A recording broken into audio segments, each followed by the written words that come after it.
think we'll go playlist this time. I mostly like the music of the game. There was like the second or third area I found kind of greeting with at least the pace that I'm playing at.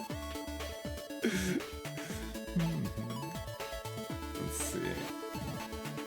Unlocks. Extra options. Unlock all. Confirm. Refuse to read anything. Just immediately press this unlock all button. All right. Excellent. Excellent.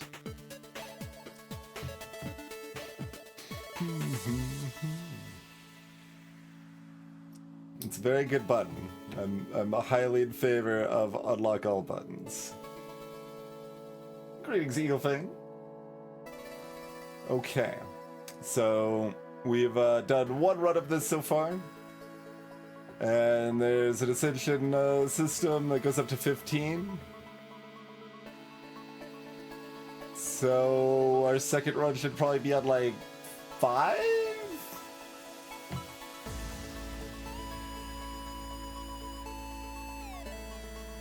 Let's see what it says that it's adding, which won't necessarily make sense to anyone who didn't see the first run, and might not even make sense to me, but we'll still use it for our best judge here. Alright. Each new challenge adds new mechanics, new enemy scaling, or other ways to shake up runs and test your skills. So, enemy combatants have unique passive effects. Enemy armies after 4-1 gain an additional rune. Okay, that's just like... that's what I thought would be described by the first thing. Is like, those are different implementations of the same sort of thing? Because the runes are just like... basically items that enemy units have, but they're just like basic items that don't like provide anything too fancy, just extra stats, pretty much. So maybe the passive effects are special effects beyond that. 30 is an age you can be. Oh, I've heard a podcast episode talk about the lowest number that doesn't have its own Wikipedia page. Cheers, Anak. Alright, each region adds a special combat modifier, so each, like, zone of the game. One bonus enemy tier up in Act 3, so just another way of enemies being stronger. Sure, yeah. Start the run with 2 Curse. Curse is something that makes it harder to buy what you want, basically. Hello, Forza.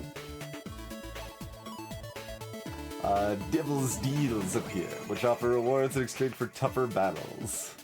And skipping them gives a curse, okay? Bosses gain a normal unit added to their army. Could make them quite a bit tougher.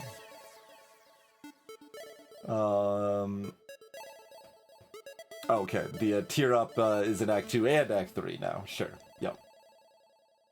So, like, based on the harder boss fight, that could be an appropriate tier to jump into now. Let's see what 5 says. Leaders after floor 3 get an evil item. No idea what that means. Enemy armies in Act 2 and 3 gain 1 additional War Banner. War Banner's an item that basically adds to their set bonuses. If you played any auto battlers with set bonuses like Teamfight Tactics or Vivid Night or whatever, it makes it so the enemy's gonna have more set bonuses, basically.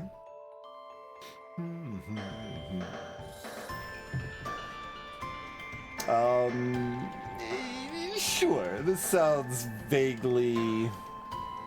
where we've got harder bosses, leaders have evil items, there's extra enemies in fights, enemies have extra stat ups, enemies have extra set bonuses. And we start with some curse, and we've got devil deals, and regions have special modifiers.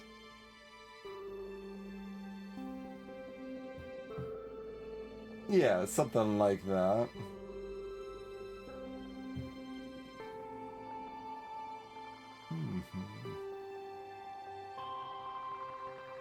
Oh, and we could skip the like.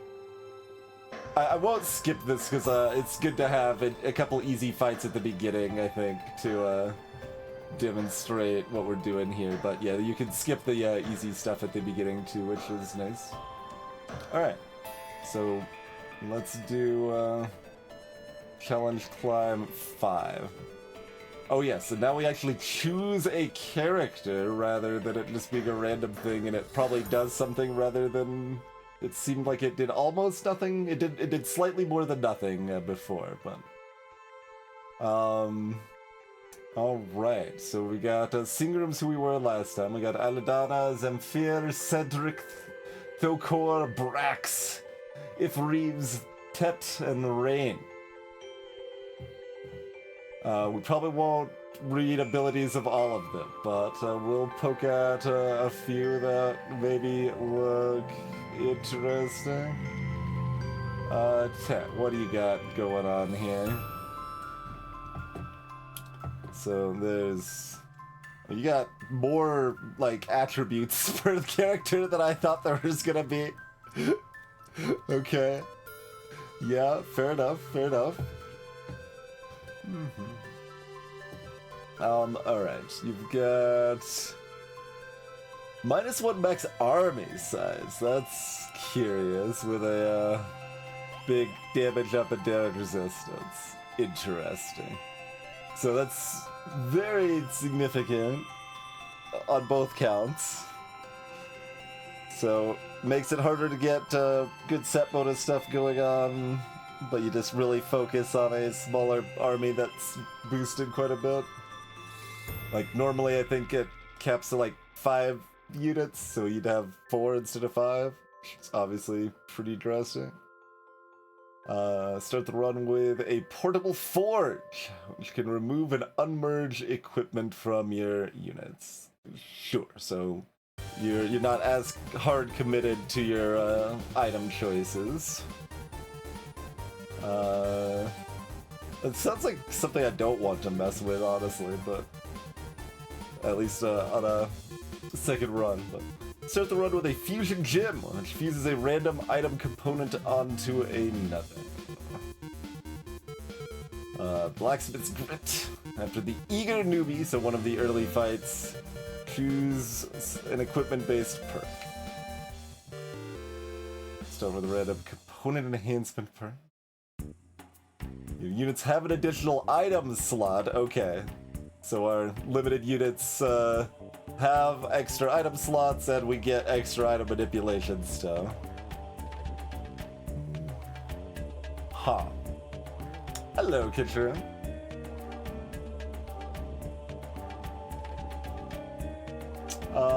Okay, maybe. I want to look at least one more.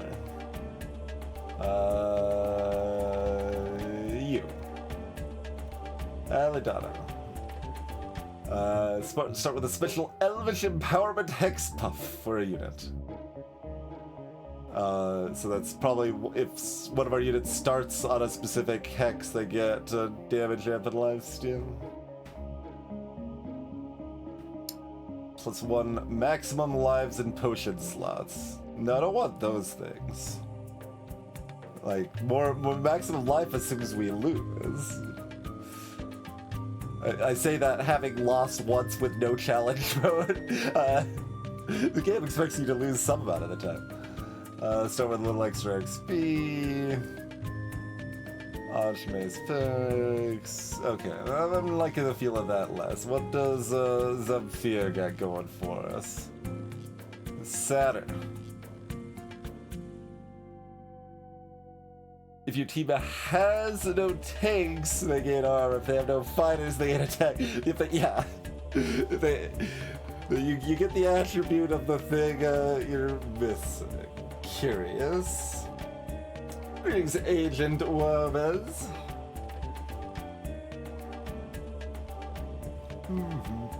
Yeah, there's a lot of passives. A lot of passives indeed. Berserker. Gain a powerful item that can only be equipped to fighters, tanks, or casters at random. Okay. Gain knowledge. Forbidden books. Wait, like, there doesn't need to be two, like, this has basically got two names. It's like, or even three almost. It's aspirations the category, gain knowledge is the name, forbidden book is the other name. Start the run with a book of banishment, which can remove 5 units from your run.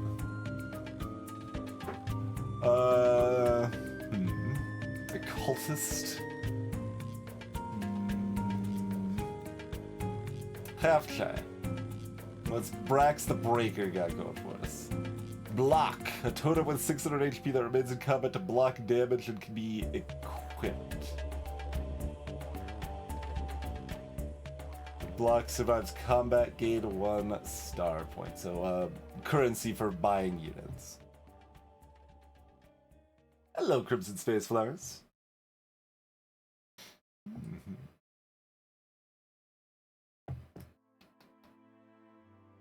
Monk.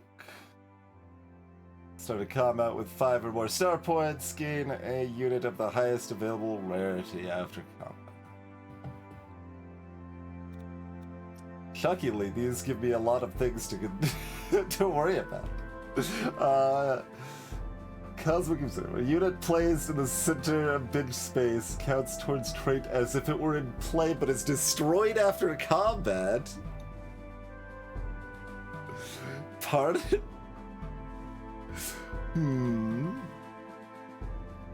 That's correct, Ed. Yeah, fighter, caster, tank are 3 archetypes that kind of loosely define what type of like behavior a unit has, or is like the role they're expected to perform.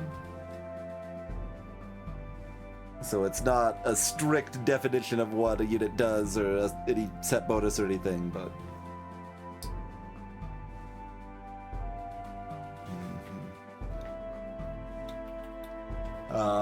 Gain the Eldritch Pact item, which can be used to sacrifice hearts for 5 star points.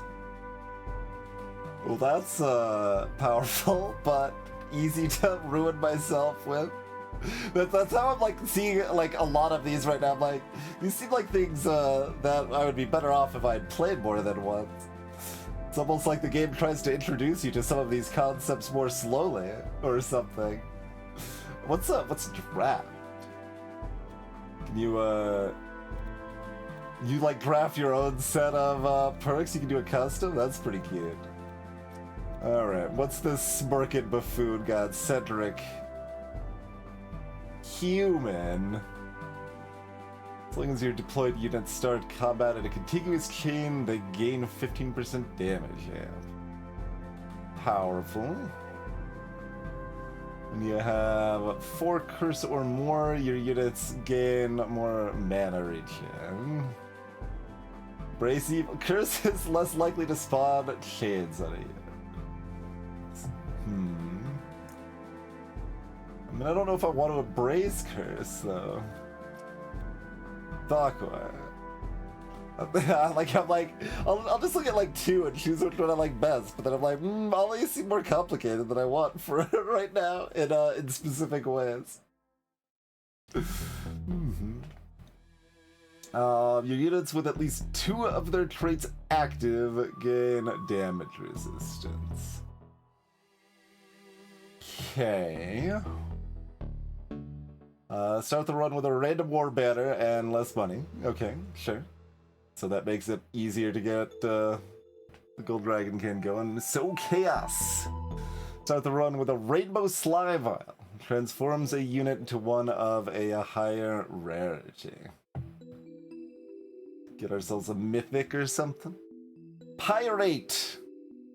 After the eager newbie, choose between banner-based perks. So yeah, we're doing all sorts of banner shenanigans.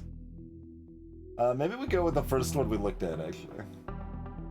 Get a paintbrush that can transform banners into other banners. Hoist the colors. Merge component items that turn to random war banner. It's just war banners all the way down. So we're just trying to get all the set bonuses. I could do this one too. Units with 4 of their traits active gain 30% damage, amp, and resistance. Hello, Hypersphere. Alright, we've got the War Banner, like, set bonus madness, or the, item control, smaller focused party person. Is chat like Tet or, Thokar? I think so. It sounds like it's both, although they would stack multiplicatively, not additively.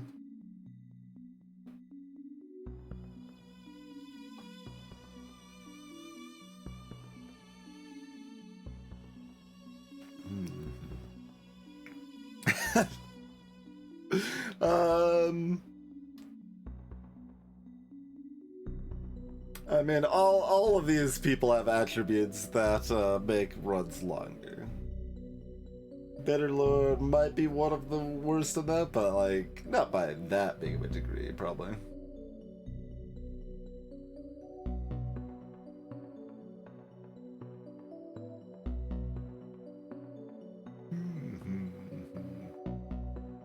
So, okay. Let's dwarf it up. Okay, so once more, what we're actually committing to, we've got a smaller army size, but all our units have extra damage and resistance. We can normally items you equip, you have to like buy a special item to remove them, but this lets us probably remove them pretty freely, and you also combine like basic types of items to make a fancier item, and this we can unmerge those items and use them again, I guess. We can fuse a random item component onto another. So I guess, yeah, it effectively makes a random component considering we can unmerge them.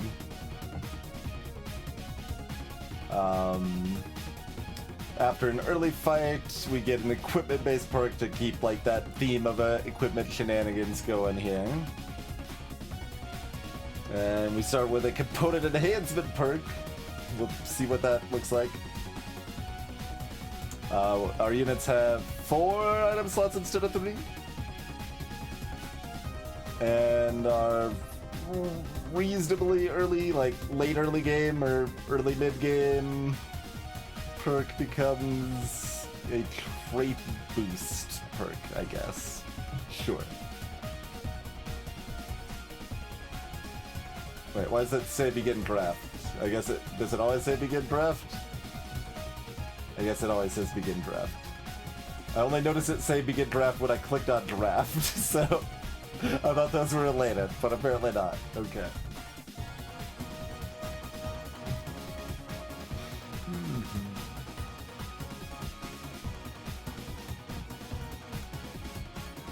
Right. Stay away, huh? I'll admit, it is a pretty addictive game. Well, typo on addictive. Alright, so yes, our goal is to make it to the end of the grand tournament to defeat the Dia. And, we've been selected, so let's go compete. All that jazz.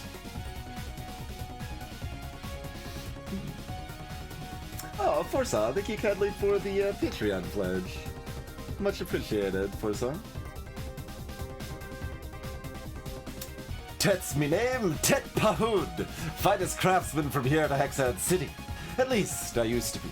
Word of advice, never try to cheat a goblin. See, I tried to pull one over on one of them greenskins, got myself blacklisted. That's why I joined the Grand Tournament. Figured if I win, the customers will be lining up for miles. That'll show old Jinx.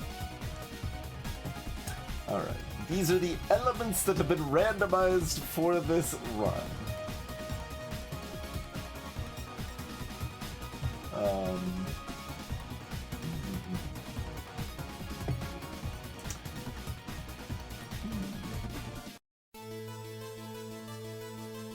I've seen a lot of units with more than 2 traits.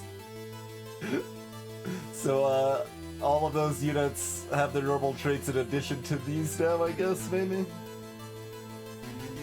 Is that how that works?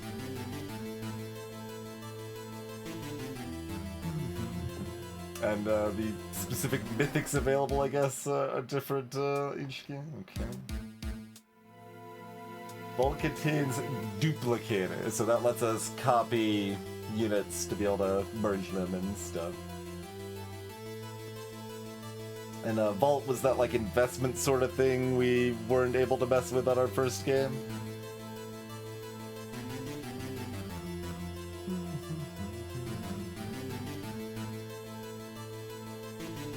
Alright. So this starts us off with approximately unlosable fights. Okay, so like Lightwing's got three attributes now. That's what we bought first last game, right? And then like quickly abandoned that plan. So what is going to make sense with a small army size? I don't know. Hello, Neo Half-Heart.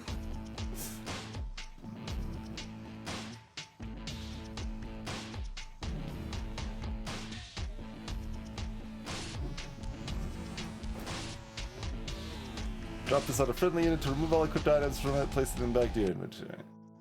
Can be used any number of times. Okay, so there's no cost, just we can use that however much we want to.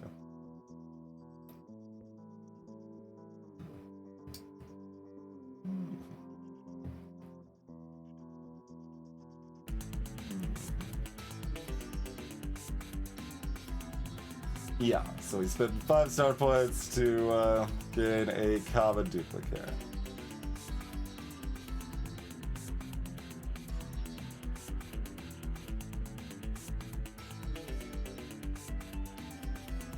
And then the cost goes up and we could spend, I don't know, 6 to get an uncommon duplicator or something.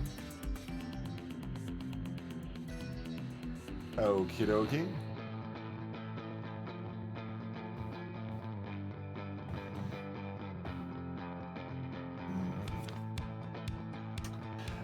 But yeah, so if you're still watching and you don't know what's going on, we're going to be basically drafting units and putting them on our side of the field, trying to build up synergies, all of that jazz. Different units have different attributes and special abilities, and we try to win most or all of our fights so that we don't lose our health at the top and lose the run.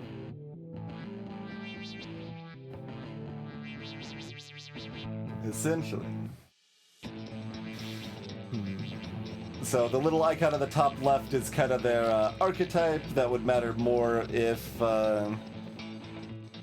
we were doing that one character that cared about archetypes, but it gives you some idea what the unit's trying to do, right? The helmet is like more of a tanky sort of build. This is a castery sort of thing. This is a more DPS sort of thing, or range sort of thing, I guess.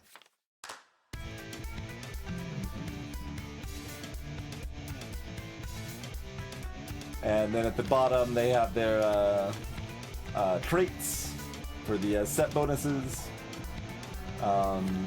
So, for example, mage, if we have 2 or more mages, then all mages gain a twin cast effect. So their skills are used twice every cast at reduced power. So basically 2 75% attacks instead of 100% attack for their special ability.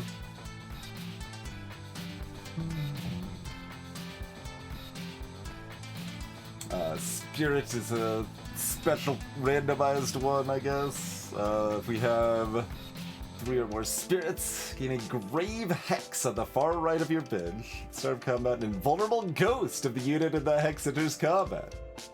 With half mana regen and attack speed, and dies when all spirits die. Huh.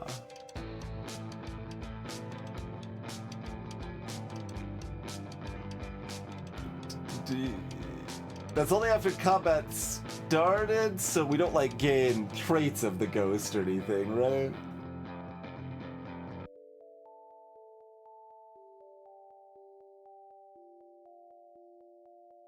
The attack speed doesn't generate mana. It's just over time. You just gain mana per second for their mana regen, so it's not based on attacks or anything.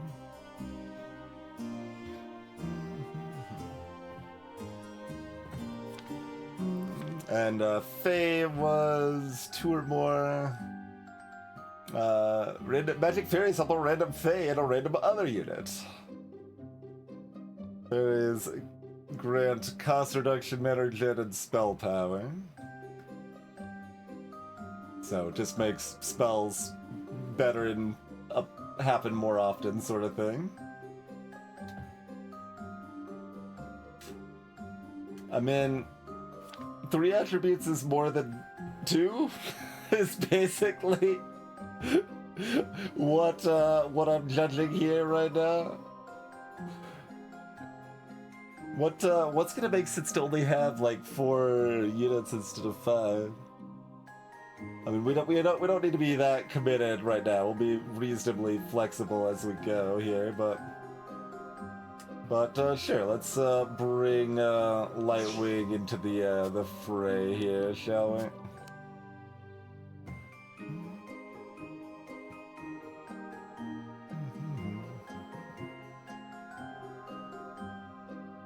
Okay, nothing else, so this is our basic early free-ish fight, and we'll figure it out from there. Yeah, so we've only got 1 army slot at the first fight here.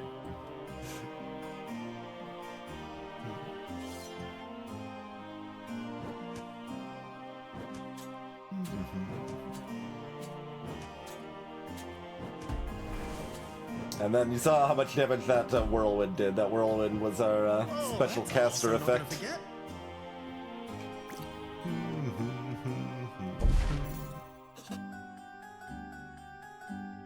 So we've got ourselves an S-word.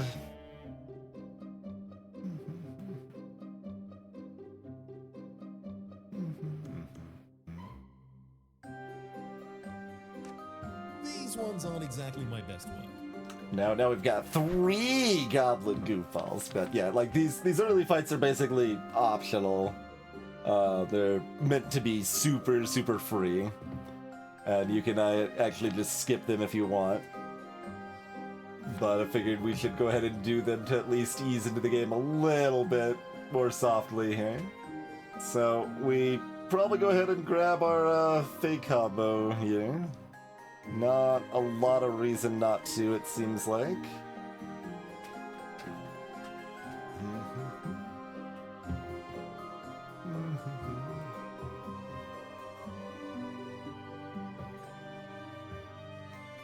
You start with the same stuff you would have from winning the 2 fights, so whatever we get, which would be like an item and some XP and some gold. Like, as far as I know, there's not supposed to be any advantage to doing the fights versus skipping them.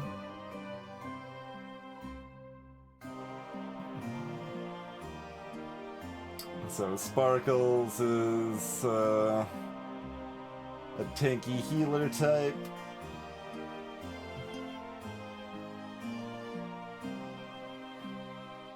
I haven't played Donata Chess. I mean, like, it's like Teamfight Tactics upgrades, but you can go to tier. That's not actually quite. I think it's a little bit different than any of them, I think. But you get 3 of the same type of unit, and it upgrades to tier 2. If you get 3 more, then it upgrades to tier 3. If you get 3 more, it upgrades to tier 4, and that's where it normally stops. So you do not need a total of 9 to get to tier 3. You only need a total of 6 to get to tier 3. I have not played Underlords, no.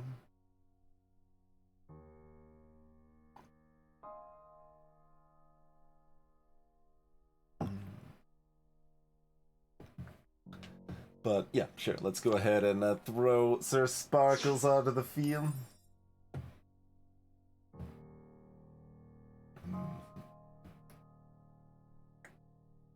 And I mean, oh, since we could do remove this at any time, I guess I might as well throw it in on somebody here.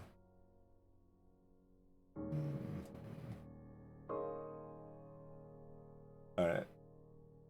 Lightwing's got more attack speed.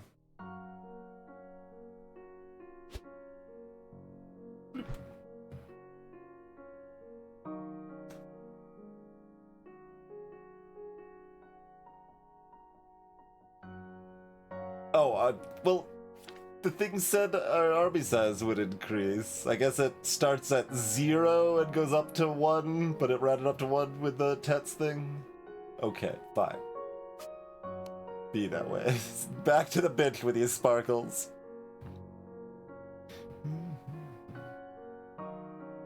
We could also sell all units for what we paid for them. Is another attribute. We never lose money on the investment other than the cost of like the rolls and stuff. I probably shouldn't say never because there's probably some like event sort of situation that changes that, but by default at least.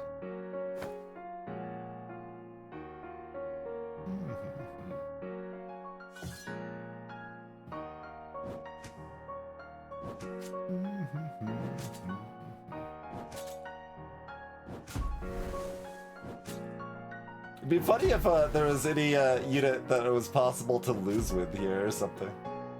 You're getting better at this.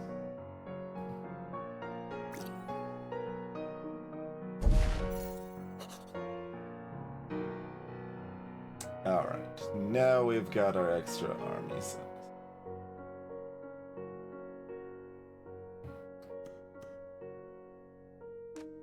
Don't worry, these training goblins are exactly as weak as they look. Now they've got a leader. Oh, training units grant their attacker full mana when killed. I was like, how did we cast the spell again so fast? I was wondering about that. Okay. Cute. No particular reason to roll yet. Might as well just kinda keep proceeding. And this is what like the ruins look like, just little direct stat bonuses that give extra stats of various types, health and mana regen or whatever.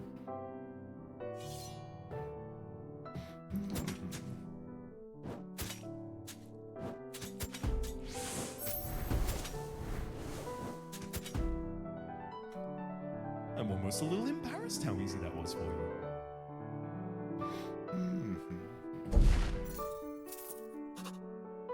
These, Sometimes it will just be a mirage.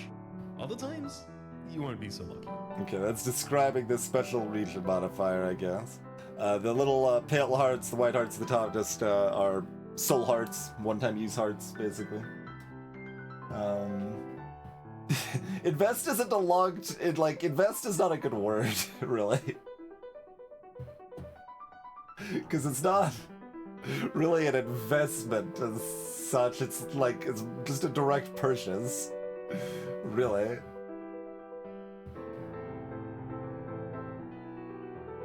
The Sunstone spawns cyclones at 2 nearby units from each team. Briefly stunning.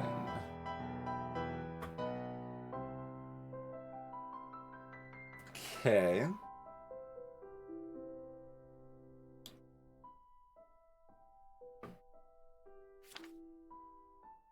Alright, there's no reason not to just buy these, so I guess I'll just buy these. Oh, that's true. You do get the reward after a fight, so you do have to plan on it slightly in advance. That is a fair note. Oh, I guess there is a reason not to buy stuff that you don't want. Is the extra power roll thing, right? There's Wait, isn't that a mythic? Mythics could just be part of the normal pool stuff. Interesting. Okay. But yeah, there's some mechanic that if you fail to hit any units you have when you roll, it'll make it easier to find them or something. Oh, but that's only when it's not a free roll. Okay. Okay. Good to know. Alright. What's Hugo? Well, what's Mythic do? Mythics gain Valor. Gains 10% damage amp and resistance, and they give it to a random adjacent ally at the start of combat.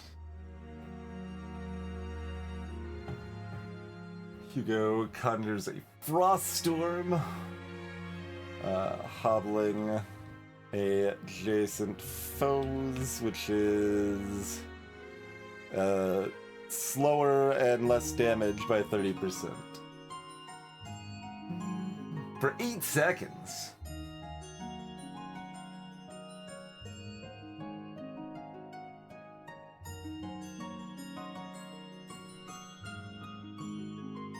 Yeah, I mean, they don't have set bonuses, but that is a heckin' spell, huh?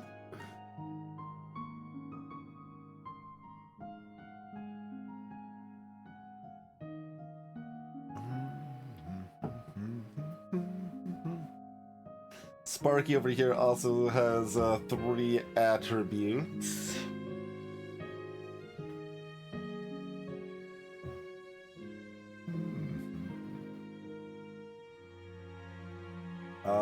So what?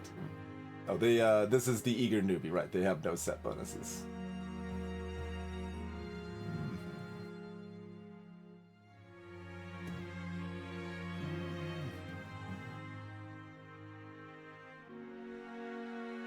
Don't really know how I would plan around the Sunstone as such, but it was a different leader that involved all my units being next to each other, right?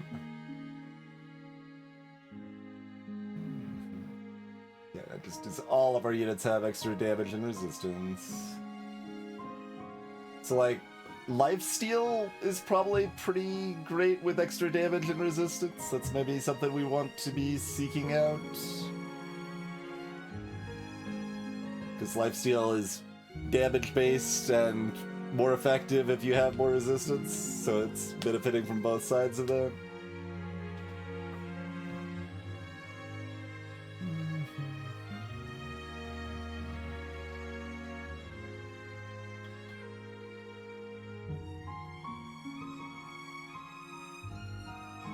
Is there any reason for me to not use the Fusion Gem immediately?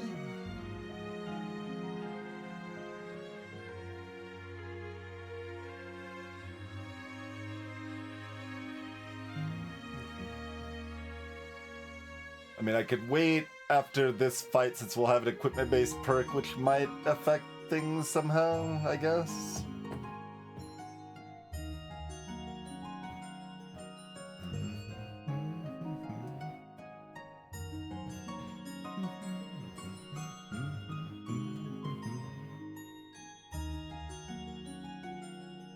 There's probably a reason to wait, but you don't know of any. Alright, I'm just gonna use it.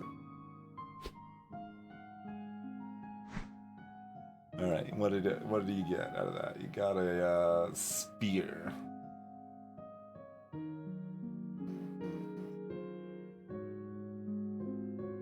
Yeah, that's great.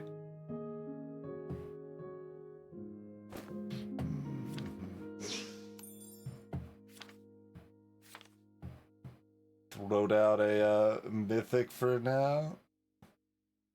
Assumedly that should be pretty easy peasy here.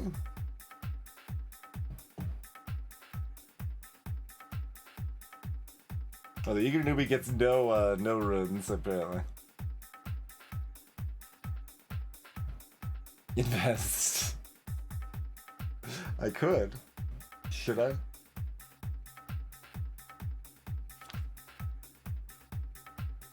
Depends a little bit if we want a plant or not. I should not, but do it anyway.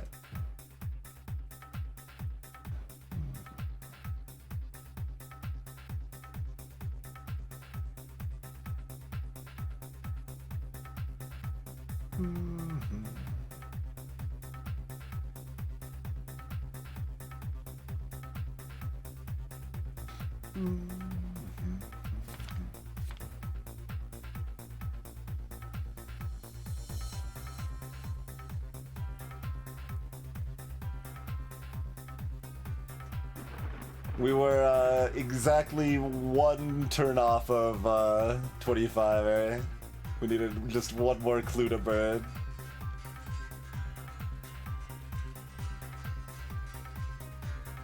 It was a good game? Sure, this should be fine. If it's not fine, then there's more problems.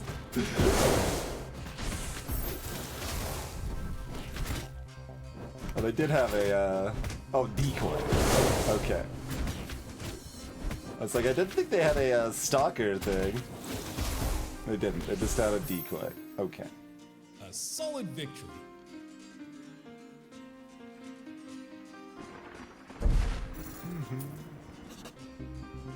Alright. Choose a specialization. A component enhancement perk. Well, I thought I was choosing a component enhancement perk, and this is, choose a start with a random one. Trait brand. Your level 2 perk becomes a choice of 3 trait boost options.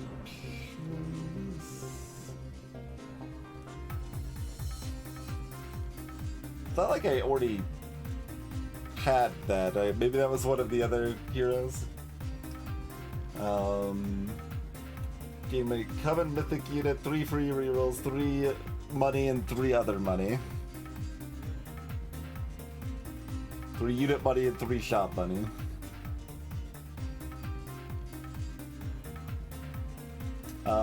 Probably Mastercraft?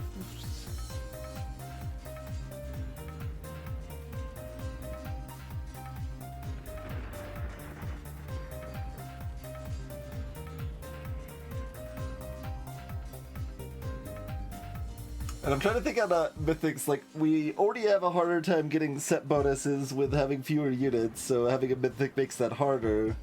But also having fewer units that are just, like, fewer stronger units, like, mythics are down with that, right? So we maybe want to lead into mythics?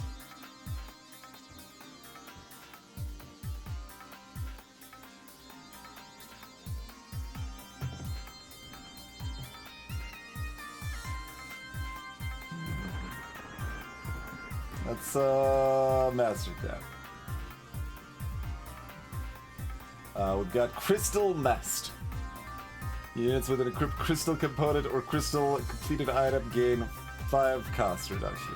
Okay. Not a huge amount on most units, but could be degen potentially.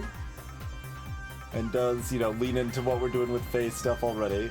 Cost reduction, so the mana system is basically, like, you've got mana regen, so you get that much mana per second, and when that reaches 100, they use their ability, and resets to 0. Some units start with some, so like their first cast is sooner, but then it still resets to 0. Cost reduction makes it so you need less mana to activate it. So we can activate, say, this degenerate thing faster. And crystals are giving mana regen already.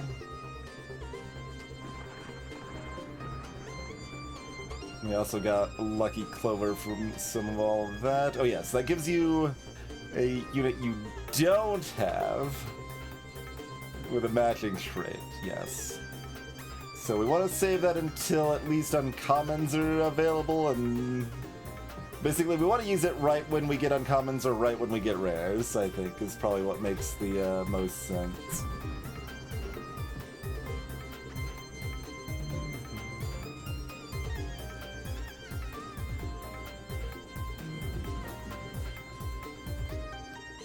Okay, we've got ourselves a fork in the road.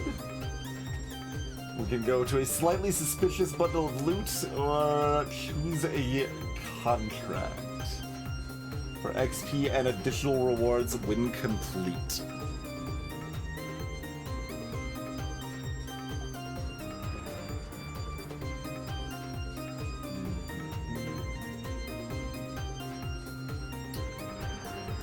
We could gain glittering gold, perhaps some trinkets and baubles.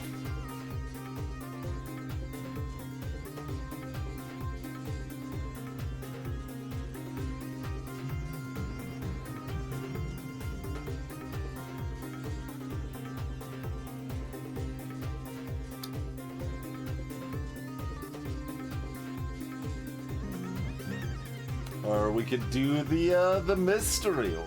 I guess mystery one? Sure. Give me mystery.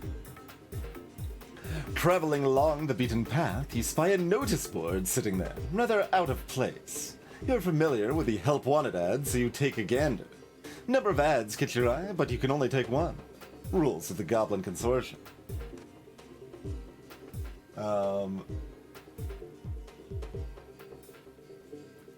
This contract can be turned in when you sell a unit that's at least tier 2. In 3 XP and a common dupe. Okay. Win 2 combats with the ghoul trait active. 3 XP and a indirect duplicator. Gives you 3 random units that share a trait with a non-mythic. Or undefeated. Yeah, it insists on being under the cursor there. Win 3 combats in a row. Get 3 XP, a lifeline, and win streak. So, wait. My reward for not needing hearts is an extra heart? But gain 2 additional star points after each combat. That's the real reward, okay.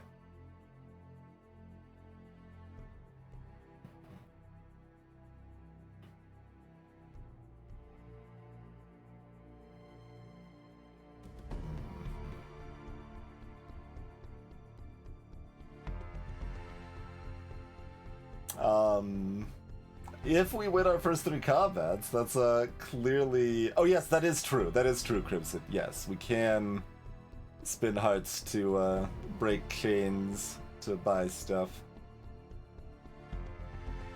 We never did that the first run, so...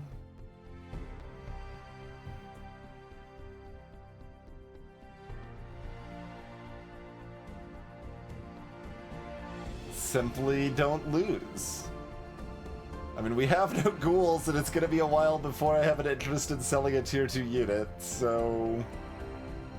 Although, I mean, we maybe could get that really fast, to be fair. Like, I just need a 3rd Maurice and just be like, alright, I don't actually want Maurice, and we could just be there.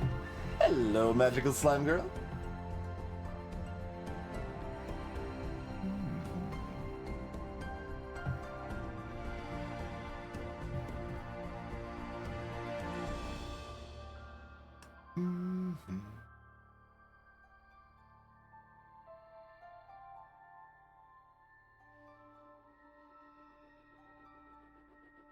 I mean, this is our first event. If this isn't good here, it's almost never good.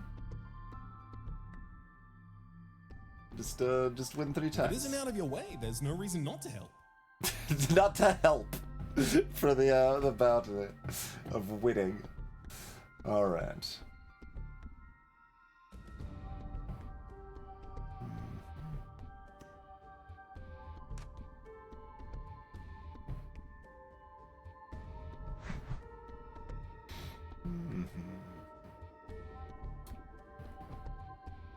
It's Teak, the stalker.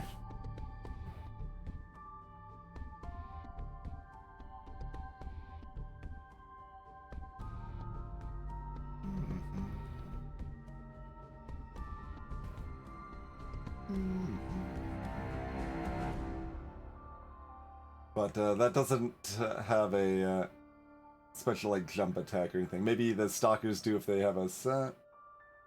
Yeah. But they don't have the stalker set bonus here. They just have duelist.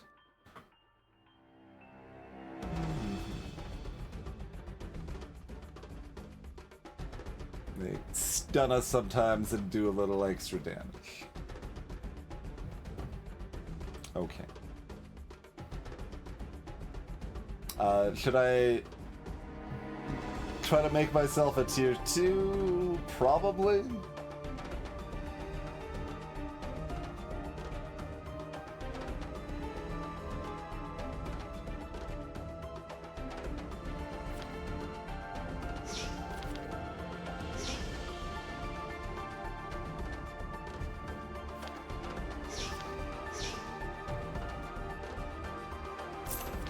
No reason not to buy everything.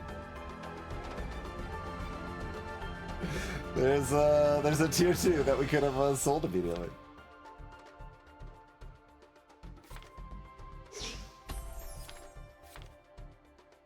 We don't have any sets to go with that.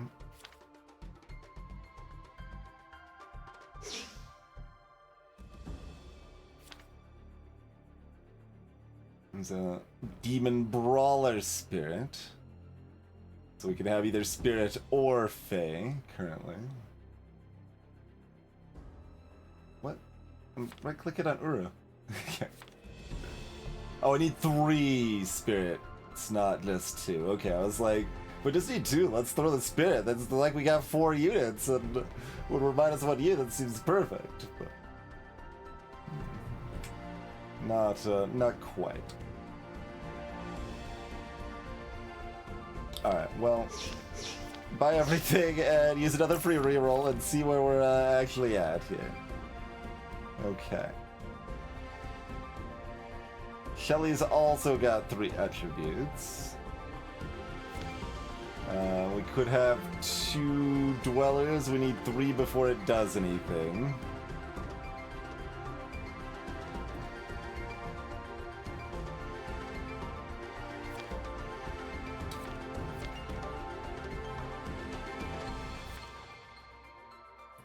Yeah, I'd probably class that as a bug. If you right-click, like here, like basically, you're looking at the cards at the bottom. You right-click when it's also over your bench. It kind of tries to do both and fails. Like it's flickering Hugo up there. Sometimes Hugo makes it. I have to go down here. It doesn't like Shelly.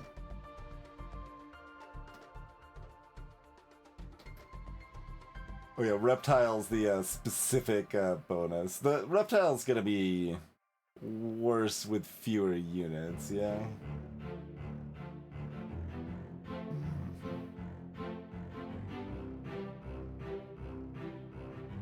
What's aquatic? Gain the Aqua Bubble. Hexes in the Bubbles column become Spring Hexes, which grant regeneration. Aquatic units and Spring Hexes gain 5 mana regen.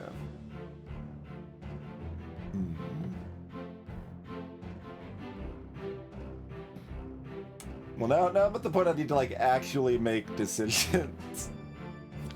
Who wants to do that?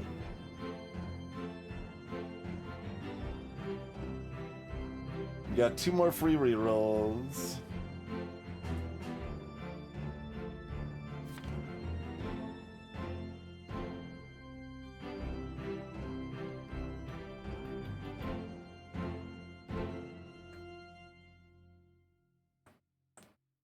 So we've got 2 each of our 3 attribute units. And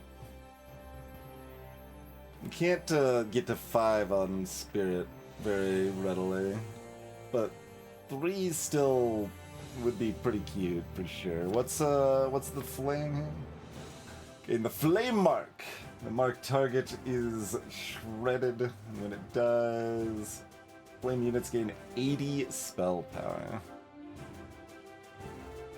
Shred is half armor, and they take 30% more damage. So they take a lot more damage, and then they also take a lot more damage.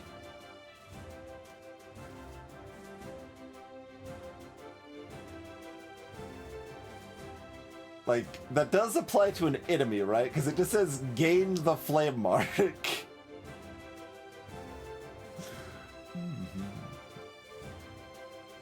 Yeah, the Ghost and Flame, though, is part of the random generation. Ghost, Spirit, and Aquatic are the bonus traits active for this run.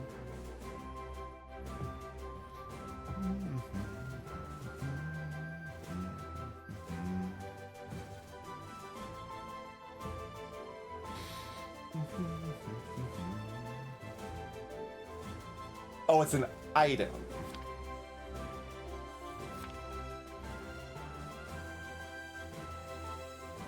Oh. So you do debuff one of your units, and then when it does, your flame units get massive extra DPS on their special abilities. I guess it's not necessarily damage. They get a massive extra benefit to their special abilities. Oh, you can choose an enemy for it. You can choose an enemy for it. Okay. When it was described as an item, I was like, I assumed you would have to equip it on an ally, but okay. So an item you can put on an enemy.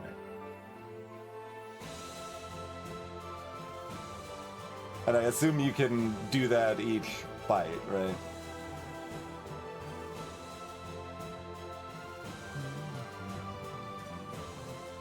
That's pretty cool then.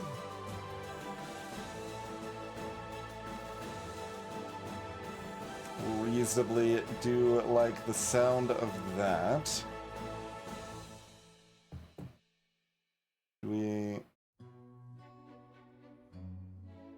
Our other demon is Zaffin.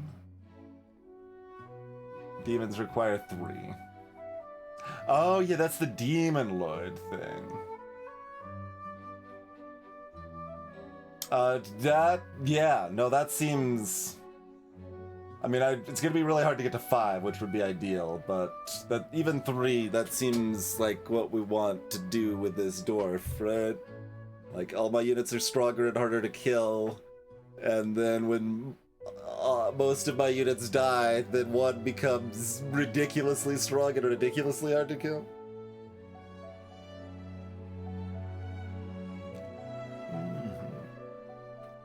So maybe we want to be leaning more towards Sparky than Lightwing here.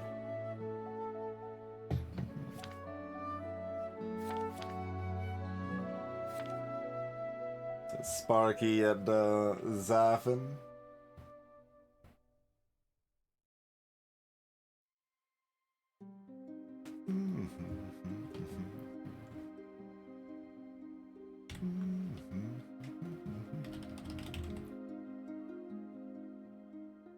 No, Adhan.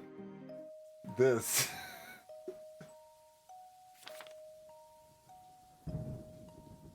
the previous song was definitely not Greensleeves.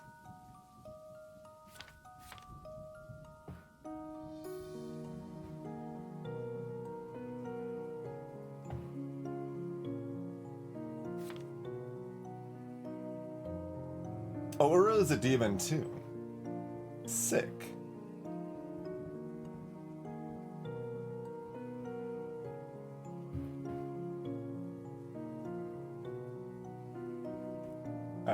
Alright, Gorban, you're gone.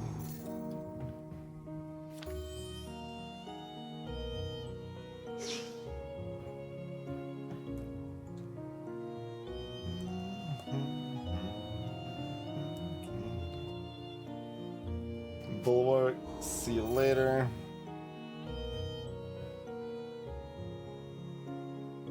I guess I don't actually need to sell these people yet, but if I want, I might as well buy the other Lightwing in case I change my mind or something here, but yeah, I like the idea that that demon path quite a lot.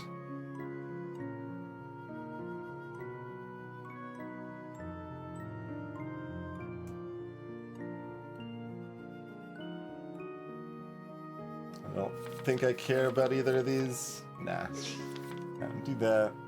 Give me another roll. Those are not the things I'm looking for. Probably. Got a mage bug.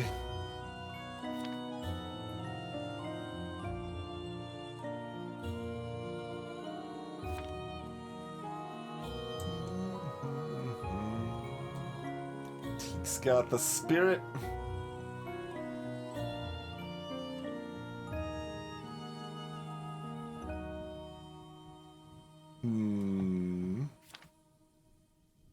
That would actually allow me to have spirit right now if I wanted.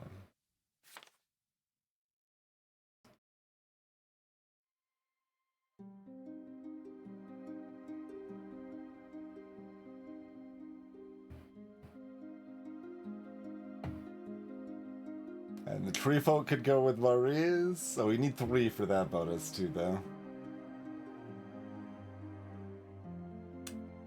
Every 8 seconds and at the start, tree folk gain max HP and attack damage up to 5 stacks.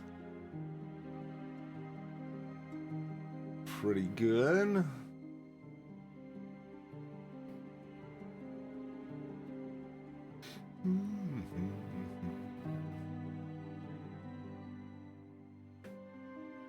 No, like, I literally played that in response to you commenting about Greensleeves, Adhok. That's what, like I said, the previous song wasn't Greensleeves, this is Greensleeves.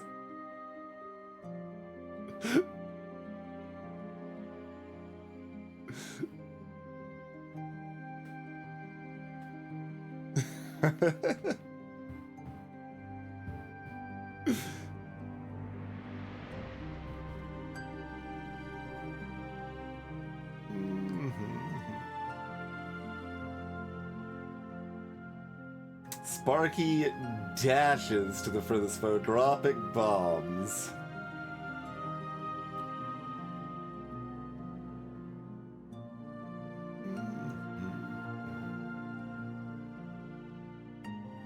I sure do have some options here.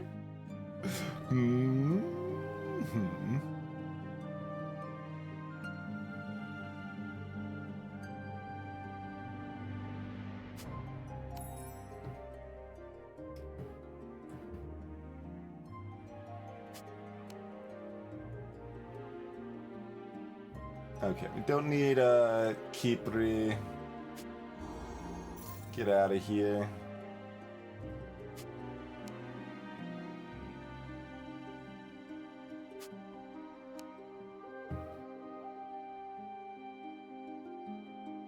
And I don't need button.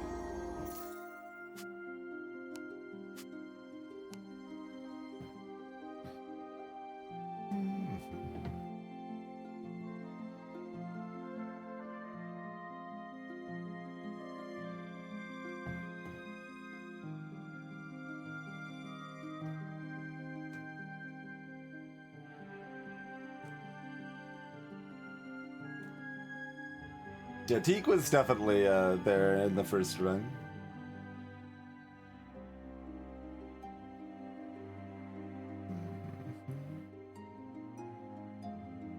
Oh yeah, I didn't know that thing got banished. She didn't say anything about that on the starting set stuff.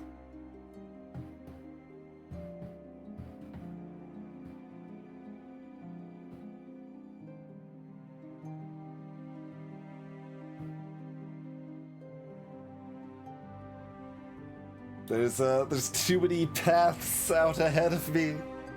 Too many timelines.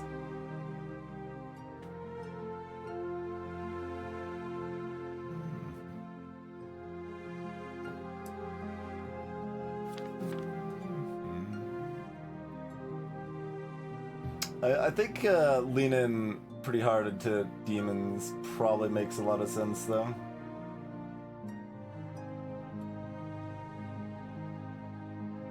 And there are 2 demons with 3 traits, even though it's going to be really hard to take advantage of that in practice, probably, but... Flame does only require 2, so, like...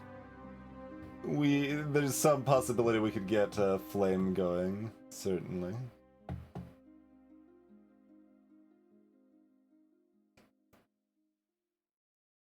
But yeah, if it says anywhere where what's banished or how that works, I have not seen it.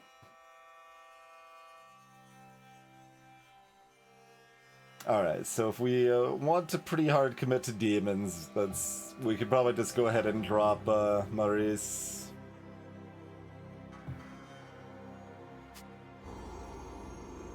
Alright, goodbye. I could have rolled first, but if I'm keeping Maurice, then I want Teak and yada yada. Let's just force ourselves to commit on that front. Hey, Volcanus. Okay, what does horror do? Horror. 7 seconds into combat, the cosmic whispers drive everyone mad, stunning and stifling. Stifling is... Can I gain mana or cast their spell? Horrors are immune and instead gain 20% damage amp for the rest of combat. Sure.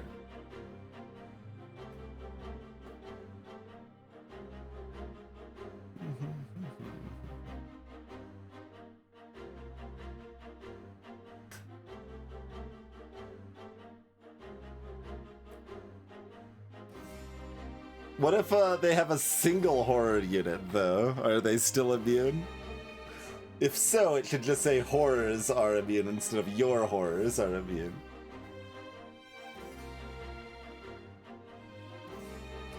I did not, Randy, no.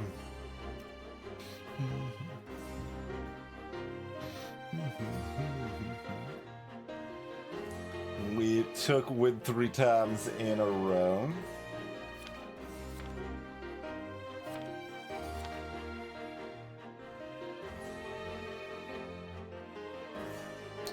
Like, do I want to? I mean, I don't have to decide if I'm dancing with Volcanus right now or not. I could just decide that I want to believe in demon power.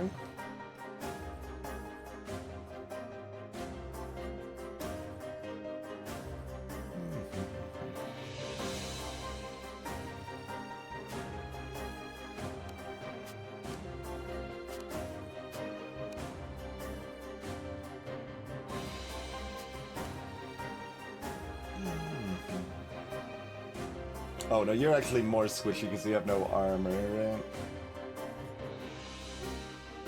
Oh. My right click didn't register at some point. Okay, that one does only have one range. Okay.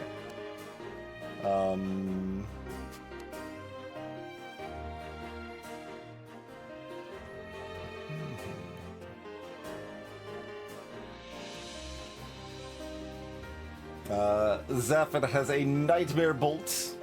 There are little previews of the effect too, by the way.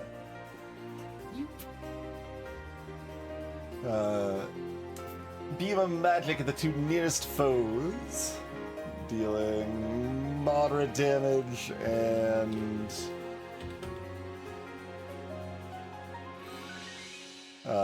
making enemies move slower and deal less damage. Yeah. And every time they cast their spell, they get stronger. Urul has Runic Bane. Taunts the furthest foe for 5 seconds. And they just get drained and we get healed. Pretty good. Yeah, Sparky runs past and drops bombs on the way. So, wait, like, those happen at the same time? Oh, no. Sparky's happens first. They've got more mana regen. So we run over, drop bombs, like, attack this once, and then this, like, taunts them, and they start coming away from Sparky afterwards anyway.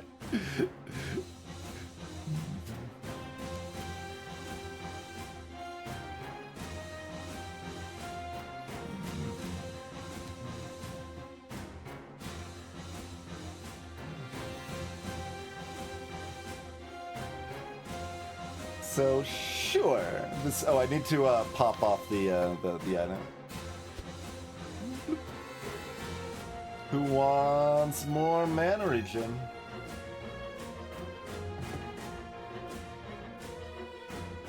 Taunt Lord or Pew Pew Beam friend? Yes to both? Oh, I've got to pop up the other items too. There it is. It's like you couldn't even find it. Okay. Swords and gloves. So we can get a leech knife sheath. Every 3 seconds, get a leech knife. Throw all leech knives at random foes when you cast your spell.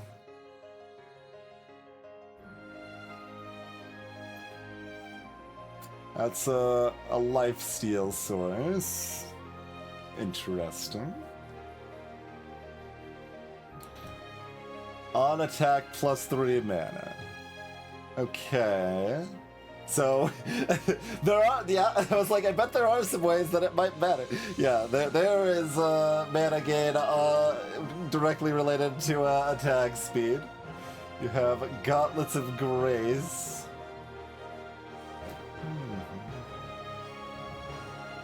And they've already got quite a bit of a attack speed base. So that would be pretty reasonable.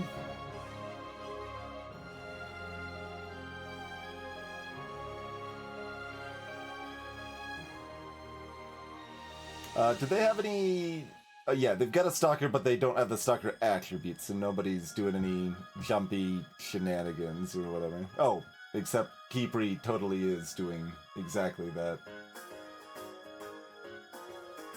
Leaves behind the furthest enemy and gains shield. It does some bonus damage for a while. That's awfully rude.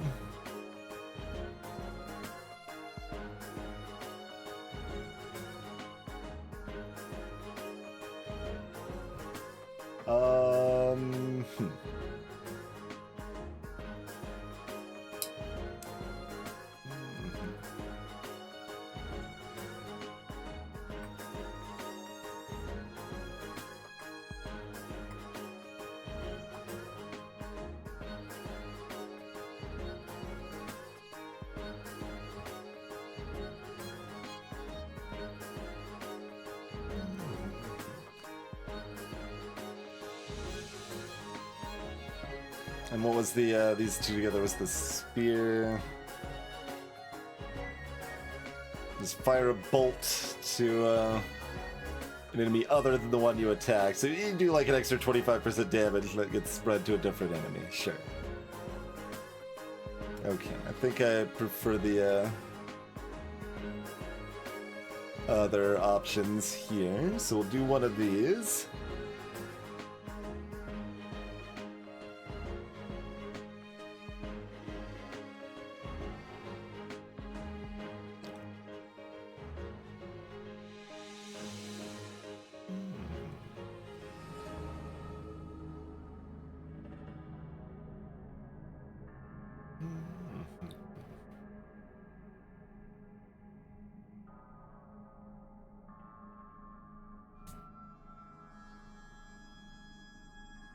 And yeah, your attack damage is fine. It's normal.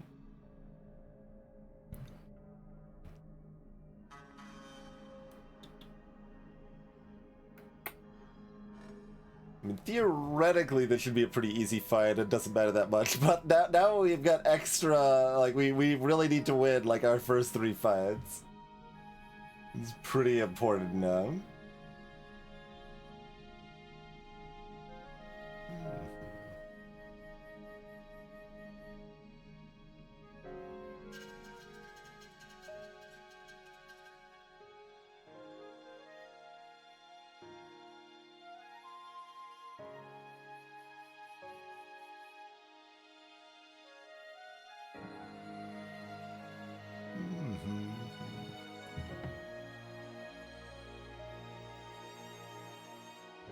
Like, I think the demon power should probably carry us, but...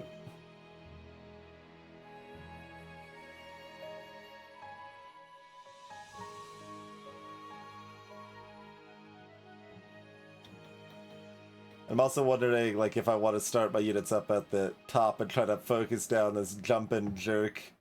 So we'll be able to finish them off when they jump behind my caster.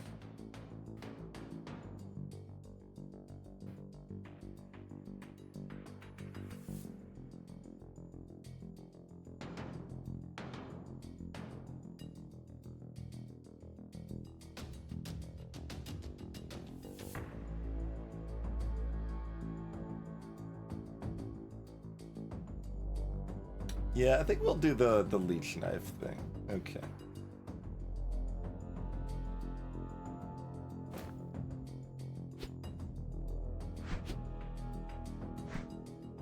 But we do also give them the gloves because they just want to synergize on all of that, I think.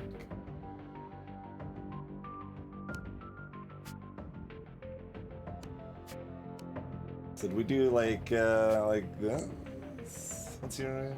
Oh, your range is only 1, actually. So you are gonna just walk right up and start poking down Sparky. And then Sparky's gonna fly over... Well, these are all gonna, like, collapse on Uru, but...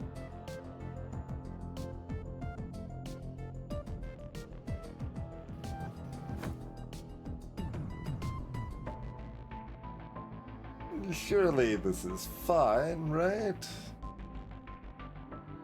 I did already use the thing, right? Yeah. Okay.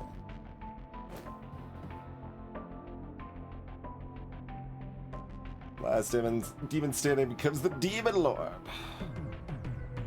So, gains a massive shield and lifesteal and attack speed and spell power.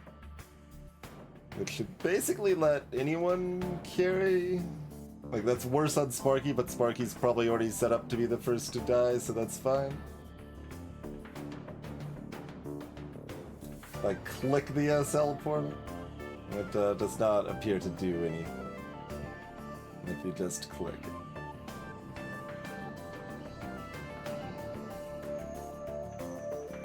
That's where you drop units to sell them.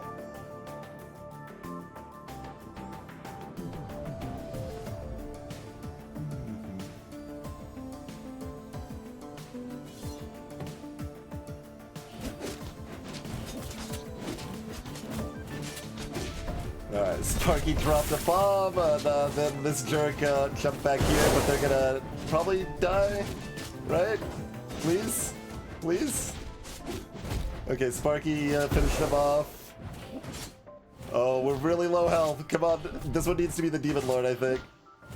Okay, they're already live still. Yeah, okay, Demon Lord, easy, easy. Yeah. Okay. I wonder if, like, my last 2 units could die simultaneously and we would, like, miss the Demon Lord bonus or something. That would be the saddest thing. Alright, level up. Mana Capacitor, Necromancy Aura, the Gauntlet. Units gain 10 cost reduction. Okay.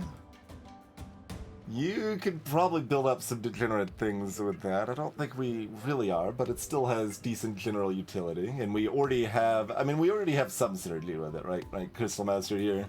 Like, even if we're not doing, like, Fey things, that's still synergy that's decent. So that's worth considering. Necromancy. Gain a tier 1 copy of the first enemy unit that dies each combat. Doesn't work on bosses or their minions. That caveat makes me like that a lot less. Because in theory, bosses are going to be most of our hardest fights, so if it's just not working in those fights at all... Like, bosses or their minions. But yeah, that just sounds like it doesn't work on the important fights.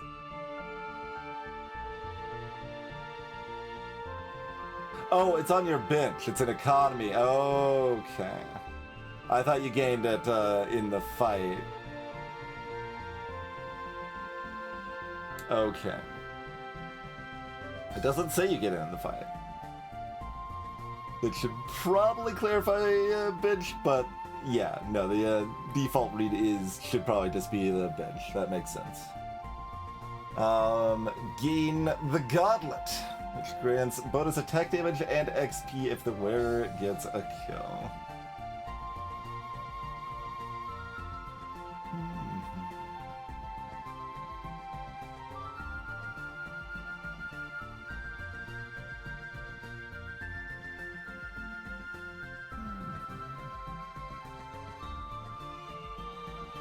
Didn't we have an extra item slot?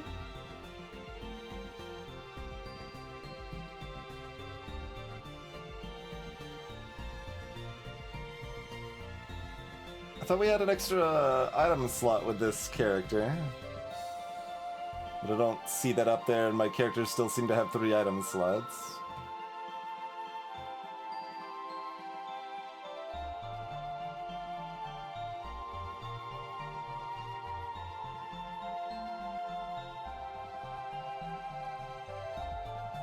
Possible perk. Okay, that's really unclear. You only get like one of those 3 bottom ones at random? Or something?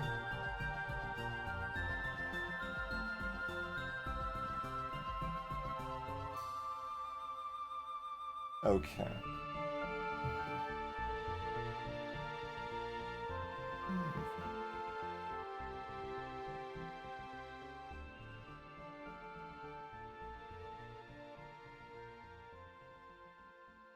You showed 2 in a generic one and you choose... Okay, weird.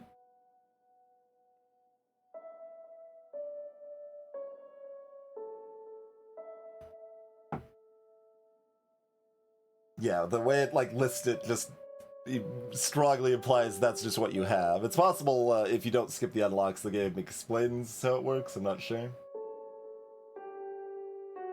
Oh, and we do have rerolls now as well.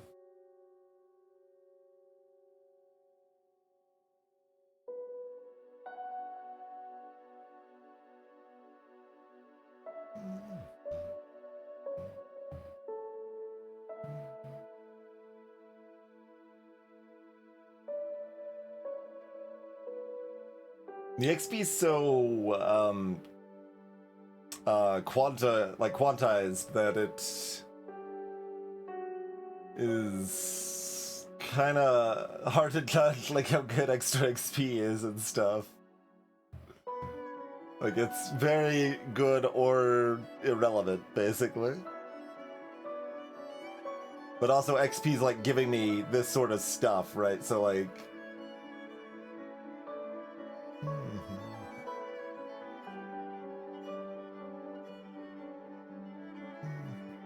Oh, do they specifically get stronger at later levels? It's not just linear on that?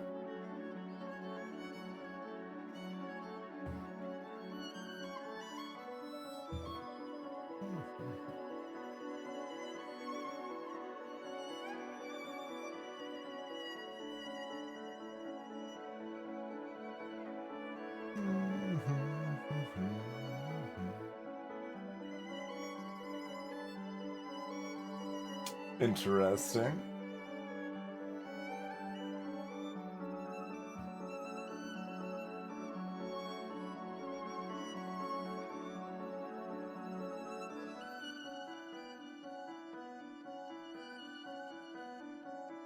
What do you mean, who knows? It's Wei Fan Zhang. It's not Christopher Tin, it says right there.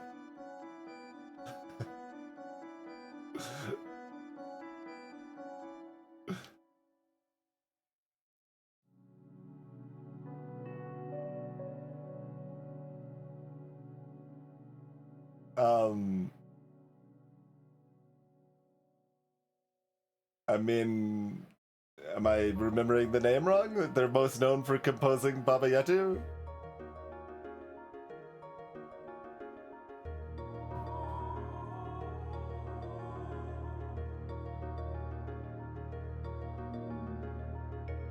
Which, I mean, is a composition of the Lord's Prayer in Swahili, but...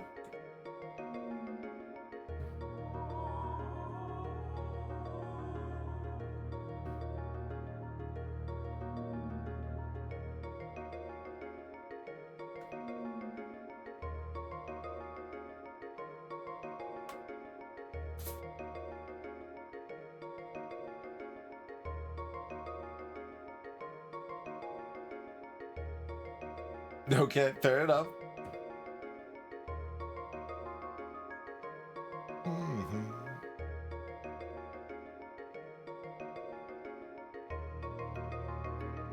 I'm just like thinking if like we have enough item slots if we don't get the extra item slot that I thought we were guaranteed to have.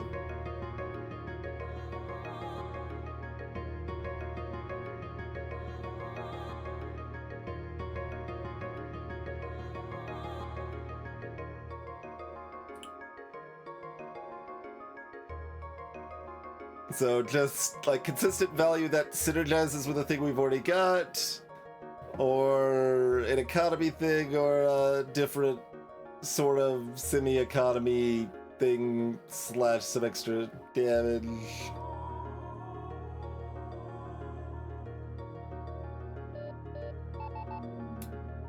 But yeah, if I'm not guaranteed the extra item slot, I don't think I want to be grabbing an item right now.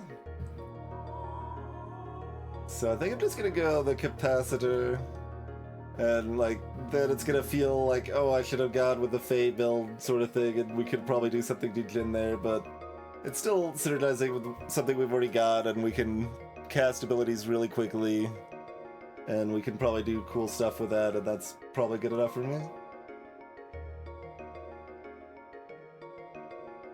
Probably. Otherwise I gain a modest amount of extra money, and sometimes it's something we can actually use, which is better than money, but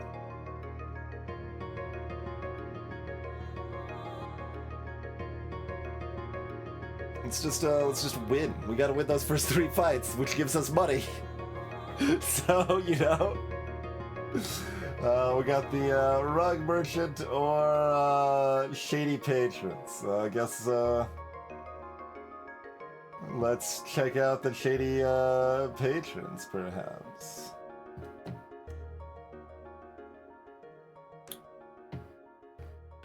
Wandering through the Golden Desert, you stumble upon a small tent, seemingly in the middle of nowhere. Stepping inside, you find yourself in a large tavern, somehow much bigger than the petite pavilion let on. Inside, a heavily shrouded individual greets you from behind a bar. Welcome to the Golden Serpent. You're just in time. In honor of the grand tournament, we're hosting a little competition of our own. Think you're up for it? The prize is a namesake of our lovely establishment. A drinking contest. Serpentis. Oh, it's a mythic character. Glares at the foe with the least HP, stunning them and wrecking their day. Allies with the target range will prefer to attack them. If they die while stunned, gain a gold. And yeah, so that's an uncommon mythic. Cute.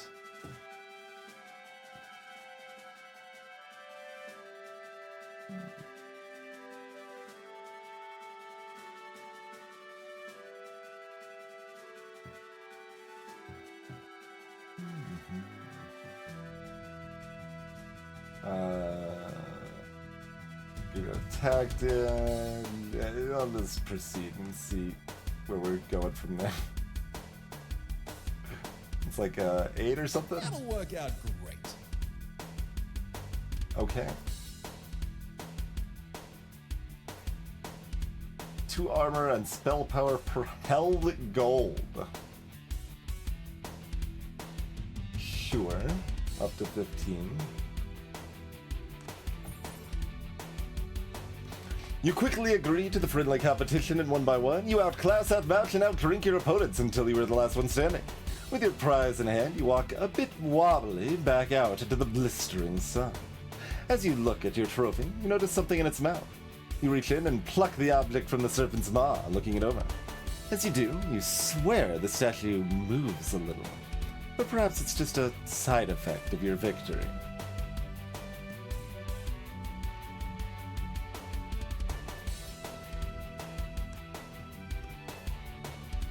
Okay. All units are grown. 20% damage resistance, but deal less damage. Okay, weird. The board is dotted with pit and spring tokens against the clean machine. Just a space removed from the board, or regeneration to units standing on it. Sure. So the rewards are approximately equal.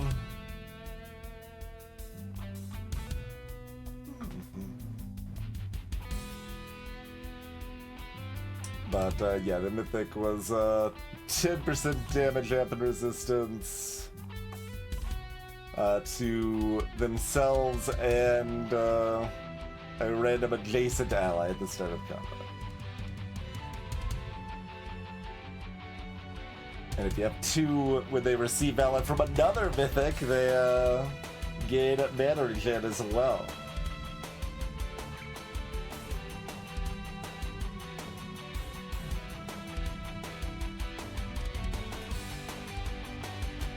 Ha.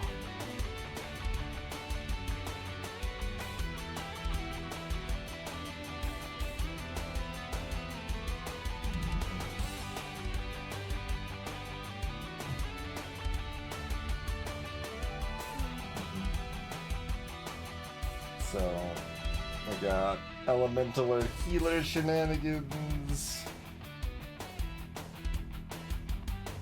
or bug or brawler shenanigans.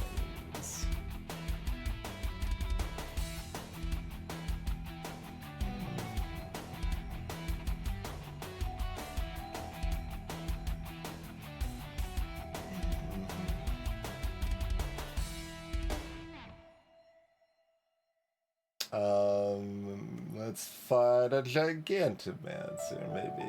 All units are healthier but less damage. They're healthier and healy, and then we just murder them, and our demon lord doesn't care.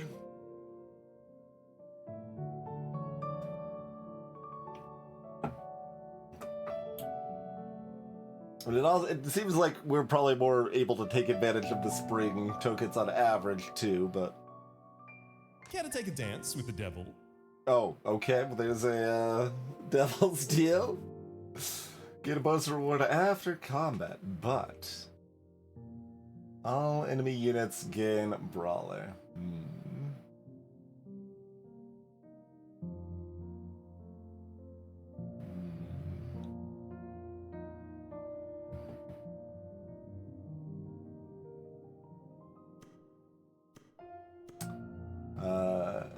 Tainted Brawler Banner. You can't Brawler with a bunch of downsides. No? 8 star points of random Brawler units.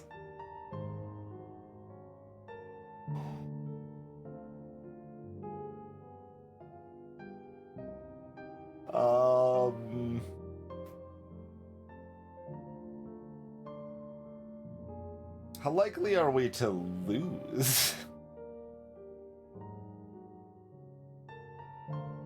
They've got a 4 brawler set, I've got 3 units, and one of them's gonna be a demon lord.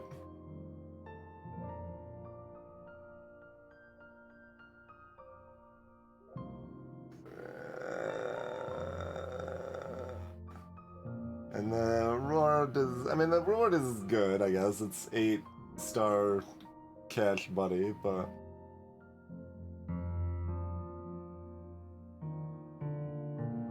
I would need to roll to hit at least 2 tier 2s to have a chance, probably. Hello, Chrono. We're still Act 1, so they aren't gonna have like extra tier 2s or whatever, but you are welcome to answer if you'd like, Azurvant. But yeah, it's not ideal.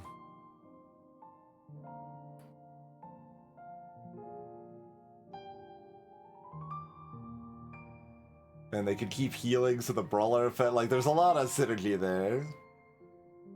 That's a lot of synergy there. Without the contract, I'd probably risk it, because, like, losing the health wouldn't be that big of a deal. You don't think I have even a tiny chance of winning? Interesting. Well, now I need to just copy this into paste and see if I can hit enough high-tier units to get there.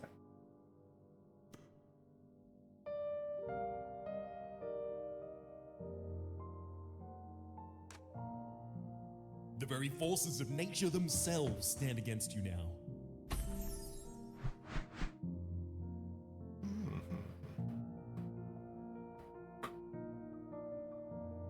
Actually, did I have a chance to roll down while that was popped up? I'm not sure.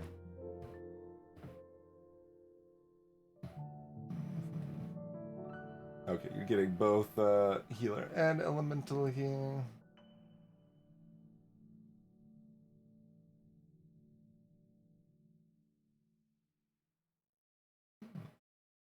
The two lowest health allies.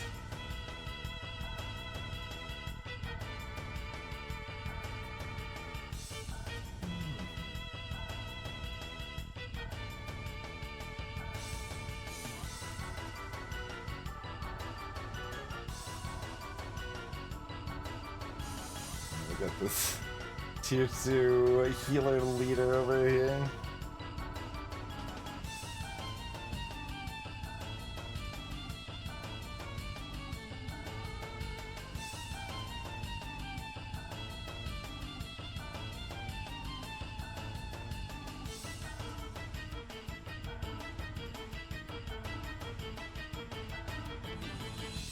Staff of Ascension. After 15 seconds of combat, gain 60 more spell power. I didn't authorize that.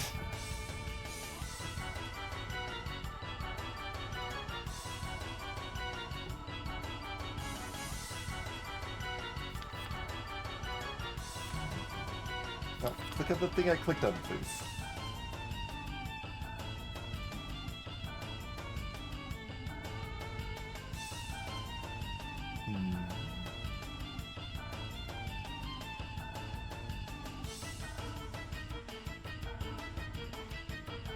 Well, I mean, I'll buy the Volcanuses and roll.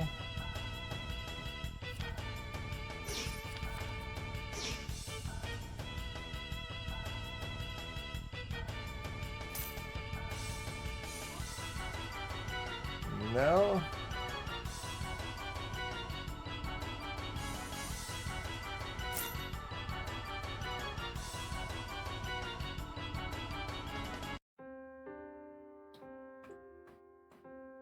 So if I want to pay to roll, I should discard some of my units that I probably don't want.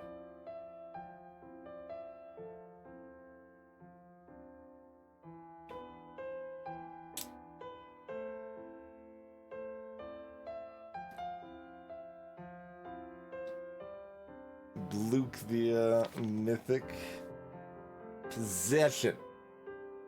This is the highest attack damage foe for 5 seconds.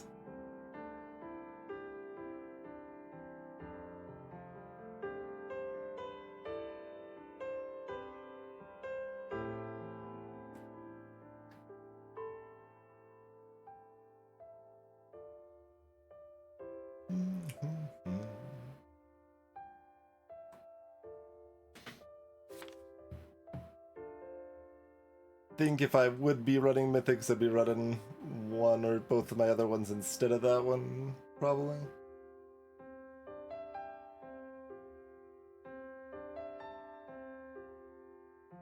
Well, Mythics don't get to be other classes also. It tells you what it'll be a power roll, but like you get the power roll by missing hits on things you already have, don't you?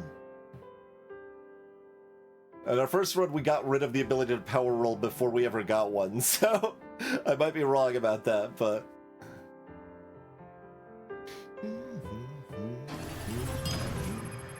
The commands don't work in the resub messages, annoyingly. But hello, Rocket. Thank you for continuing to support the stream.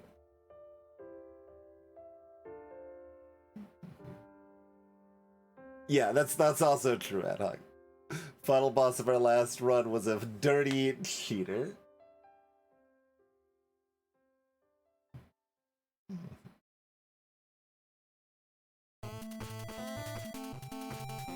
Yeah, see, that's what I thought, Servant. So it's advantageous to sell off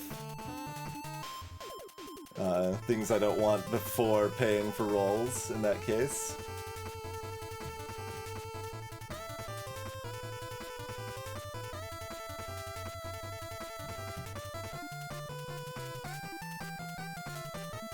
Eee.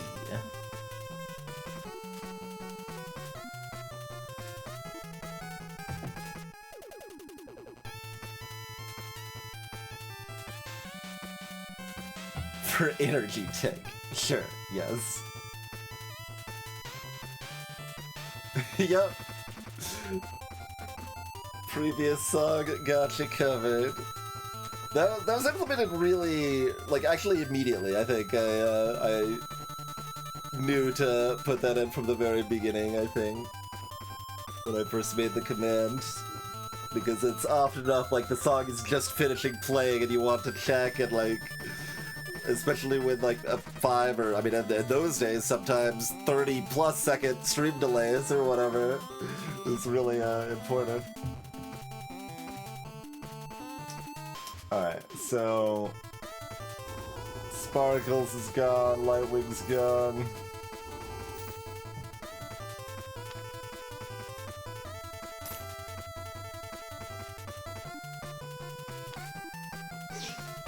Got an Uri triple.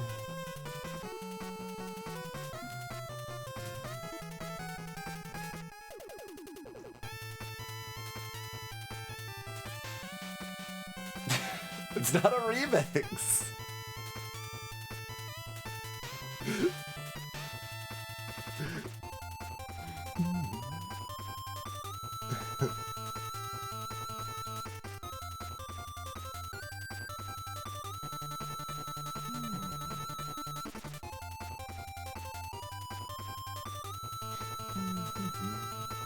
One more roll.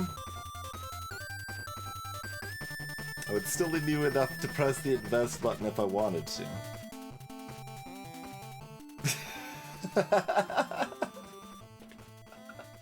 Who is it, Rocket? Who is it?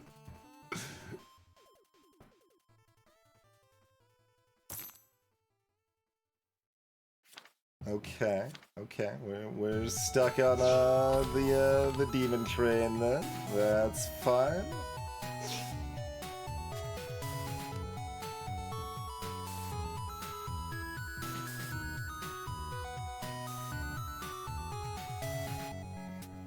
Oh, I shouldn't have bought that yet, because the shop would still be here if I wanted to hit the invest thing, but...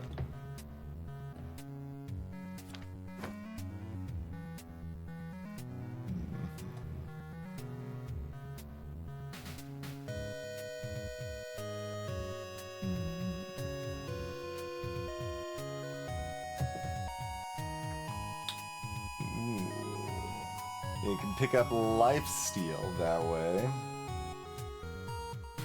That's pretty sick. What's the, this one?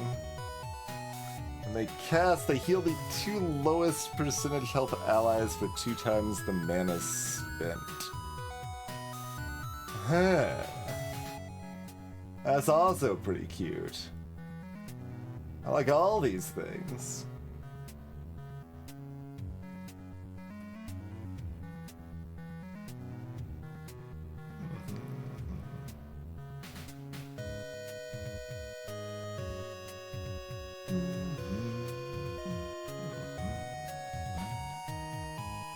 Interesting, interesting. This game reads as a strange allegory for the human condition. Yeah, that's a... Golden Serpent Scale seems pretty weak, actually, but, you know, it was a reward from an event with no downside, so.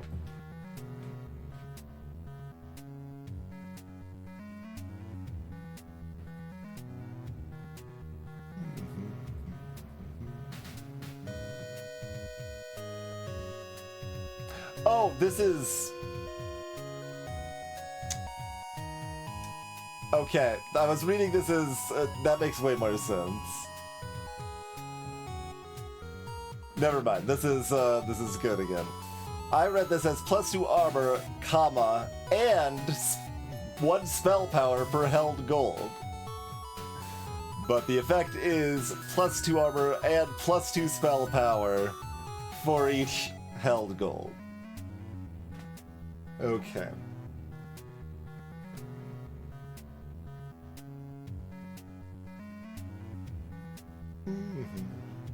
Yeah, that's good. That's good.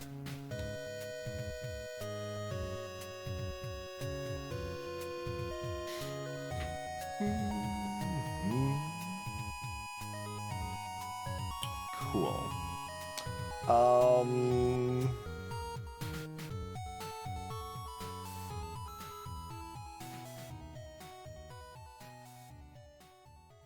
Probably just want 2 separate sources of lifesteal.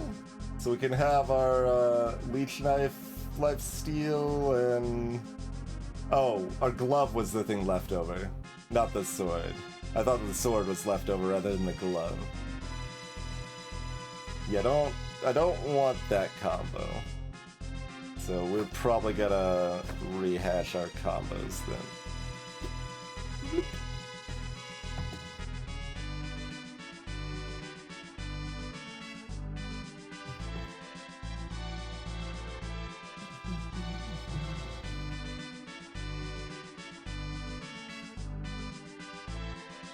Possibly the really fast mana gen. And the lifesteal with the tank.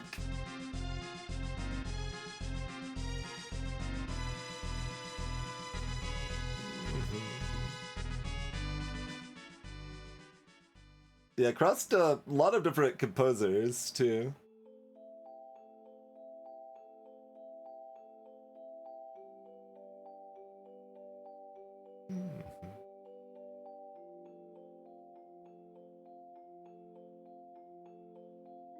I just today started adding some Mega Man 4, 5, and 6 tracks to the playlist. Like, I partially dismissed them in the past since they aren't as good as like 2 and 3, but there's still some good stuff in there. Especially now that I've got the new playlist tech and I can wait songs.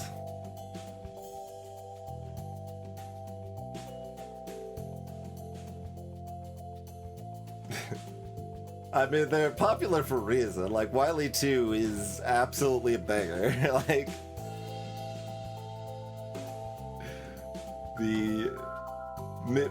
most of the, like, most beloved NES songs are, like, the best NES songs. Like, that is kind of just how it works, I think. Like, Moon Theme and Wily 2, like, pretty reasonable picks for best songs from the NES.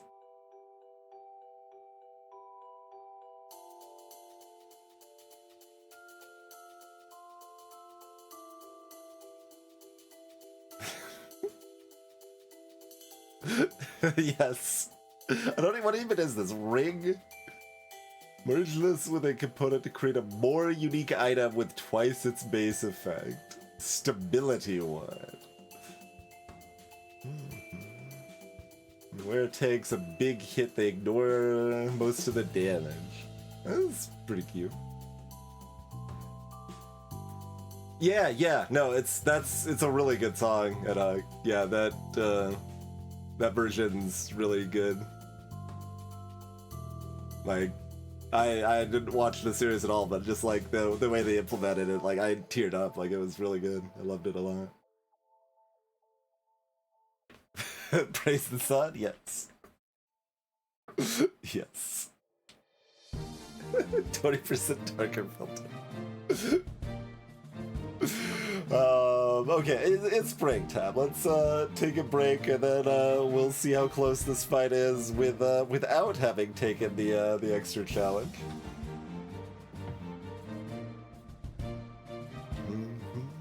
And yeah, thanks for tuning in, and we'll be back shortly. Plus red resistor.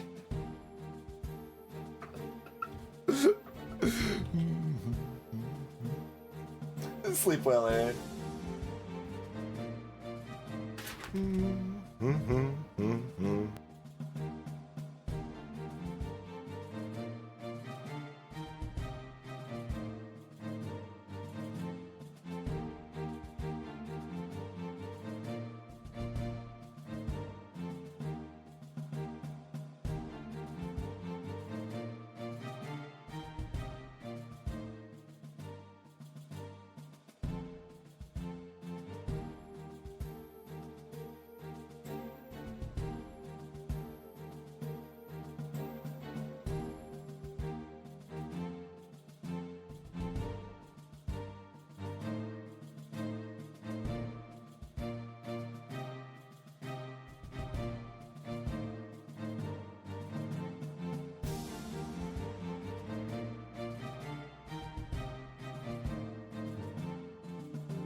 Rightio, we are back.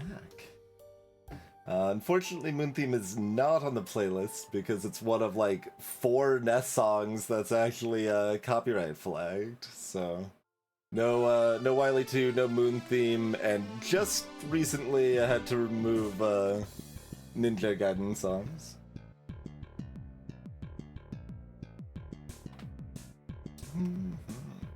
That I don't know, although the Shovel Knight soundtrack has recently been flagged, even though Vert's music is like Creative Commons open, and I don't know quite what's up with that. But yeah, I had no idea on other Vert stuff.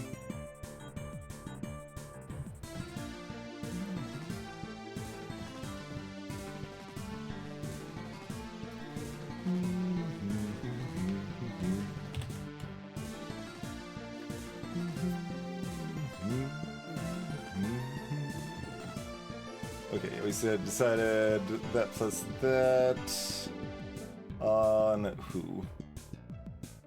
Who wants to use their abilities the fastest here? Like, I assume we still want the Demon Lord situation.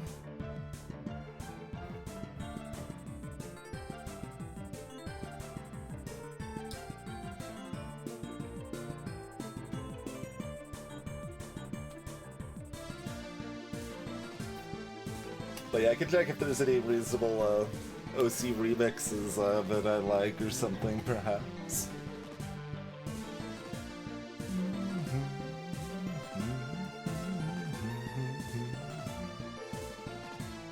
I wonder if the UI breaks if you give a unit like 6 traits.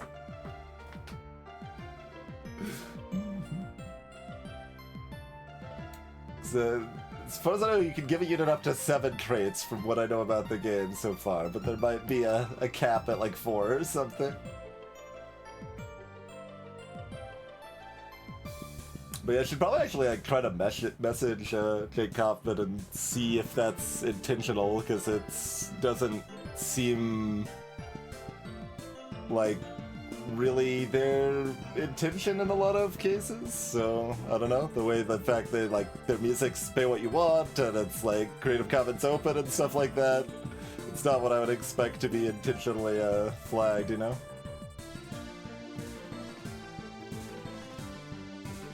We'll see, Kitcheru, we'll see. Okay, so yeah, Sparky could just be a bomb lord.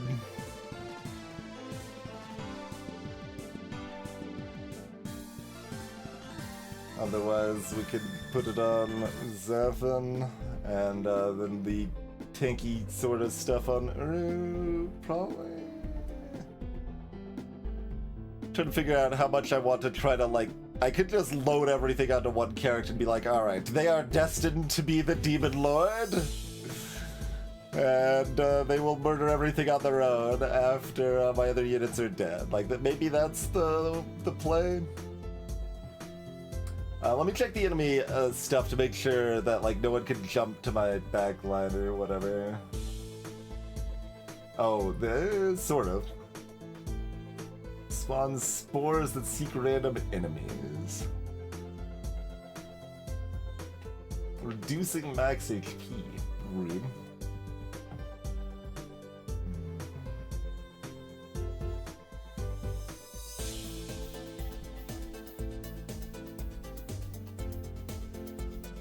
Yeah, we got all this healing garbage.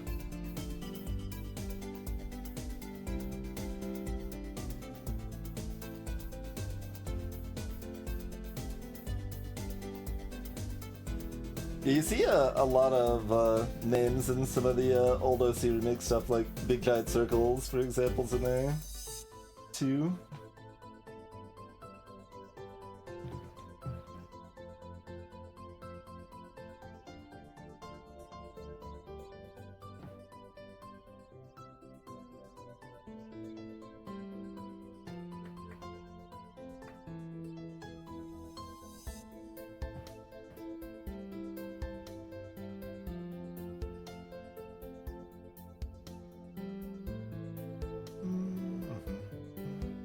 Okay, we gain no armor from the Demon Lord bonus.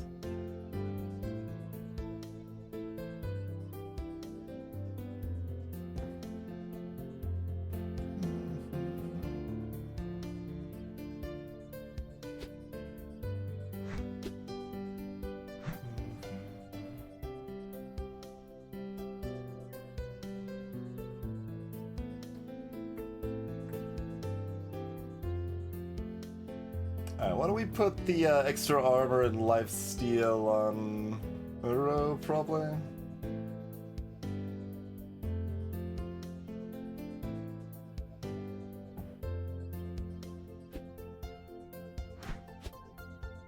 And then the scales on Zathan, and Zathan's probably looking to be the Demon Lord. But Uru tanks for a while before that.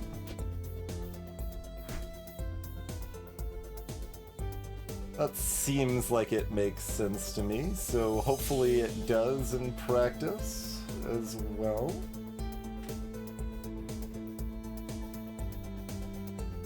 Yeah, you can see that in Tig Source too, the indie game like forums before the era of, I don't know, like Super Meat Boy and Braid actually taking off, and like Journey and stuff before indie games like were actually properly popular. But you see all the like early days, just see I don't know, all sorts of big name indie developers and stuff just chatting away casually and stuff there. And also some, you know, notable but like obscure ones as well. Like the developer of Starguard, for example. The game I still have a speedrun record for, somewhat inexplicably.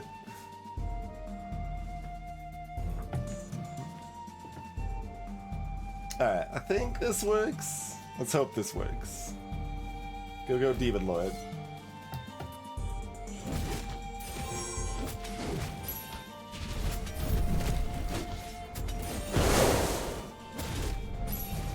Like, our goal is to kill Button and then Demon Lord it up, basically. But their healing is making this very hard, but also we're mostly not dying. Sparky's just kind of jumping all over the place, damaging everybody.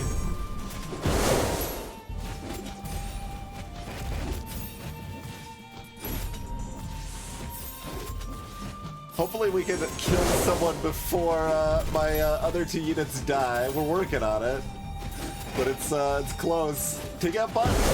Okay, Button's finally down. Oh, and their leader's down too. Okay. Actually, we don't even need the Demon Lord.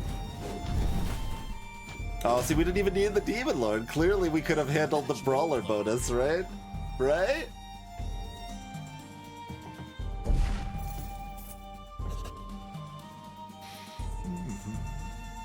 Magic dice or another contract.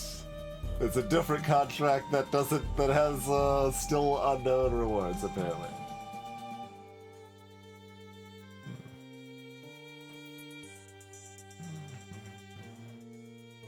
That's the, yeah, you can do the, it leaves these as question marks, so maybe that's not always, comboed with the no power roll thing, but we'll look at the contract again, I guess.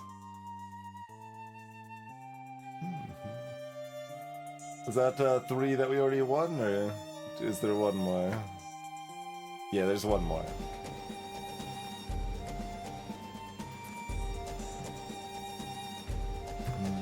Help watered, Goblin Consortium. Okay. Sell an uncommon tier 2. Fritz then. With 2 combats using Fritz. It's a Fade Filer. That's uncommon. We don't even have access to uncommons yet.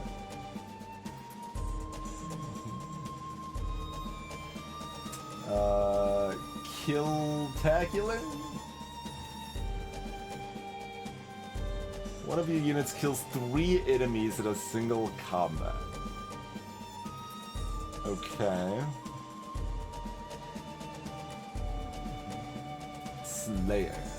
In combat rooms, a hex in the frontmost column gains the Slayer modifier. Attack damage and heals max health on kill. Okay, well. The other 2 are kind of nonsense. This one might be nonsense, but maybe it's easy. Alright. Oh, we do have access to uncommons now. I stand corrected.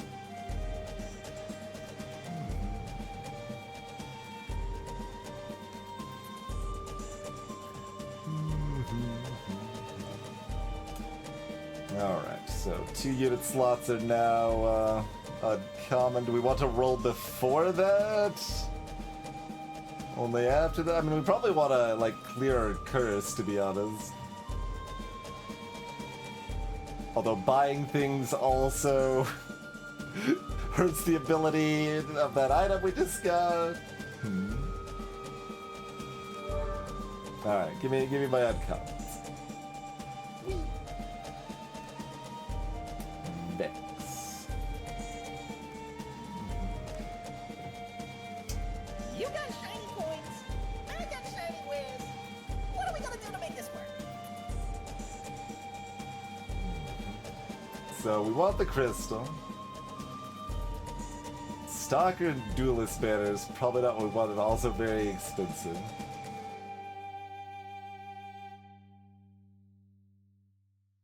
Okay, so that's 2 swords and that's 2 gloves, I guess.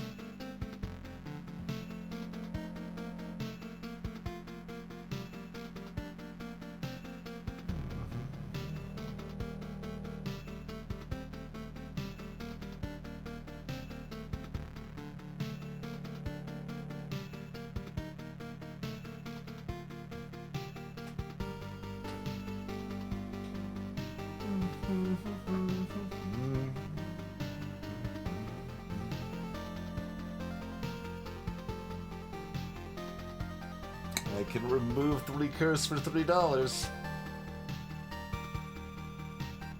Oh, Fusion Gem. That only costs 4. Great.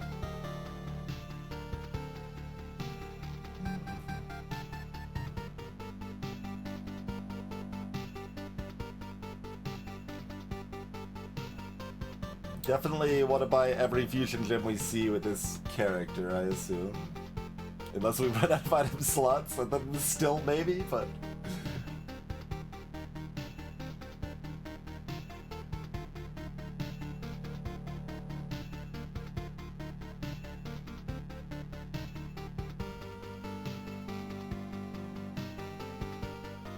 So, just buy Crystal Incense Fusion Gem, and we gain, like, no benefit from this, Serpent Scale for at least a fight or 2, but...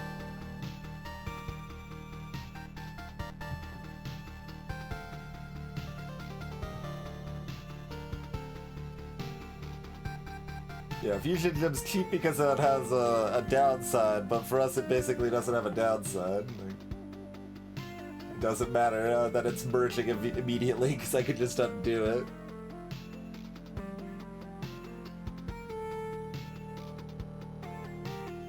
It might also make sense for someone with the trait of the whatever it is, the Master of Arms here, to not have item removers in the shop, but that's a pretty minor thing.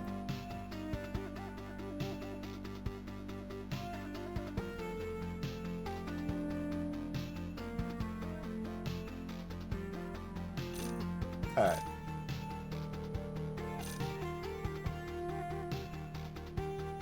And I might be carrying a bit too much that we got this Crystal Master thing here. And I maybe shouldn't care about the crystal, but I'm doing it. I'm caring about the crystal.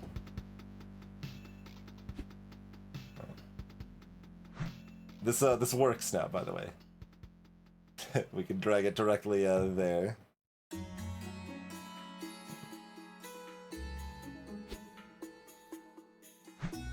Okay. So it made the glove. Made a glove. Okay. Cool.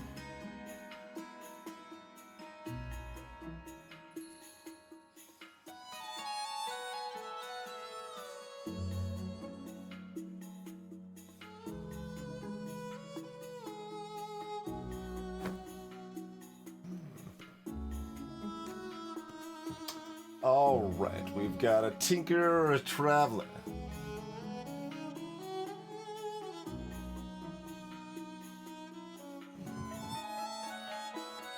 At the start of combat, one of your units and one of the travelers swaps places.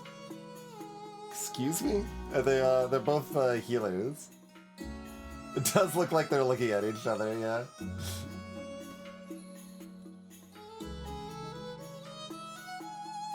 We got health or spell power.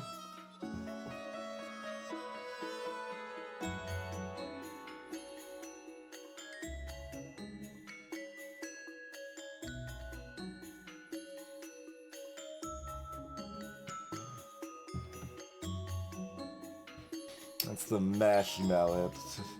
We liked that last time. Do we like it this time?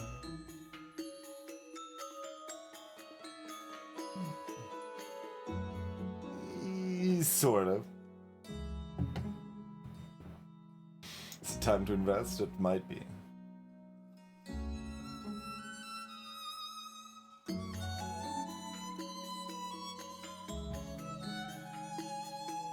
What's our downside of this one? When any unit casts Saw Blade, sweep the field horizontally. Just any unit causes Saw Blades to cut across the field and hit whatever they hit. So favors tanky, maybe, but it just seems chaotic. It doesn't. I don't even know because it also kind of favors high DPS builds too. Help you burst down the enemies before they have a chance to heal or whatever.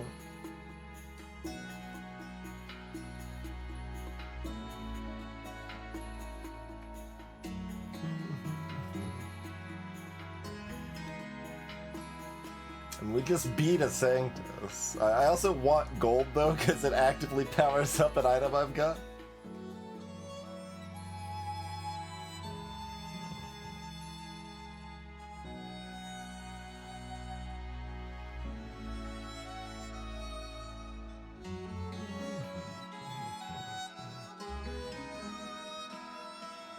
So just a little additional on-hit spell power.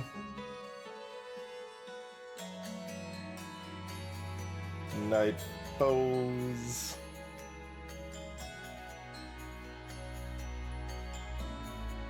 Yeah, like, I mean, I guess the effect of the vault is randomized each fight, but it's...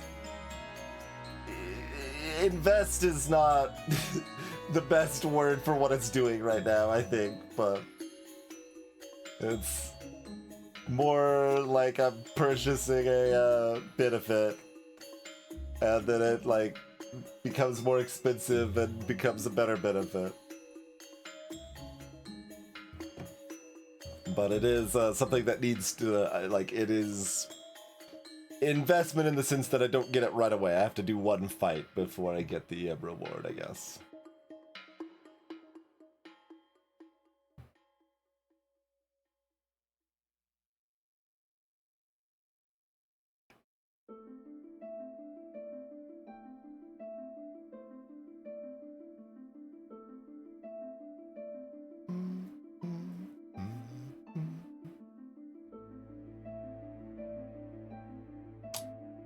I'm a bit afraid of the unit swap. So I guess I'm gonna do the Saw Blades. Like, I'm thinking of the health and spell power is pretty similar value to me.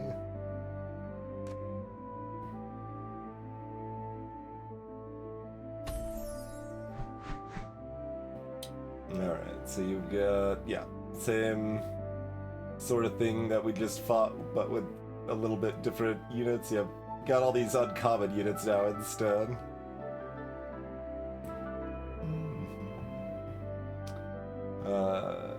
Gains a shield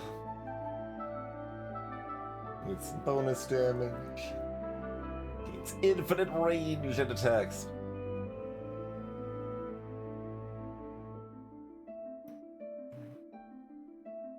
Enemies, Deathwood.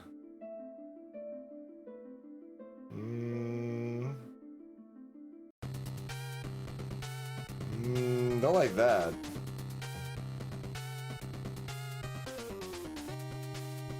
Don't like that.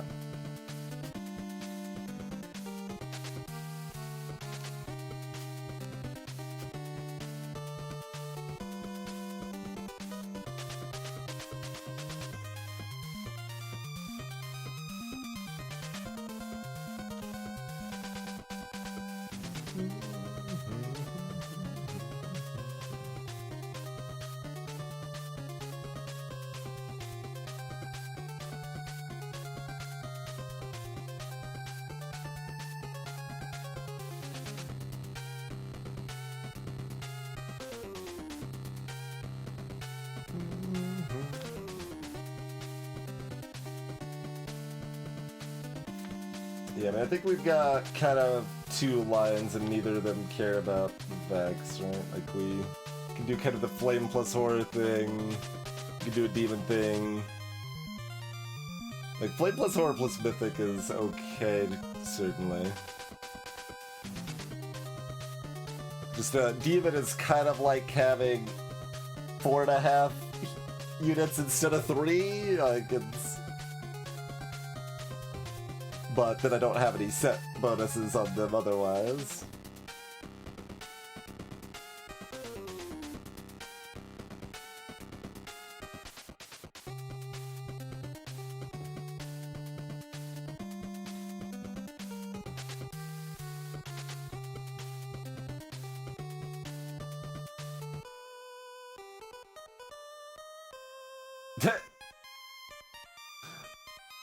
It's a little funny that the extra mana from that is probably a downside.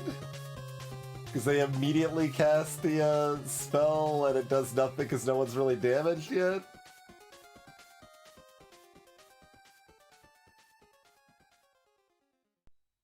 Oh, and you've got... Okay, I was wondering why you had so much armor. Yeah. Tanky jerk over there.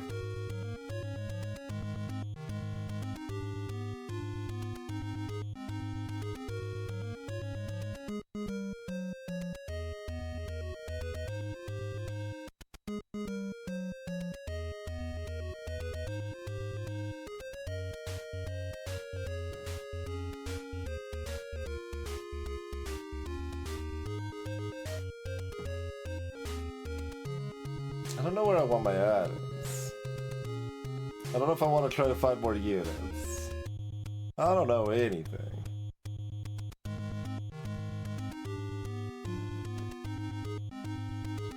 There's only one uncommon demon.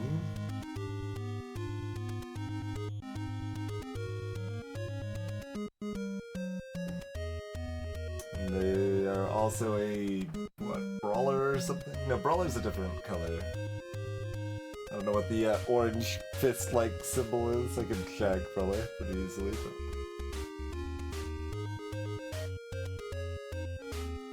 one uncommon flame that also doesn't match anything else I'm doing.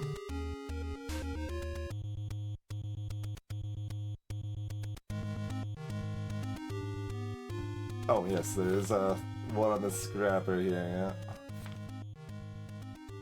Need 3. Yeah, they get the combo hits going. So that would just be however good the uncommon demon's stats and ability are.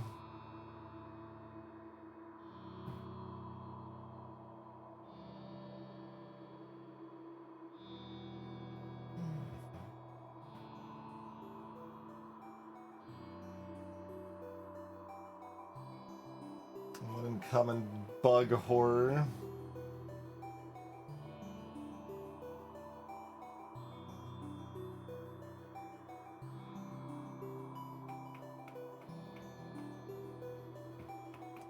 Yeah, one uncommon mythic that we've already got one of. I don't know.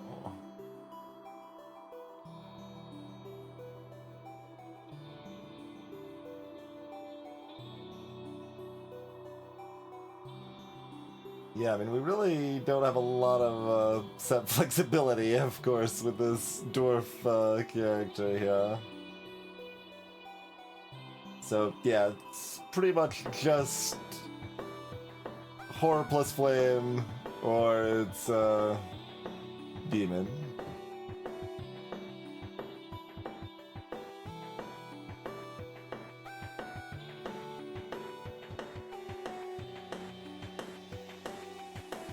So we would just be replacing Uru with a Volcanus to run a horror plus flame.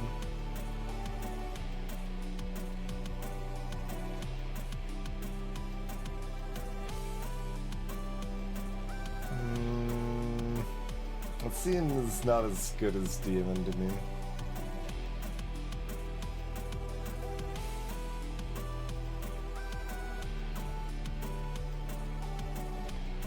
Or I could run only Horror Flame and run Serpentis instead. Which isn't that much more impressive stat-wise.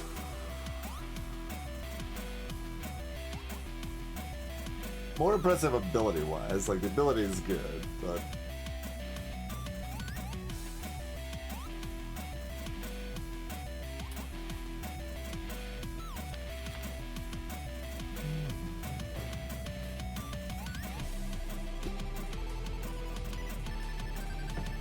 So, what does Gourmand have going for us here?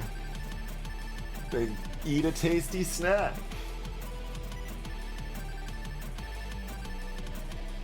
Gaining 250 max HP, which does synergize if they become the Demon Lord. After eating, their next attack pierces all enemies and deals double damage. Sure.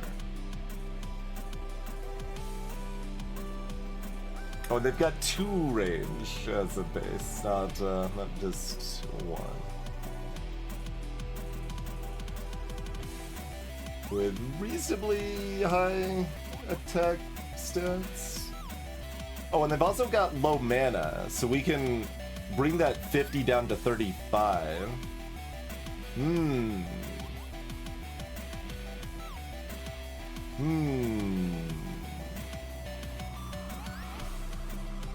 It does seem pretty good, actually.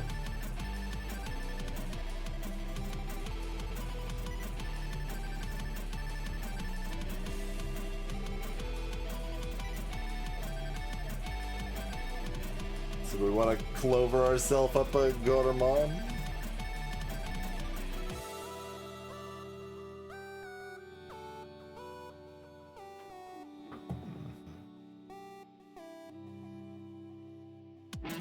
It's definitely working with some of what we got going here.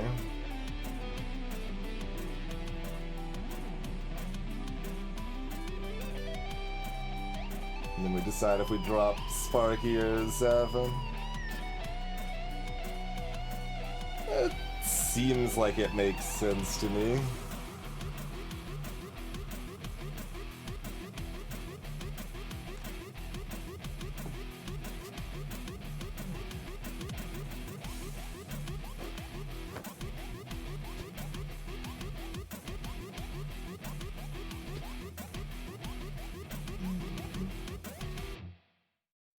People were afraid of the war banner taking a while. I mean, this thing makes you want to just unequip everyone fully each fight and be like, all right, how do I want to recombine my items each time here?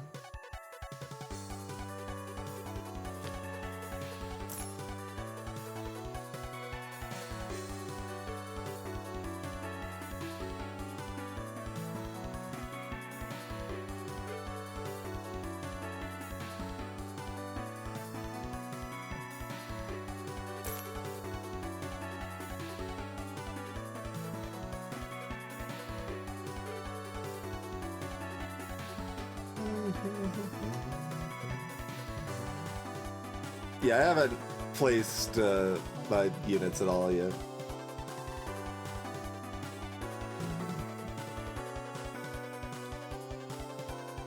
It's Marina. The friend of bear. That gives boots to the head.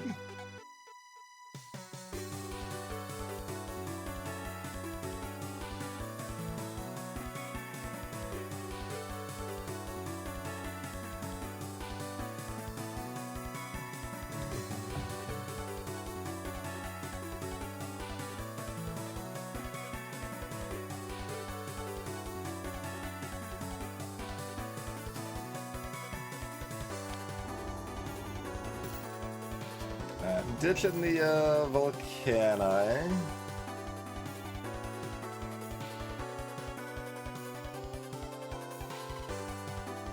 There's the following bonus mythics. Okay, I guess there's maybe some base mythics, but there's 3 bonus mythics per run apparently.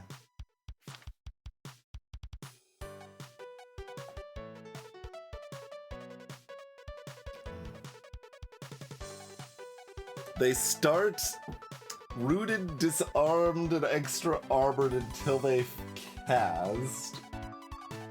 And when they cast, teleport to the most enemies within 2 hexes and summon a murder of crows.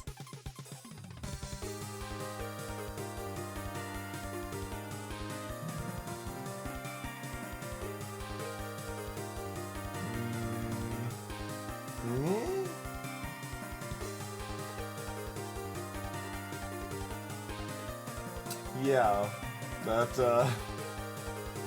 does appear to be fiddlesticks.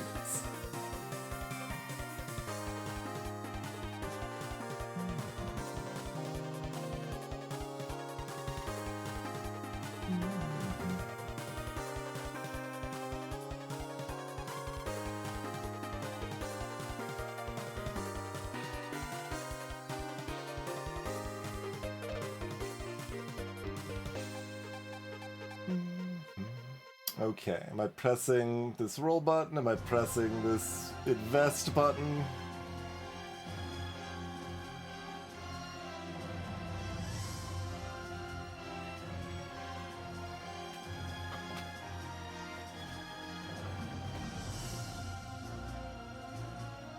I mean, it's not even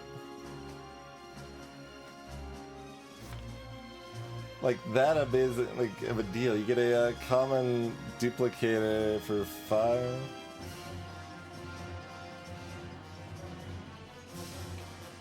I mean, it's not a bad deal. It's just not a good deal. A pretty wide variety, Kuro, when I played League. What I played least of were like bursty mages. That is what I played very rarely. But otherwise, I did the other 4 roles basically. Most often AD carry and support, but definitely had stints in top lane and jungler. Caitlyn was maybe my most played hero. Caitlyn or Misfortune, probably. Janna up there, a decent bit. Soraka, Rumble, Amumu, Vladimir.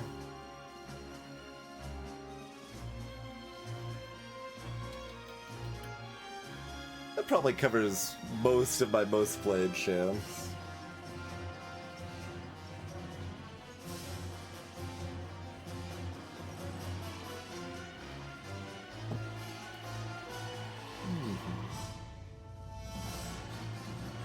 Some of those characters might be extremely different today than they were a decade ago, mind, but...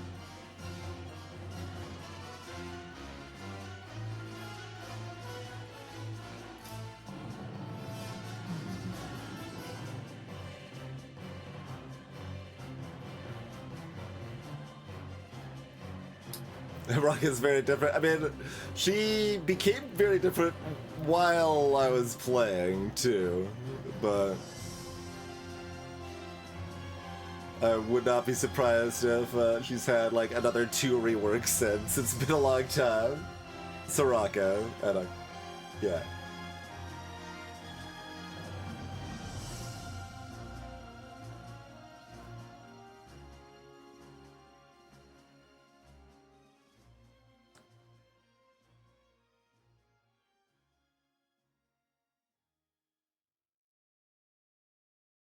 But yeah, we've talked about a few times on stream the period where I was running a Soda plus Soraka bot lane with a friend of mine. I was Soraka and he was Soda, and we would just utterly dominate with that. We won 44 out of 50 games with that setup. That we were able to play with that before Soda and Soraka both got nerfed, basically. Because they were both very strong, but because their supports, it took everyone a very long time to realize that they were OP.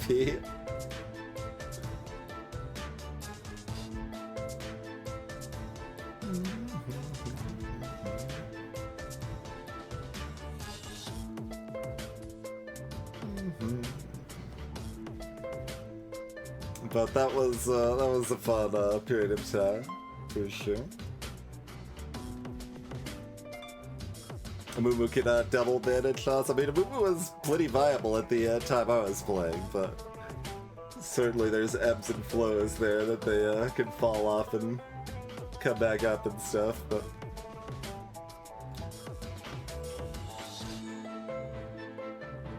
I mean, the most notable at the time I was playing is that, like, Evelyn was utterly worthless for a year and a half straight. Just, like, unequivocally the worst champion in the game for a year and a half.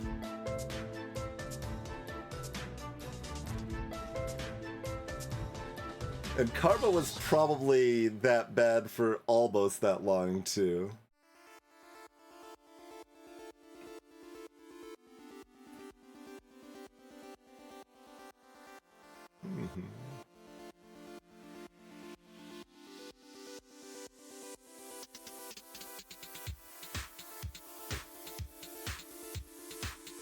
It was definitely a spot where, like, I did understand the logic of, like, they didn't want her to be too strong, and, like, it was a problem that, like, various assassins were too unfun to play against and stuff, but they could have still just done, like, okay, here's a small buff so that she's at least playable but still kind of bad, and we'll rework her later or something, instead of leaving her in the game but just a pure trap that no one should ever play, right? But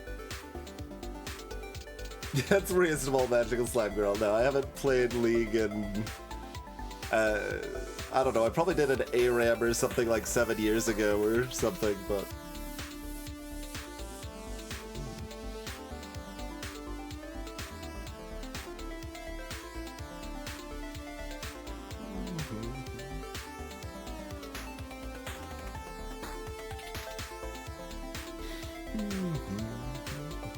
I don't know if I want to roll. I kind of want to roll.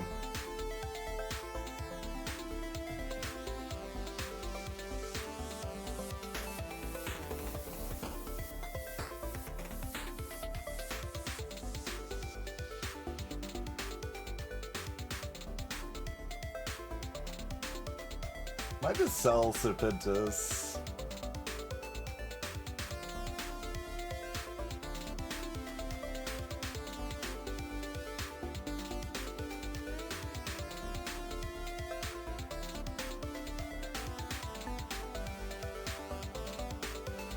That's kind of wild, I know.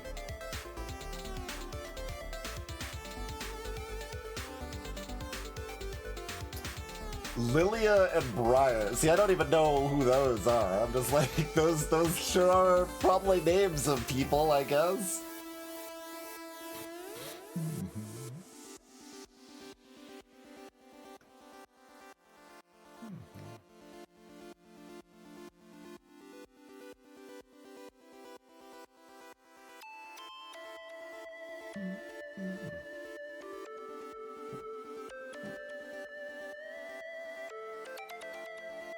If I were to run a mythic, what's we're at 4 units? Would I rather run Hugo or the Serpent?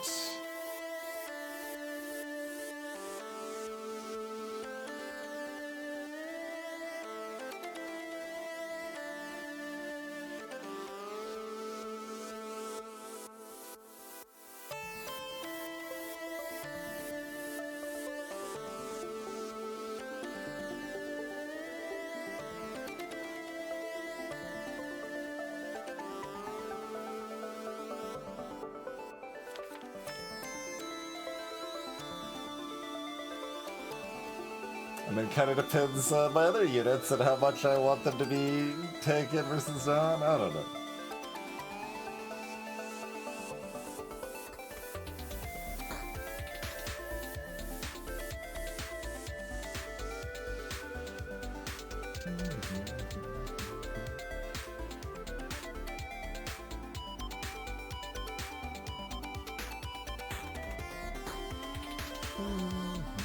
Basically, if I'm gonna roll, I do want to sell off one of those, I think.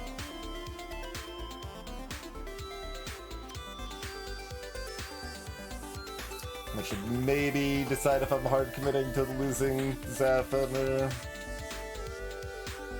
what for the Gourmand thing. Like, since power rolls are pretty strong, if I limit how many units I have, I can take advantage of those quite a bit, it seems like. Hello, Garrison. Actually, let's see.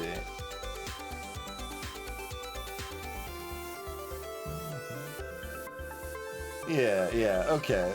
So if we want to exemplify what I was talking about as far as playing a wide variety of heroes when I played League back in the day, we've got I've got this.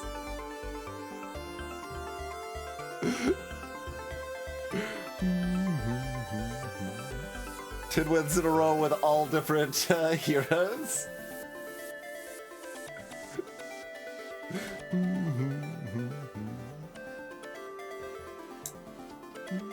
Played a moderate amount of Irelia. Didn't really play that much Nasus or Galio. Some. Yeah, that was Karma. Yep.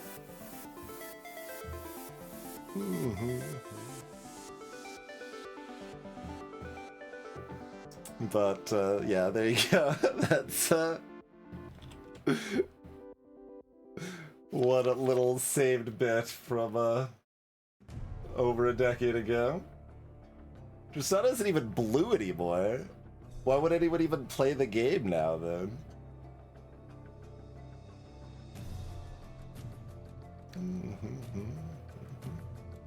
There's a Soraka damage chart.xls is also a file here.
What's that crystal plus crystal? Oh, 10 more cost reduction. That's interesting.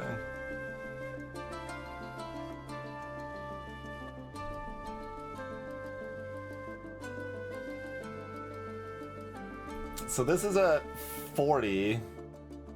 I can bring it down to 25.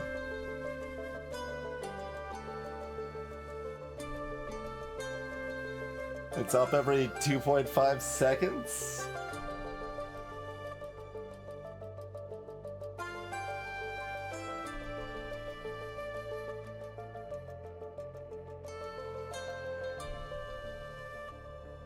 Yeah, I'm counting the mannequin, but yeah.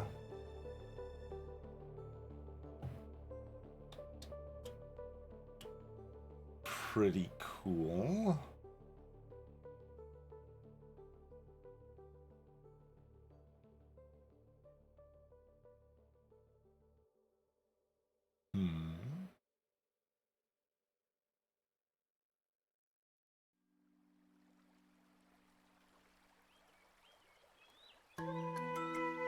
Means attack speed, spell power, lifesteal.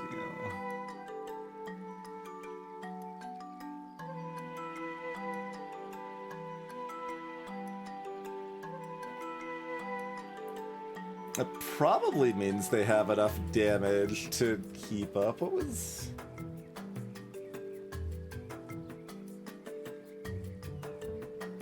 There's no...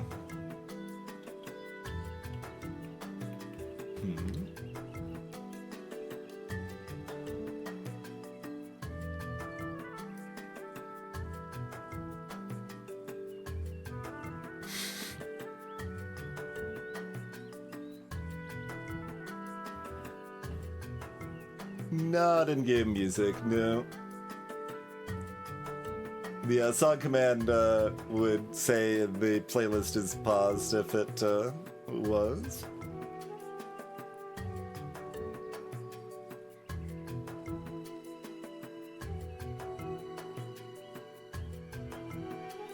Thunder Dirk. Oh, we can start, like, stacking attack speed on Gourmand too. That's an option.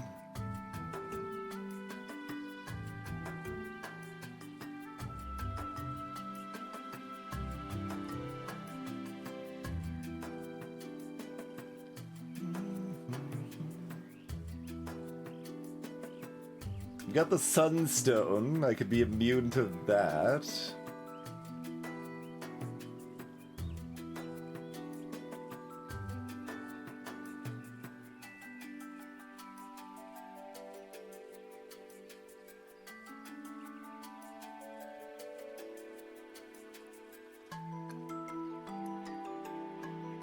Like, mostly I'm just, like, pondering, like, can Gourmand 1v3 and actually do enough damage to outpace their healing if they're the last one left?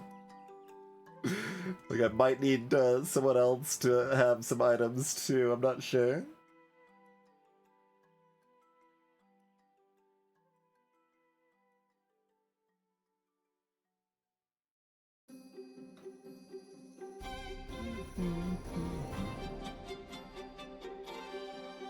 I'm not getting any, like, perma-gain stuff.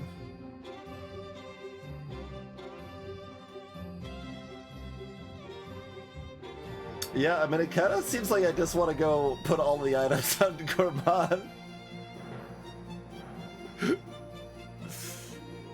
I guess one item goes on somebody else.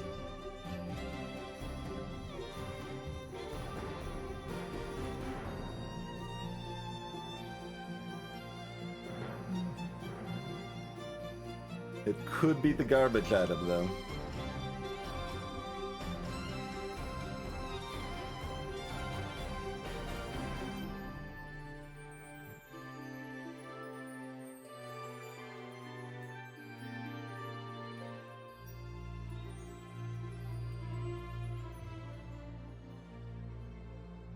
So this is, you know, approximately another 3 mana regen.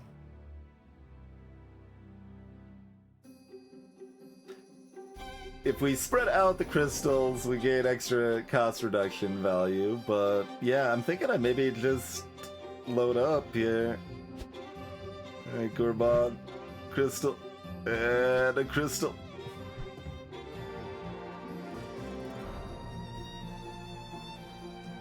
Does this mean I should be rolling to look for more Gorbons? Probably.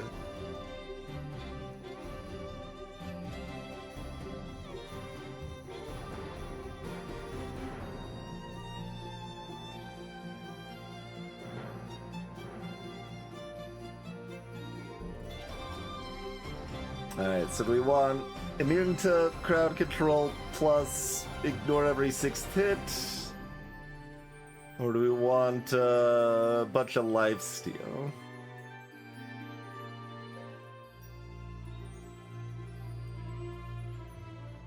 Bunch of lifesteal plus then we'd run double gloves so that they would just be stacking up a bunch of extra attack speed.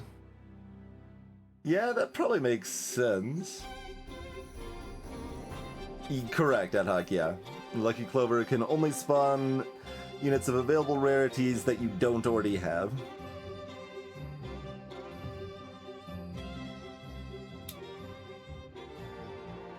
And you get to choose.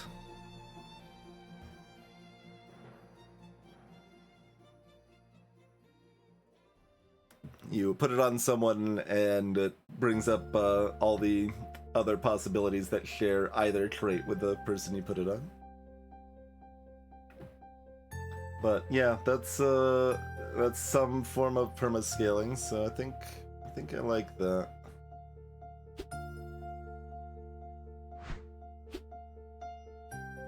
We attack very fast, we have lifesteal, and we make a bajillion health. And then someone else gets 2 armor and 2 spell power.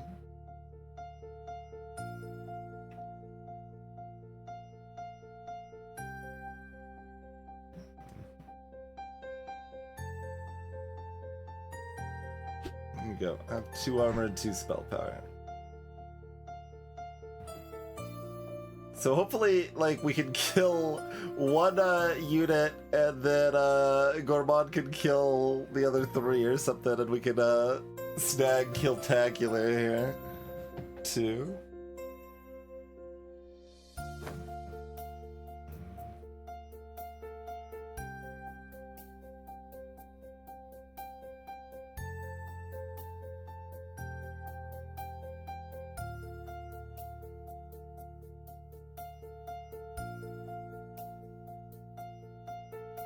Alright, is there... How do we feel about Zaphod versus Sparky? Like, Sparky is tier 2 right now, so we want them right now. I'm just deciding, like, if I want to get rid of Zaphod and give up on them forever, or, I might be leading into the power roll concept a little too hard, so... that certainly might be the case.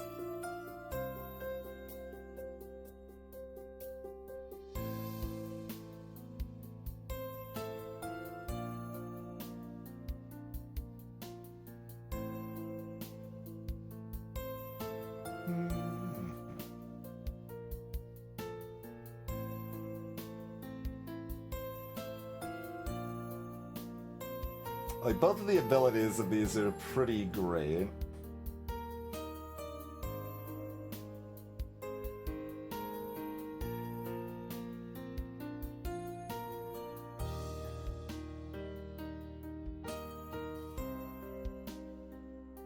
One's greedy, it can make me money. Like, we're not using either for a while, and possibly ever.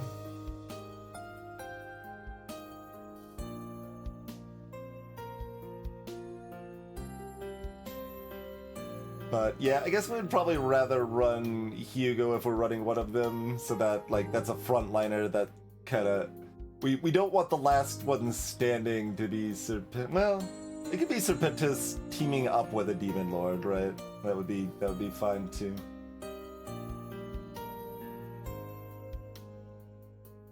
So I guess that's not actually a consideration on that front.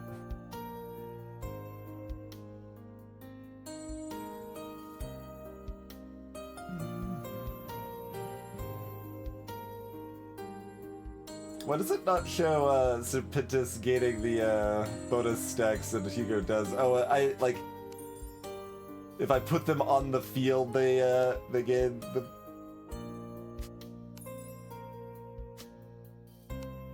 Okay, that's just weird. Just not refreshing quite cleanly. Okay.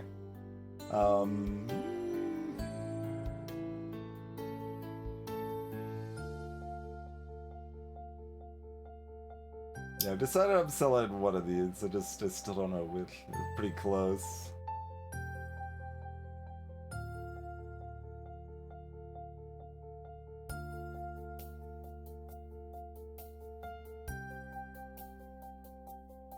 Tankier is probably better if we believe in Gourmand long term. Are we doing the thing that I'm like trying to go all in on a uncommon unit as soon as I see it and it looks appealing? Yes. Yes, we are. Okay, I'm gonna sell that. I'll still leave Zaphod open. I'm gonna roll at least once here. Yeah. The invest doesn't seem that great. I still might do it at the end, but I would want to roll first and figure out if I care about investing after. Okay, I'm gonna press the button again. Making me second guess myself. Okay, this is a power roll. So we're guaranteed to get something that we've got. So let's do it. Here we go. Okay, it's the worst option. Rude.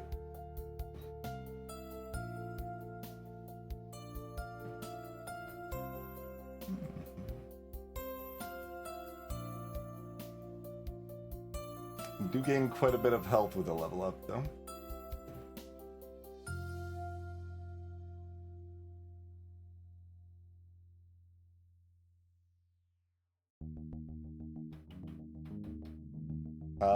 We're not gonna find two more Gourmands here.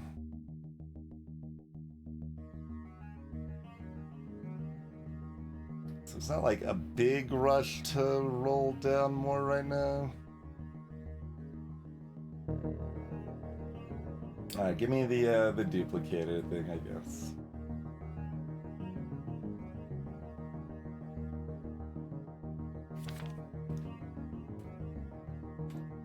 Alright, let's see if this plan actually works now.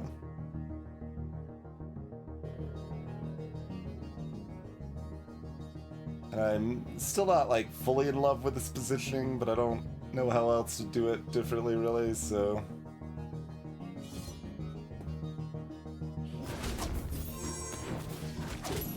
Alright, snack time. Snack time. So many snacks. We're already at 2,000 health.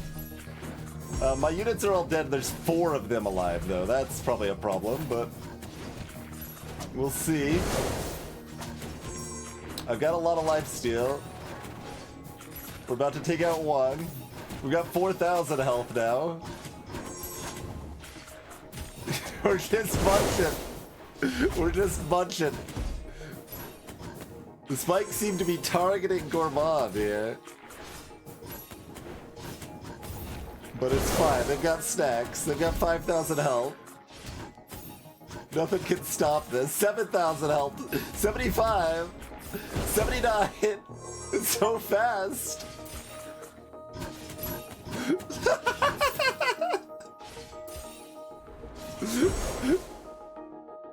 I am dead.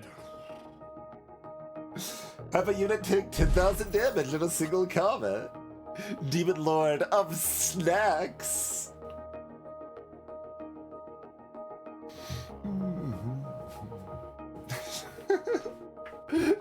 Yeah, it seemed like it was interrupting their ability to attack. It was kind of interesting.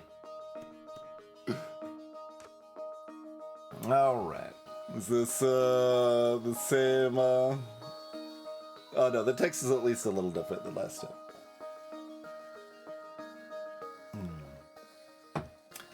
You find yourself in an unusual oasis where two Daya seem to be arguing about something. Kyodini, a storyteller of much renown, appears to be scolding the young Daya engineers, Sky, and the importance of preserving the environment. It seems they do not approve of the artificer's love of mechanized magic. The genie beckons you closer, imploring you for your opinion. You look like a nature-friendly dwarf. What do you think?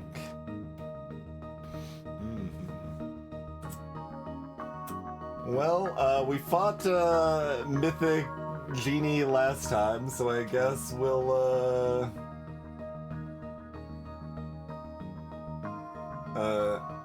fight the other one this time.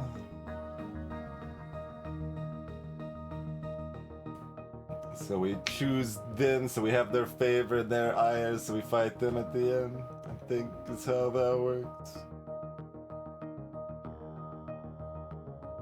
As Sky heavily clanks away, you wonder if you made the right choice. Sky throws her hands up and grumbles, her suit making a series of angry huffs and whirs as if it was annoyed too. Whatever, I'm going back to my workshop. At least they appreciate me. As she sums off, Kyodini shakes their head. She's young, she'll cool down eventually. Now that that's settled, I have a gift for you.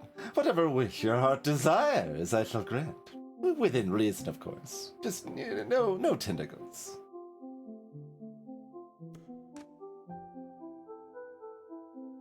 You can be wise, powerful, or hear a story.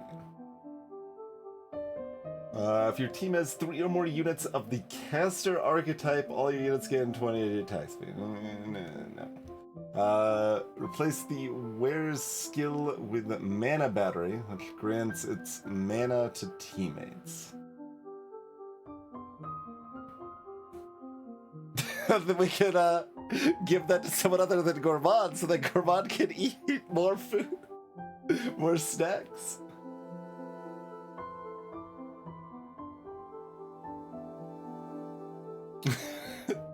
If any chatters wanted to hop in some So Clover, you could hop on the Discord.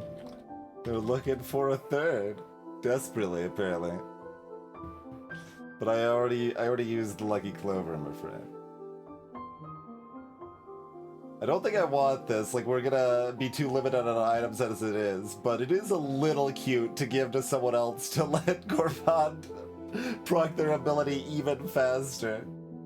I think that probably starts becoming a downside, but I don't know exactly. Okay, we can get their special mythic friend there, and some further benefit later.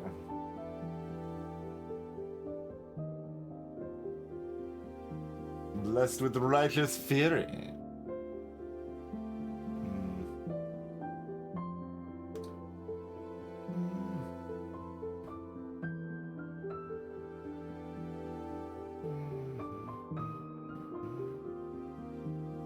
I mean, that's like $2. Are we just like selling it off immediately? I don't...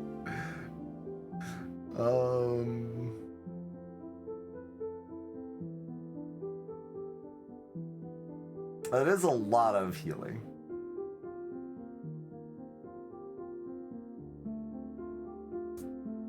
Wait, what is it?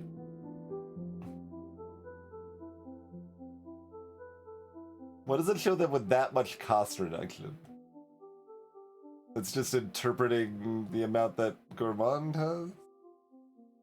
Yeah, okay, so that's just not showing accurately.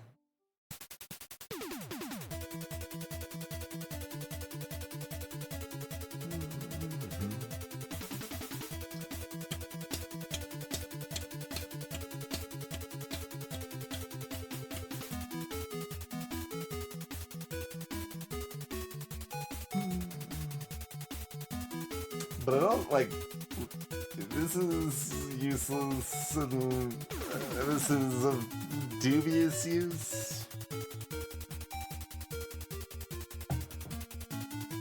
So I guess I'm choosing this story and hoping the later benefit is good. Because I don't think I want Pengar Ban, but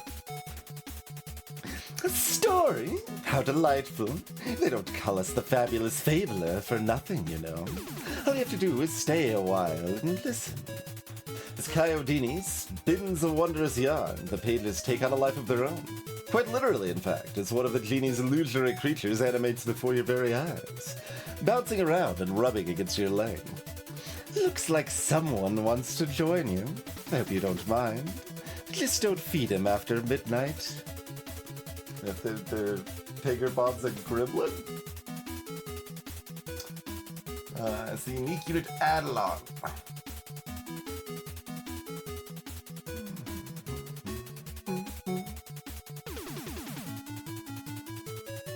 Oh, right, yes. The I'm not referencing my Gremlins lore correctly. My apologies, Kitty Catastrophe.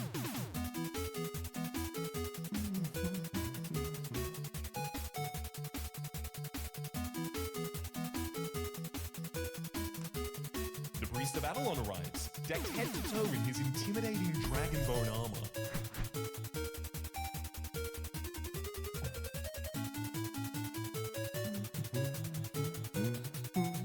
Boss gains an additional health bar.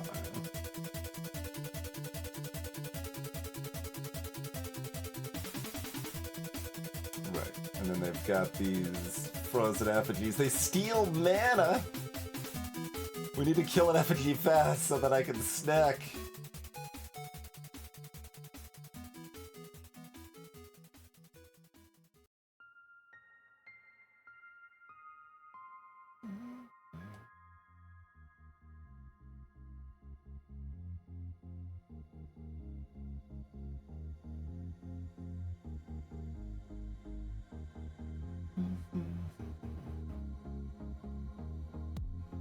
I mean, am I just still leaning in on Snack Lord? Yeah, probably. Seems like I still believe in snacks.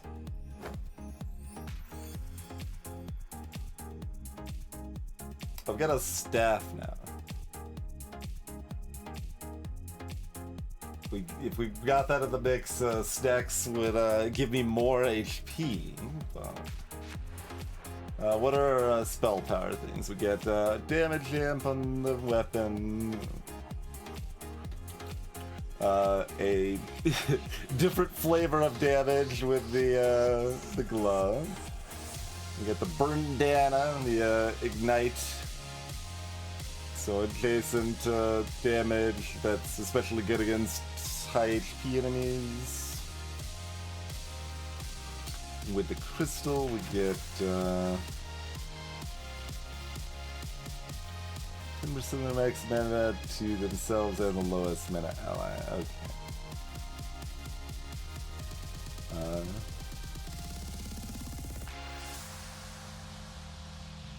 Nah. Wand o' missiles.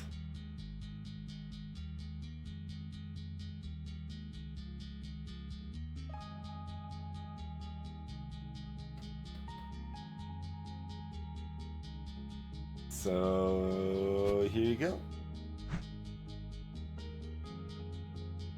Like, I'm hoping fractions matter here, because it still says 4%. But the hope is this is like 4.4% now or whatever.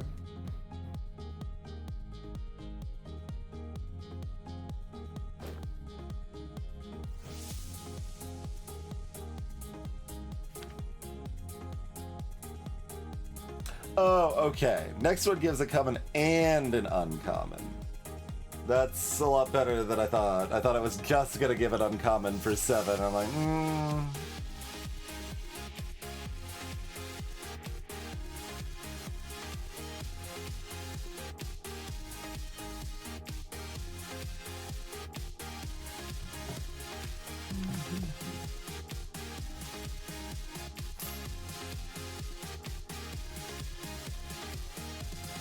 Yeah, I'm pretty committed to Demon Lord stuff, so I don't think I'm really investigating any of these other options.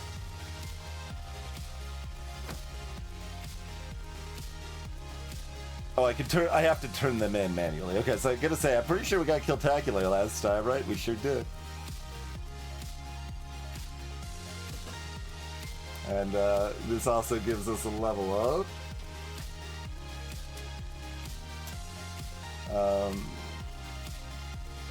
I'll just go ahead and turn that into.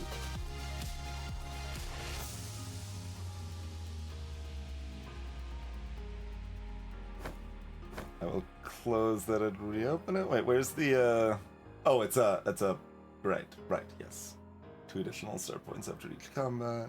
Did I have that a turn sooner? I didn't think we had to manually turn them in. It's kind of weird, but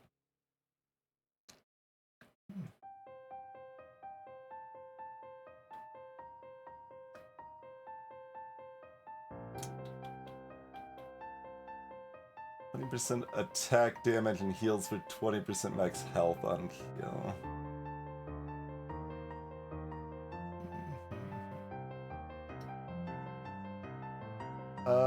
Yeah, there's not really a problem with starting over there. Great. Now let's actually look at the level up, which we can reroll if we want. So gain the health component, units with an equipped meat. Gain more health. Gain a Gourmand and a Demon War Banner.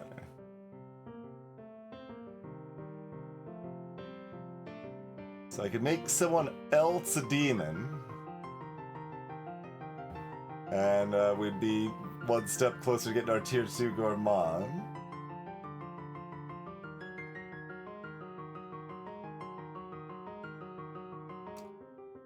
That would give me flexibility to get another set bonus, probably, but it would take an item slot to use it.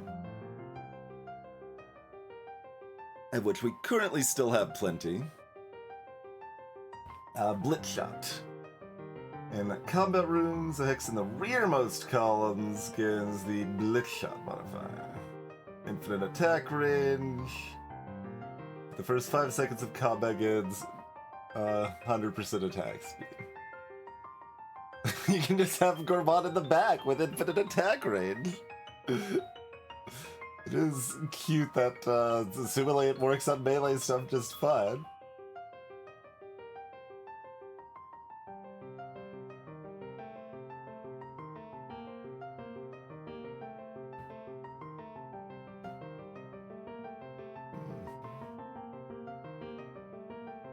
Interesting.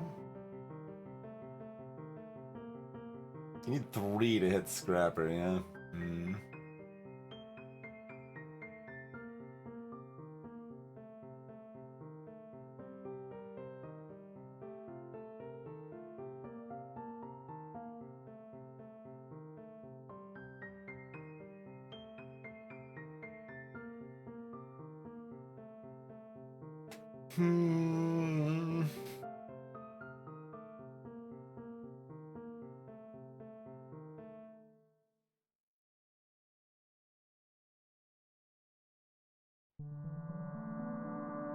And none of the scrappers are even the ones with the triple trades.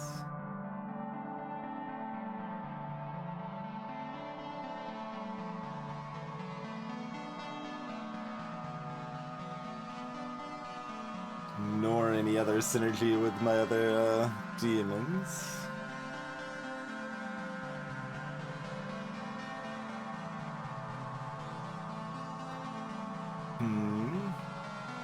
Just try to think in terms of like what I could put a Demon War Banner on and like care about. Putting it on a mythic, I guess, would be the thing that would actually make sense, right? Yeah. So I could get immediate value there. Just chuck it on like Hugo or something. Then we've got a mythic on the field. And an adjacent ally. So we could probably guaranteedly put that on Gourmand if we would like.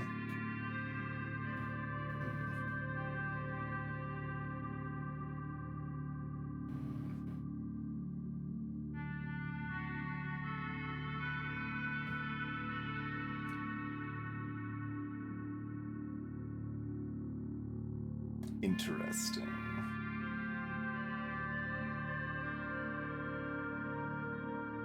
I guess it's Demon Mark or Randa.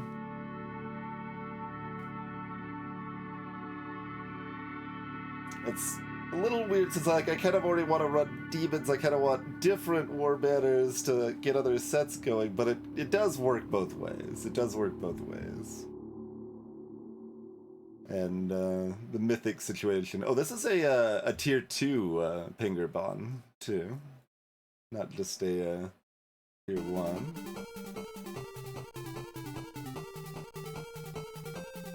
Interesting.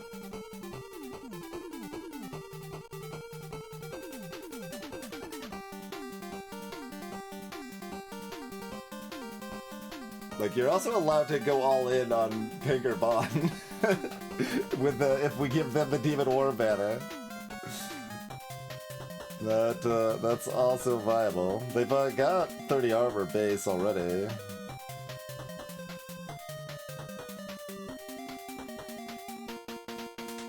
It's possible that makes more sense. Alright, I'm seeing enough potential there that let's just choose this and go from here.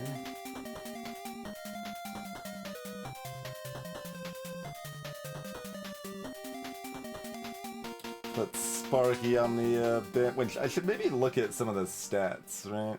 No, that's the loot summary.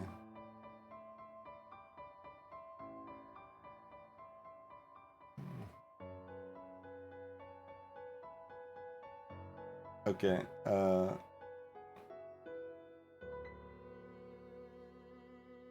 I turned off the damage chart. I was like, wait. Alright, Sparky did at least out-damage Uru, but they didn't do much. Yeah, okay. That's kind of what I was figuring here.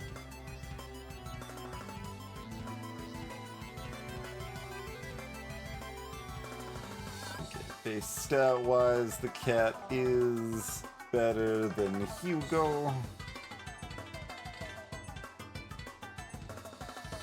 They use their ability a little bit less often.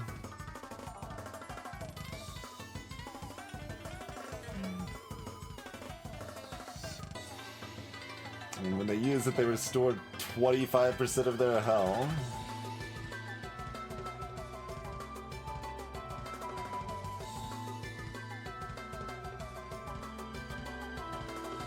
It's pretty great.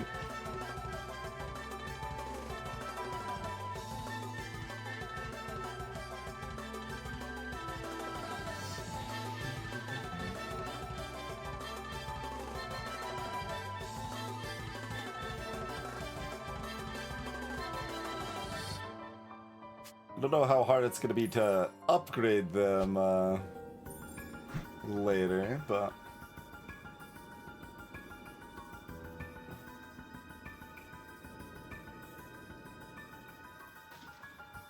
Okay, if they have to have this item, then they can't, like, load up on all the other items, which is a little sad.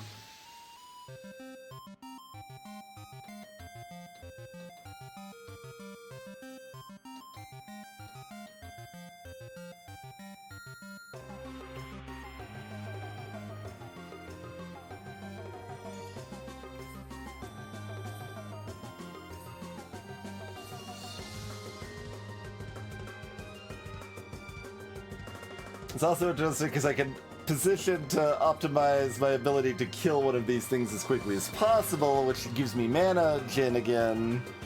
But then I get worse bonuses from the Valor or the this little Slayer spot.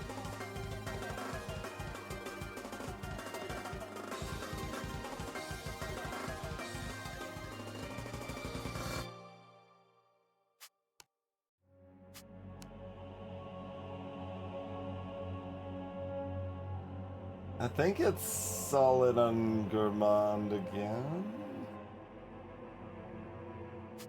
We do this to guarantee Gourmand is valorous? Yeah, probably. Just walk up and start beating that.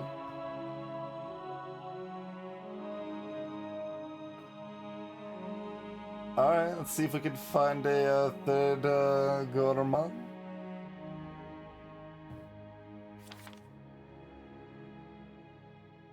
Oh, I maybe want to sell off some of this other stuff now.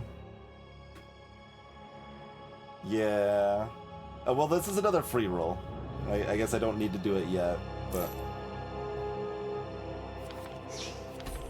Easy peasy. Do I just invest? Give me some more dupe tokens.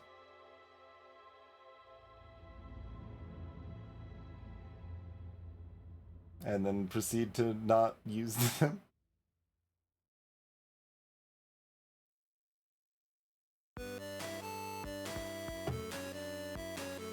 Sure.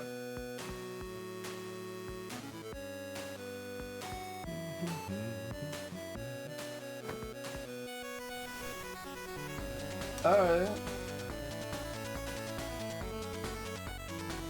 This is still probably fine. I'm still like, I'm like a little like wondering like, when is this going to horribly backfire on me?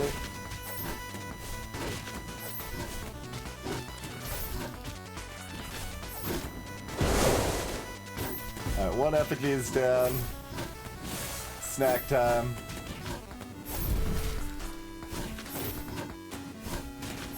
Yeah, the teak is down. Or the bark. I think it was a bark actually. Snack time.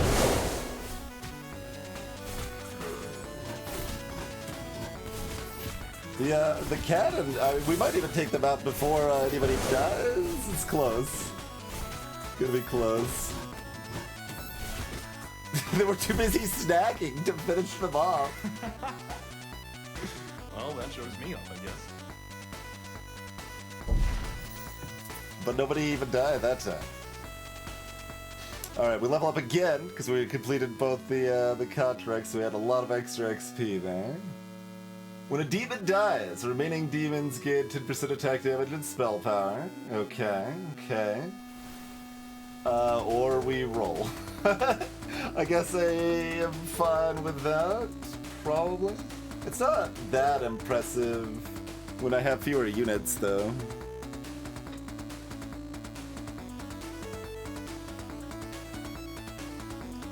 Greetings, Baba Dunga. It's both, yeah. It's primarily PvE roguelike sort of experience. Basically, like, what if Teamfight Tactics was an auto battler sort of thing, right? But there is a multiplayer mode as well that was added, and apparently is at least decent. But I haven't had a chance to try it out yet.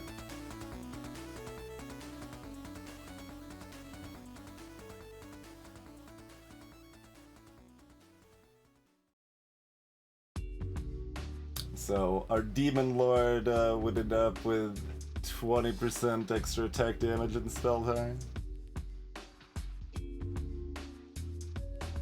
Whether that's Gourmand or Cat.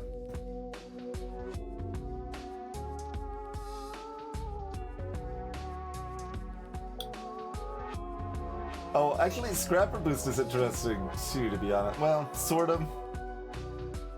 Scrapper is one that, you know, benefits the scrappers. But making Gourmand Scrapper activate is neat. If we're loading all the cool items on them, you know, but... Greetings, Cinemio. Otherwise, we get 8 money that I can just get rid of those units. We probably don't care about them at all.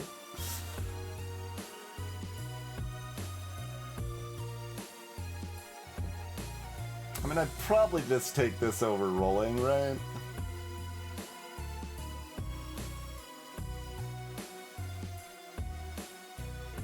Yeah, probably. Alright. Oh, okay.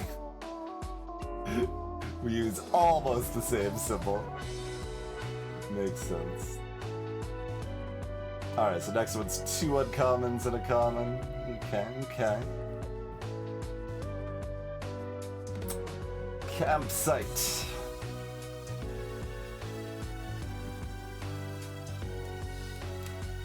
Let us sleep and snack.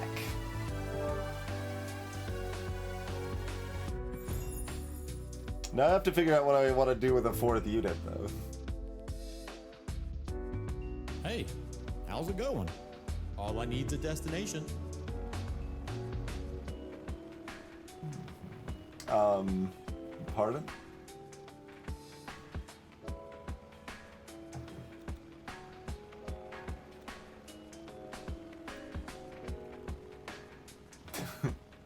So each destination has a unique mythic. All armies in this region will contain one of the traits listed to the right.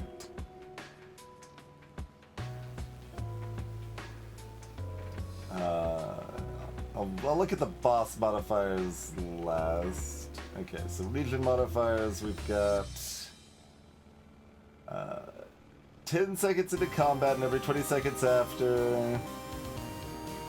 The Transmotivator swaps the units nearest and farthest to it. Okay. Great Furnace. After 8 seconds, the Great Furnace activates, dealing 200 spell damage and 30 attack speed to all units. That's probably bad for me. Crystal Heart. Every 5 seconds, the Crystal Heart pulses, granting all units 25 mana. The first pulse also grants 15 armor. I don't know.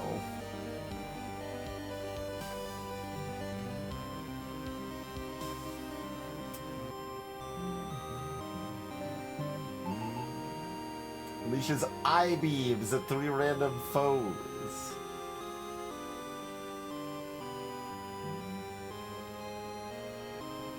Stun, then shred, stifling knight, or hobble at random for 5 seconds, and that 5 seconds goes up with spell power. Cute.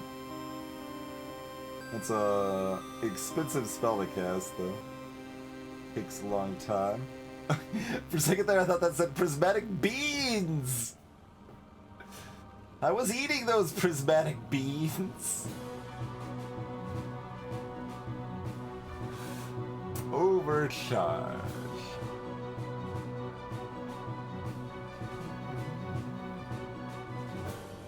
Cleave attacks. Sure. Director Glog.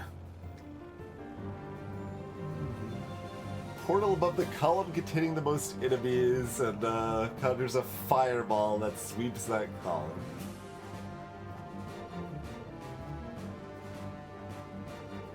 Disarmed. They just can't attack for 3 seconds. Cool.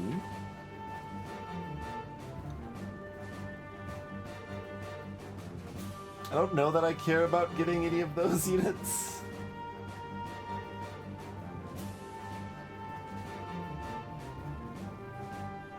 I also don't have a very good grasp of what type of units would be hard for me to take out.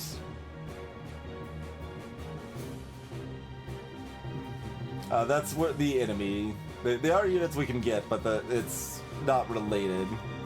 The traits we're seeing are just the types of enemies we'll see in the region. Okay, what are the boss modifiers? Monarch's gargoyle minions start combat by flying into your backline, taunting them. Kinda rude. Yeah, I guess these are the, not a thing we'll be, like, seeing in the shop by going to that area. That's the, boss we'll be seeing. Boss's Cloning Hex copies one of your units.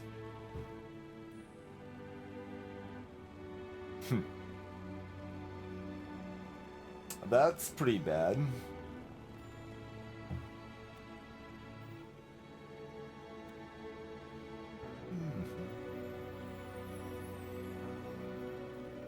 Stratomatic is not part of the fight and grows stronger as long as conduits remain in play. Curious.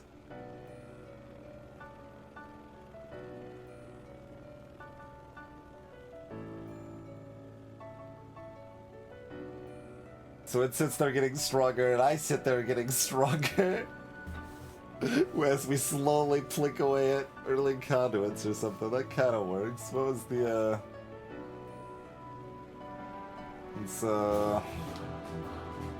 spell damage and attack speed to all units, which is kind of bad, but not that bad, probably. Maybe we do go with that one then, because the, boss seems easier than the other ones. Alright, let's go to Clockwork Injuries. Ironically, you find a dust bot sweeping the streets beneath great billowing smokestacks. We got a cool cultist. Or an Order Templar. Giving us a shh and stifling our units. Stifled units can't gain mana or cast their spells. Excuse me? But how am I supposed to snack?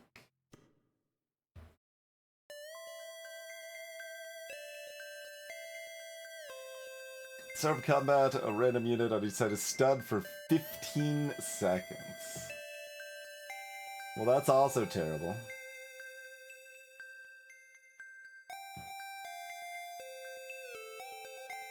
And they might also have a Demon Lord thing going on.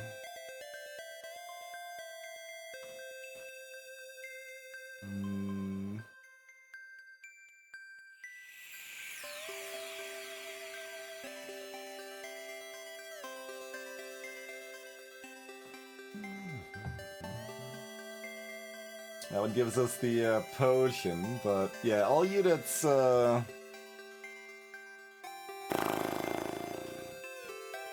can't cast. I don't know about that. Oh, and we will have four units.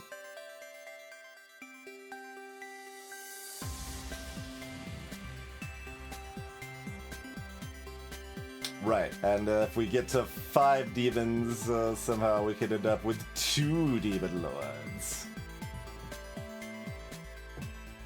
But in the meantime, we can have double mythic, and that's probably sensible-ish. Otherwise, like, Brawler would be passable.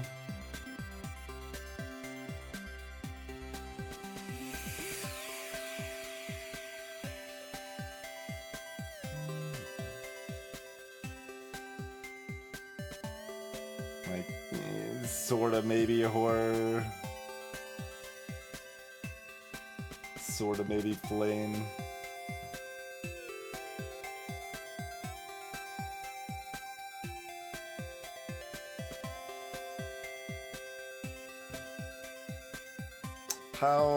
How much do I need to snack?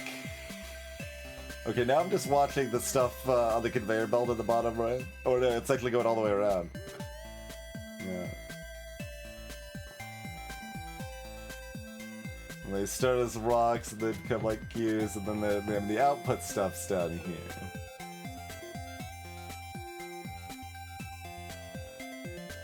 Alright.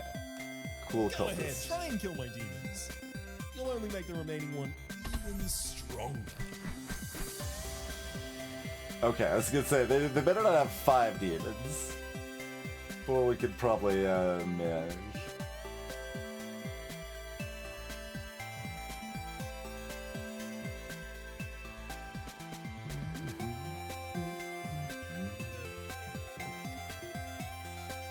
Oh, this spot's still up here, huh?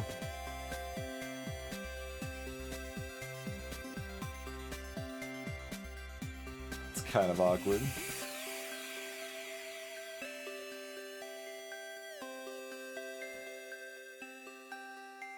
Like, do do I do this, maybe? And I do get to put another unit on the field.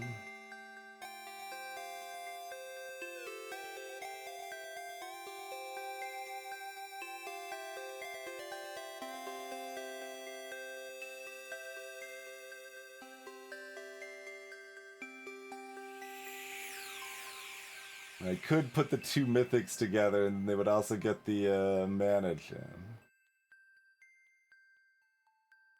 I could do that and instead go all in on Cat instead of Gourmand.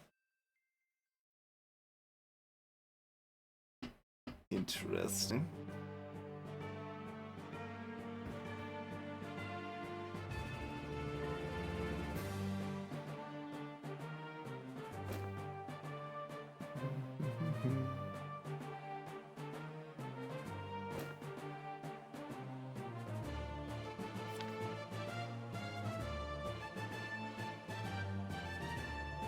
Never like getting Scrapper online, are we? No.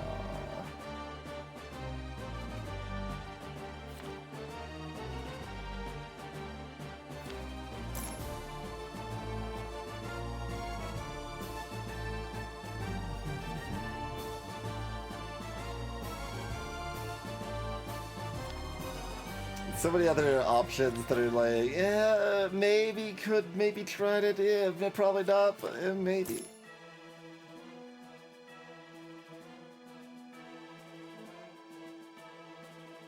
It's a double jabber, but Reptile, I don't think that's it for our limited unit size. Greetings, Quake.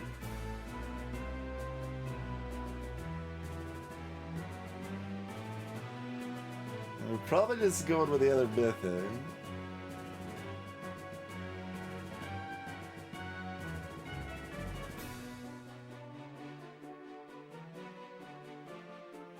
They too have a snack lord.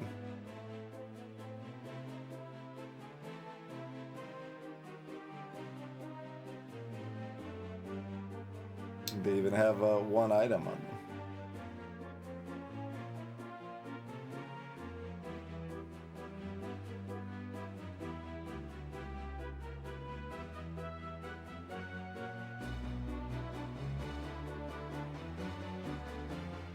What are these things?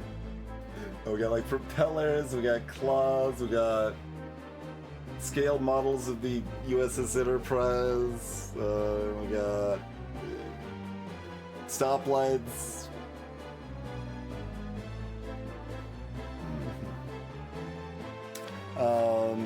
We got break time. We do have break time. Drums, yeah, that's better than stoplight considering there's only two, but I was like, it's kind of. Anyway, hope everyone's having a comfy time. We'll be back shortly. Continue this run.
Rightio. Appreciate your patience, folks. We are back. I am now standing. I've rigged up some backing on the microphone that hopefully means the audio won't get worse while we're standing.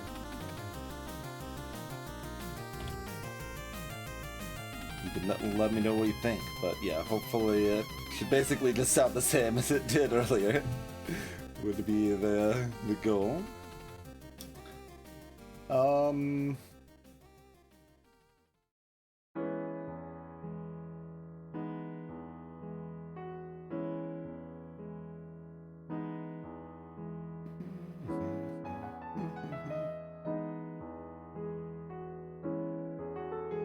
Yeah, I mean, it kind of feels like I want to be all in on at least one of these, possibly both of these.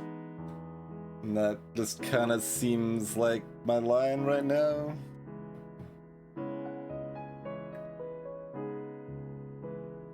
So... I mean, there's two rare tier demons if I want another one. I still might need one of the common tiers.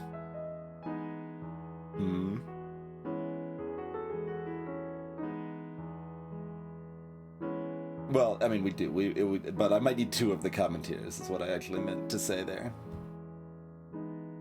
If we end up trying to get to 5 demons.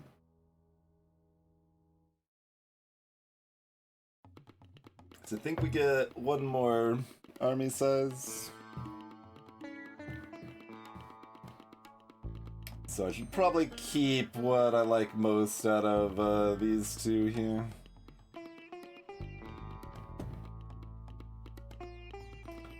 I mean, I like Zaphod more, but Sparky's already tier 2. What's engineer? Turret. And that does only require 2.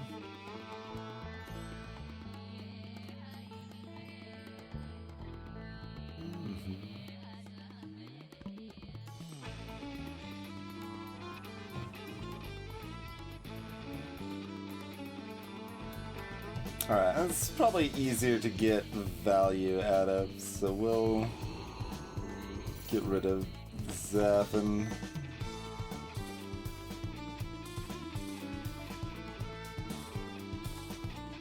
Give me at least one roll here.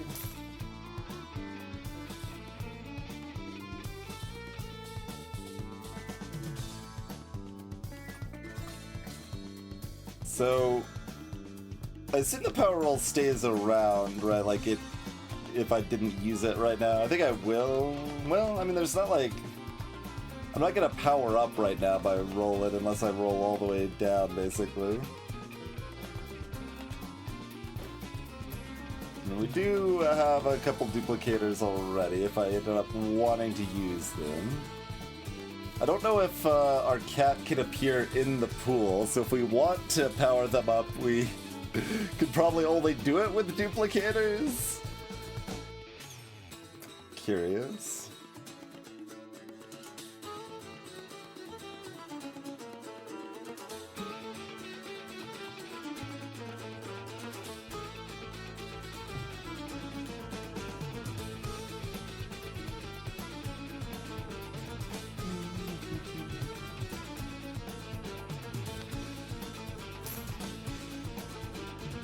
Of course it's Sparky. Alright, get on over there, Sparky.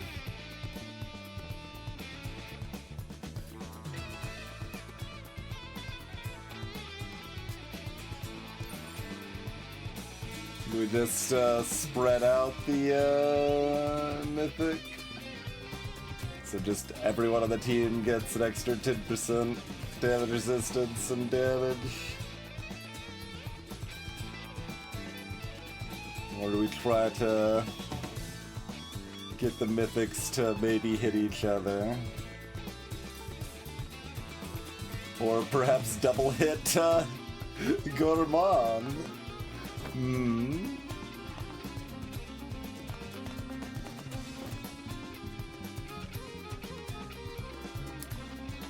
It's basically like they're gonna have a somewhat similar situation with Demon Lord potential. So it's just kind of a matter of like if the fact that I've got all these items stacked up on them doing cool stuff is enough. And also, do we want to move these items on Uru over to our cat now?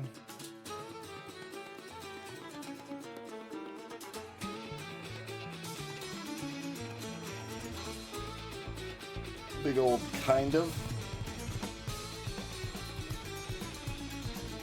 Like, I could do like a positioning like this. Is interesting.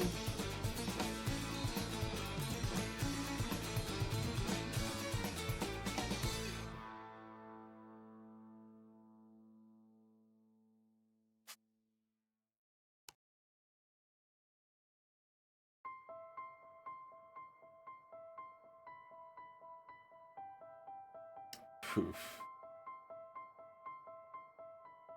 Yeah, I'm not sure.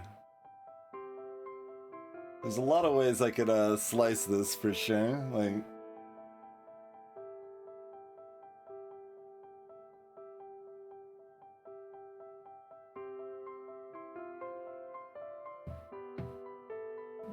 I kind of just want to continue believing in the power of junk food.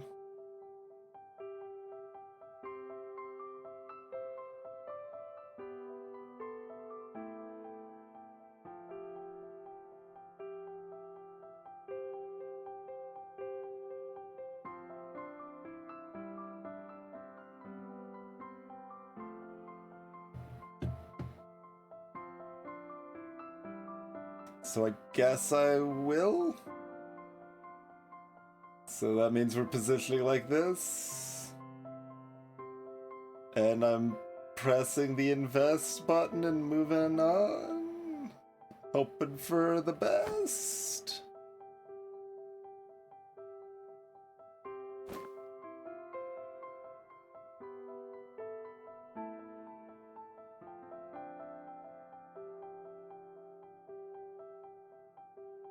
All right. Sure. Surely, we can snack our way to victory for the rest of the game, right? Oh, they're frozen. They're really gonna try to do something at the end here. We'll see if that works out for us. Wake up! There's snacks to eat!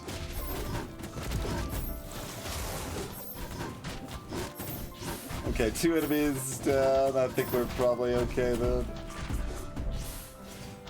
You've already got enough snacks.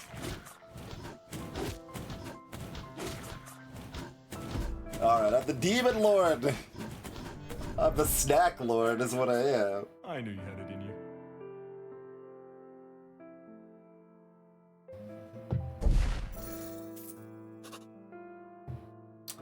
Alright, we've got the potion fountain or another contract.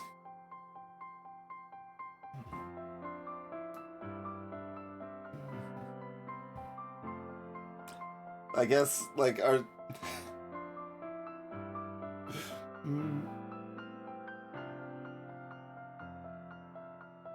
these 3 separate bounty events that are different tiers, and that's why there's still unknown, or is it unknown because we haven't finished the run?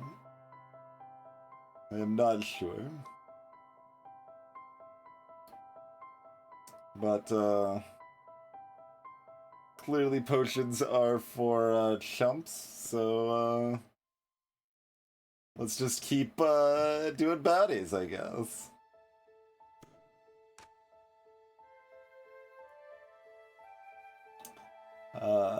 Spend star points on a unit store reroll 10 times. Sure. Inevitable enough. Gain the attack lodestone when you acquire this contract. Contract can be turned in when the lodestone has been charged 30 times.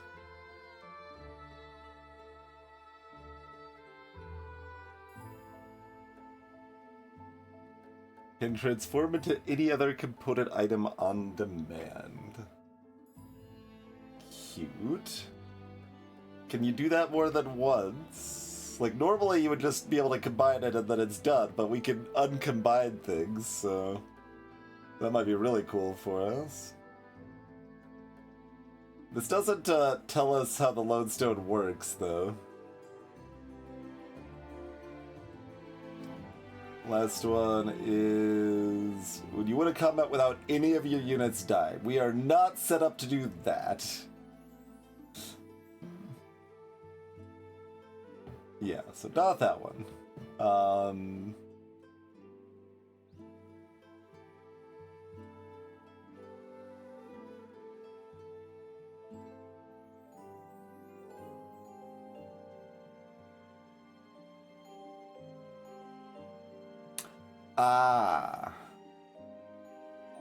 Lodestone cancels your attack to charge the lodestone.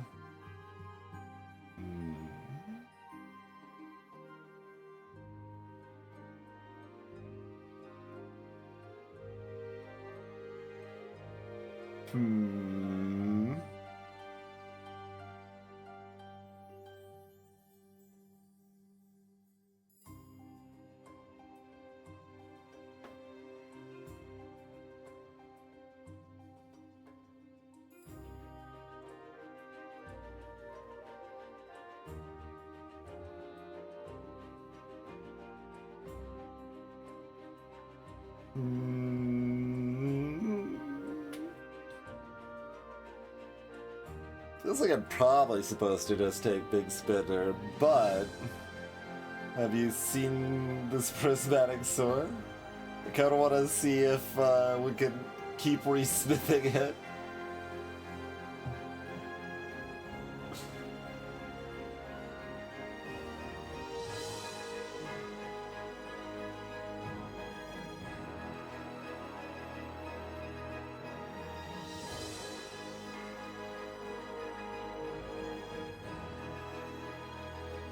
Yeah, I mean, eating the attack of one of these, it's not eating their special, like, that's probably okay. What goes around, comes around. Probably. The way one attack can stand out of charge of this lodestone. The contract is completed at 30 charges, destroy this item. Yeah. You, in fact, remembered precisely. We can fight a Geomancer or a Gorgon.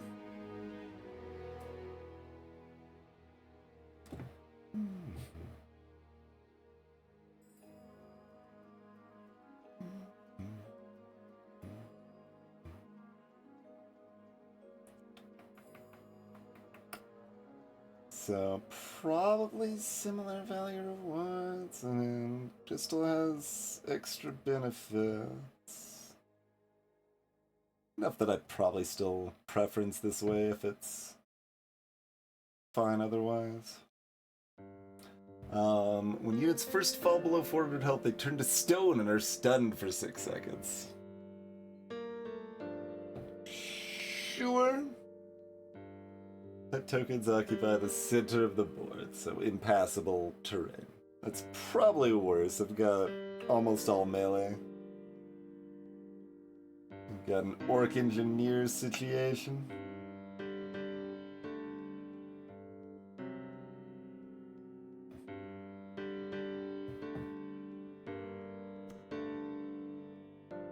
There's some incentive to try to get every XP possible just to make sure we get, like, our level, I don't know, capped or whatever as much as possible, but...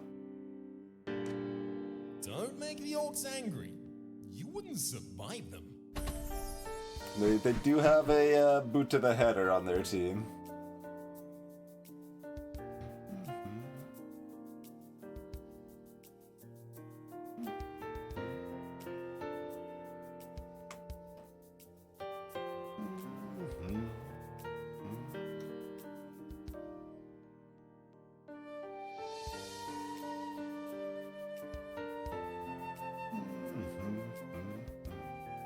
potentially spooky.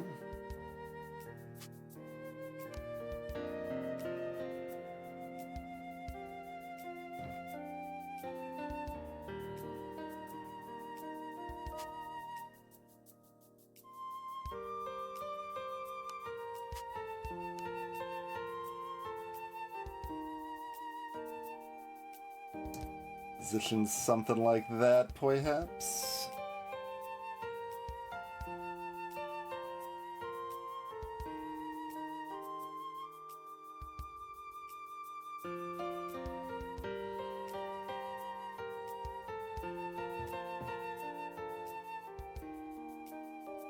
Death Hex.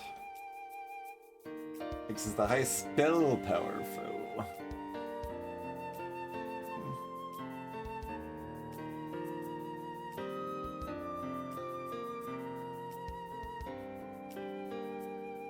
Hex is stun for 1 second and stifle for 5 seconds. I mean, that's kind of okay. Oh, you're not the highest spell power. Highest spell power is whoever we put this item on, basically. Or actually, there's yeah, I guess those are both 20s right now.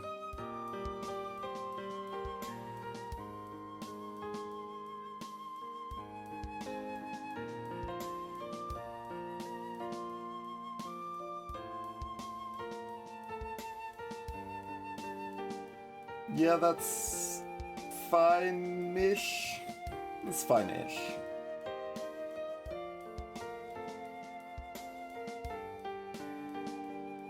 Alright, so you've got the worst attacks.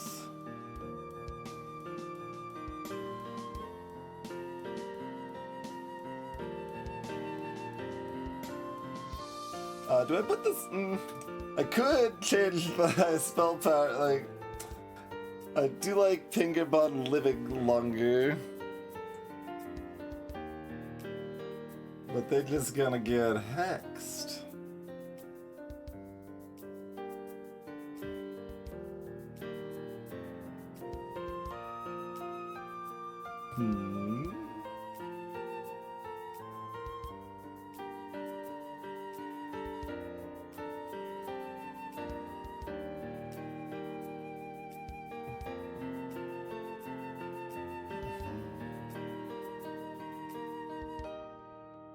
I guess it's probably a coin flip if there's 2 highest spell powers.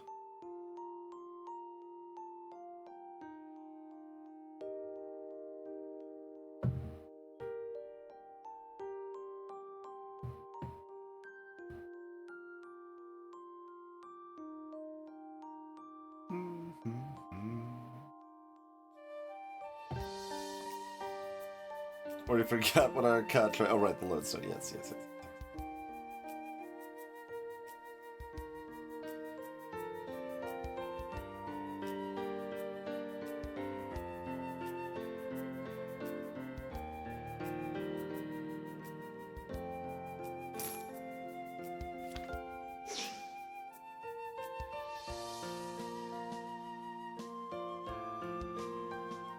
Gorzak.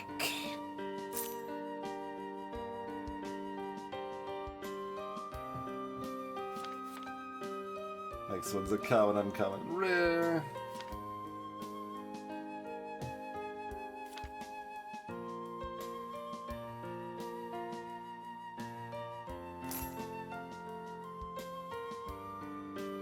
Okay, so Pingabon can appear in our shops.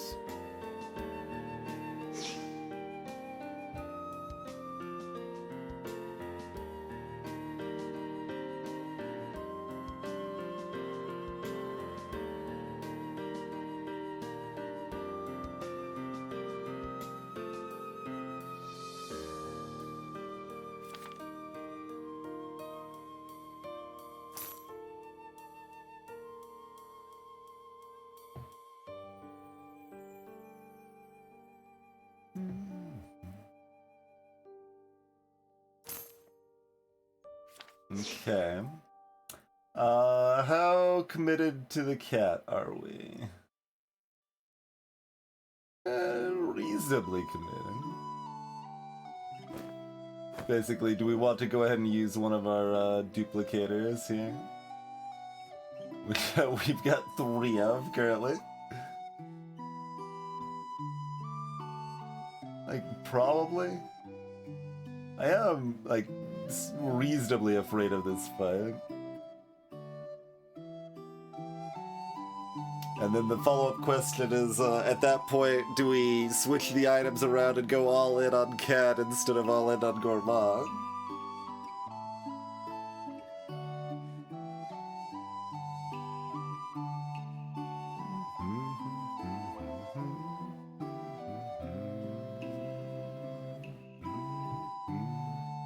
They do only get to have 2 extra items rather than 3, but...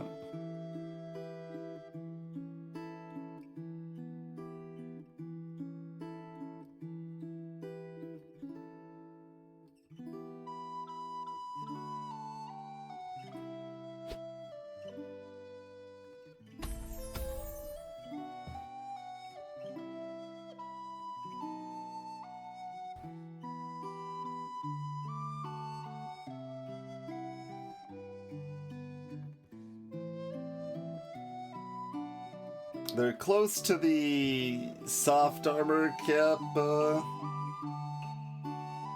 already. I guess it's not that we have that much armor coming from items here anyway. I've only got like 10, I think. Yeah.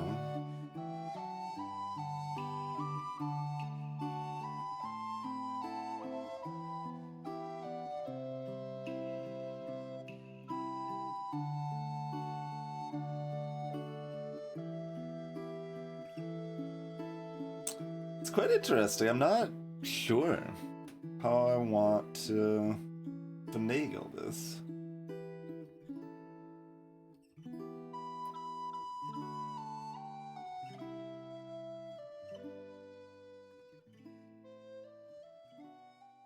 Like, on the one hand, is it broke? Do we need to fix it? Do we simply feast?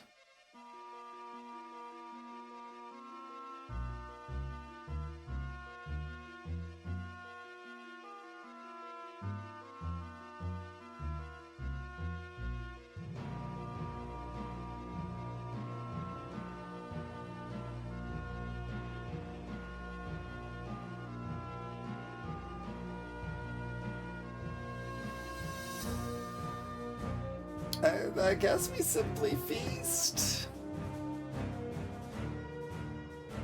Like, I'm really afraid of it going bad, but it's really hard for me to read the situation enough to say, you know?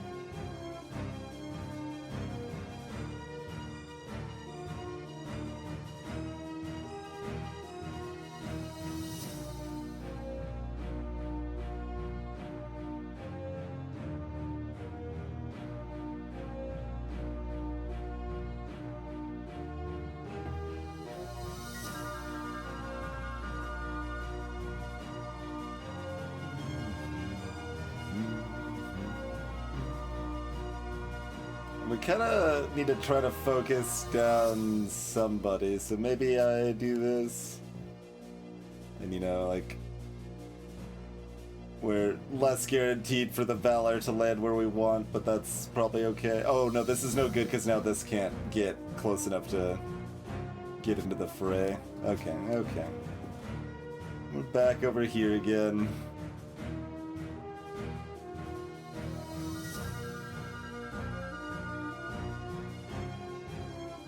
And I mean, I guess I'm still running this lodestone. It's fine. We'll feast. We'll feast. We'll feast. Nothing can go wrong. Nothing could go wrong. Nothing could go wrong.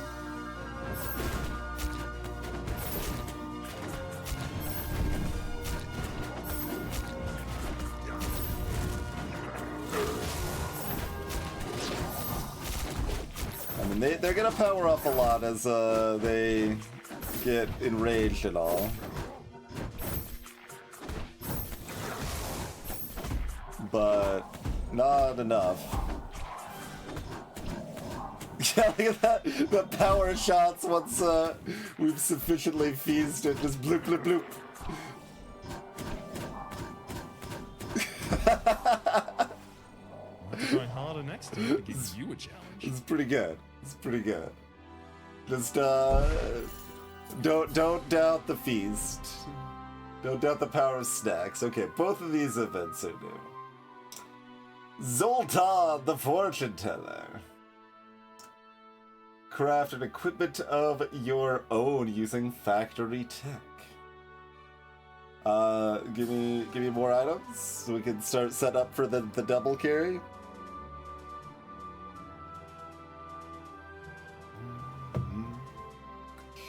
Sure.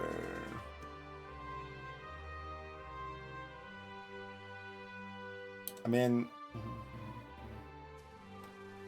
so this might be a specialty item. So then we'd still be left with 1, 2, 3, 4, 5, 6, 7, 8, 9 item uses because of the combines. 9 components. Still quite a few.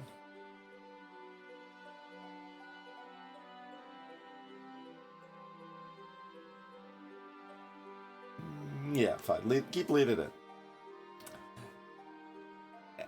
An odd beeping in a side room catches your attention. Stepping inside, you find a series of machines lining the wall, and a strange device at the center which appears to be the cause of the sound. Approaching the console, you see 3 buttons showing ingredients and a display on the screen. Program ready. Please make a selection. Ah.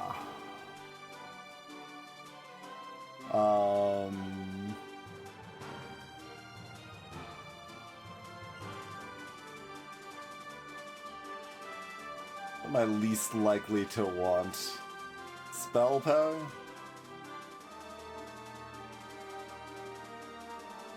And I don't know what these are to know if I'm least likely to want those things, but...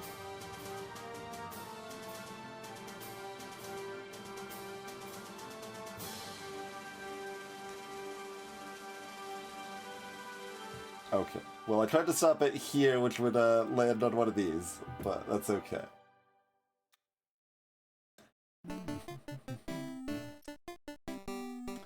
So, what are our options? Grow. Permanently grow an item over many combats. That's interesting. What's the other? Base effect that will enhance the item in unusual ways. So we've got Assassin's Chris.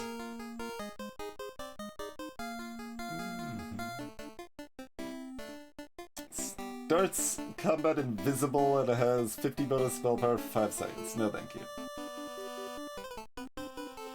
Whenever the wearer casts their spell, they gain a 10% max HP shield and 2 armor for the rest of combat.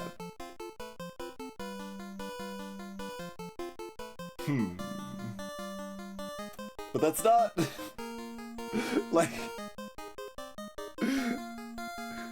how far into overtime can we go? Because I'm like, if they're just invulnerable, but they can't do any damage either. Like, part of the 3-item build I got going on the Gourmand right now is that they've got the double attack speed, so they can just build up and do mega attacks to finish off the combat in the end, right?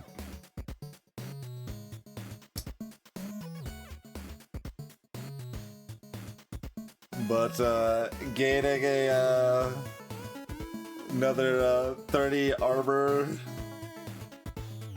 and just keep getting 10% max HP shields whenever I'm raising my max HP.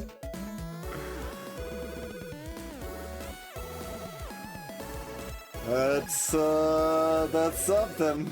That's certainly something. Let's look at the other options. Basic attack, steal 2 mana from struck targets. Cute. Okay, how about the growth stuff? When the wearer survives combat, the item gains +2 cost reduction.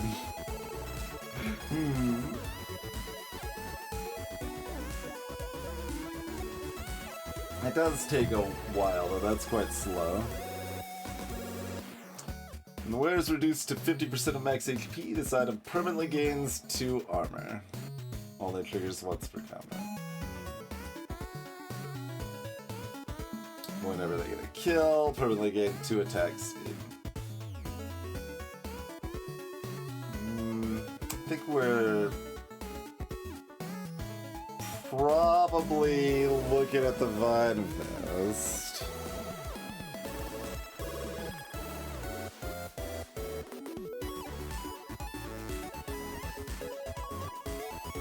You still... I mean, you kind of... The synergy of the 3 items is kind of what I got going on here, though, you know? We've got the lifesteal, we've got the fast attacks, and we've got the cost reduction. The fast attacks are not strictly necessary.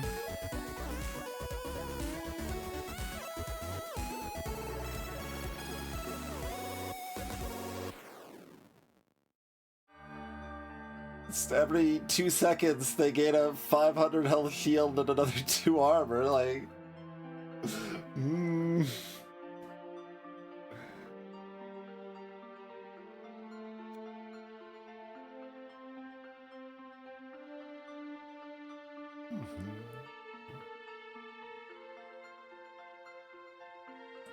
So, their DPS will be stuck at like 90 or something. Whereas right now it can go up to, I don't know, 140 or something.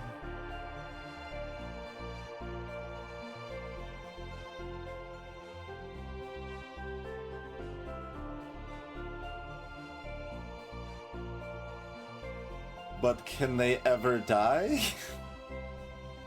And then overtime will give more attack stats, right? That's what overtime does?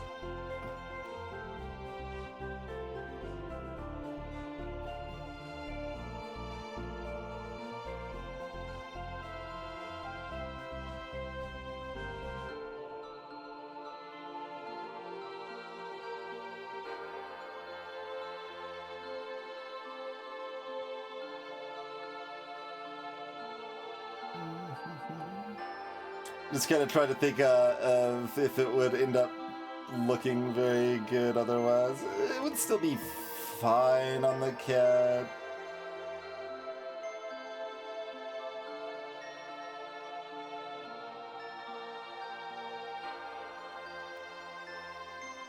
I mean, honestly, like, you could still have it on Gourmand being a mega tank while another unit, like I could even, our 5th unit could be a range unit, and Gourmand could be mega tanking with this or something. So there's some flexible options, and they'll often still have enough damage.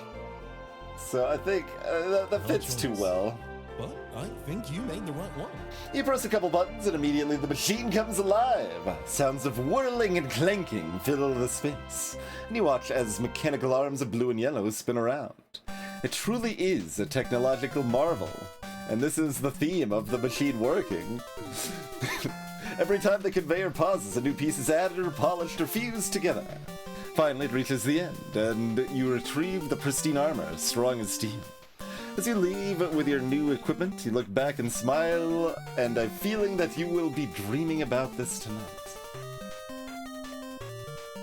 Like, maybe like with a smile?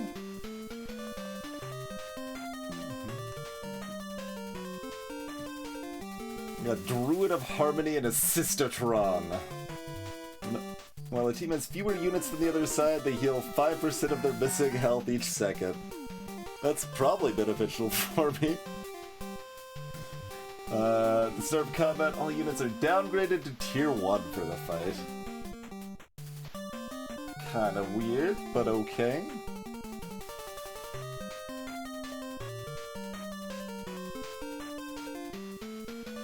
Attack speed and movement for a combat. Not my favorite potion, but he's okay.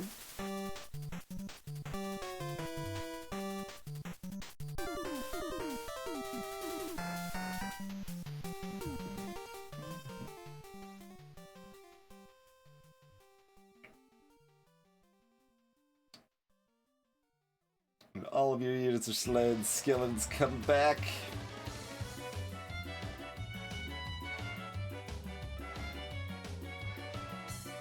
I don't know if I want to let them summon Geogook. And Assistantron's ability might just be helpful for me, so let's go that way.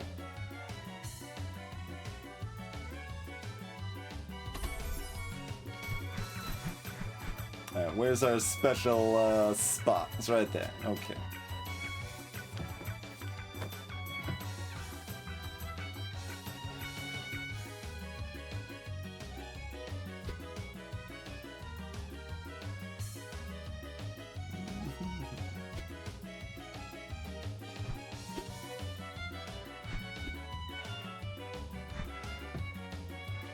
Alright, not much for sure. Probably still sword buckling.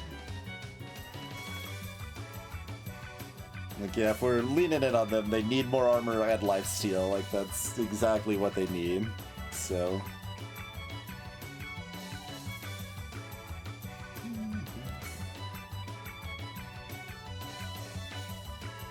what's our crystal gloves? Oh yeah, that's the extra mana on the hit.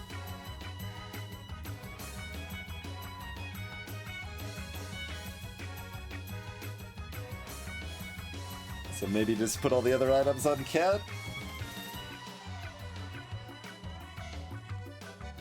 Okay, what's our max scrapper? Oh, combos have lifesteal. And they start stacking up permanent attack speed if we let them go too long.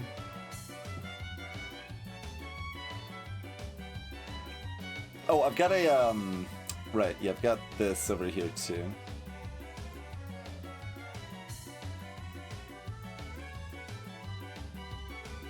How's the lodestone doing? We only got 18 attacks in that last fight, huh? Well, hopefully we get it in this fight.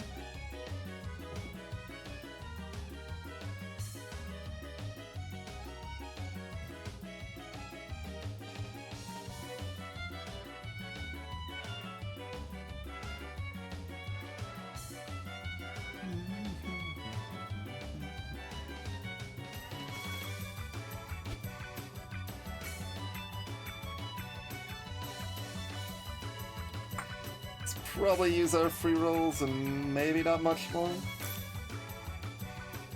Okay. Another Gourmand. Another Gourmand.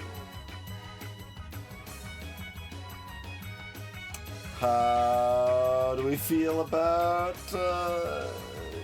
using another deep target?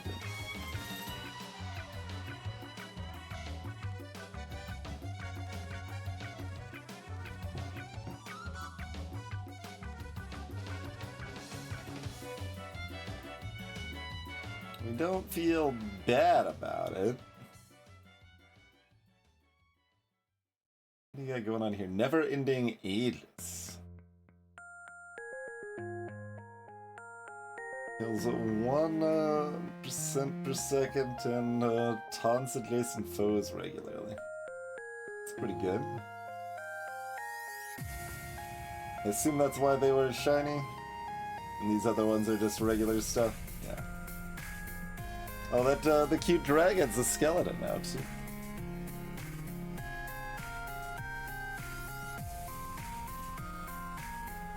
They got a lot of taunt going on. I could be immune to crowd control on somebody, but I don't think it's probably worth the loss of the other benefits.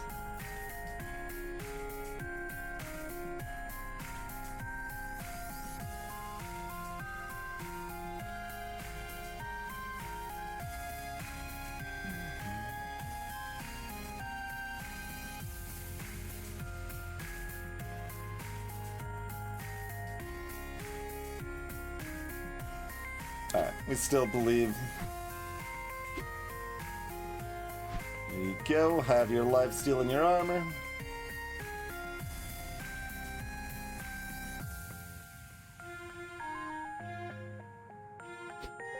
Have your tier up.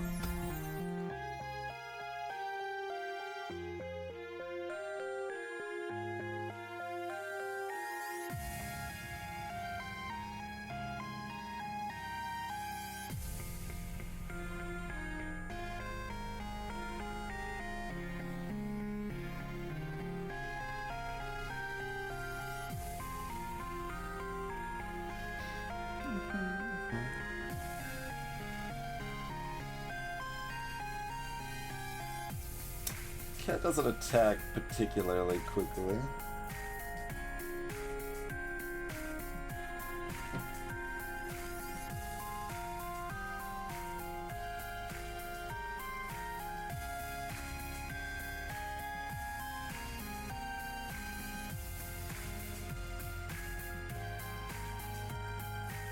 Do they have anything special I need to worry about other than this taunt stuff? Oh, they do hop behind our furthest unit, but that's pretty whatever. We're all tanky this time. I mean, that's kind of like last time. It's actually interesting. We've kind of ended up at this tanky focus 2 runs in a row.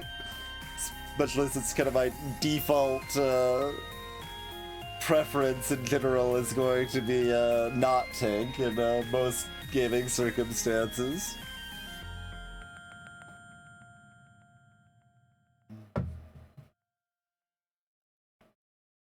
Although we were talking about how I did Jungle Amumu back in the day.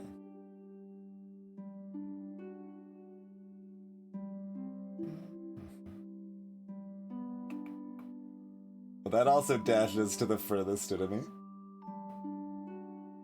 They're just kind of all over the place and taunting us and just being jerks, basically, while getting scrappy with it.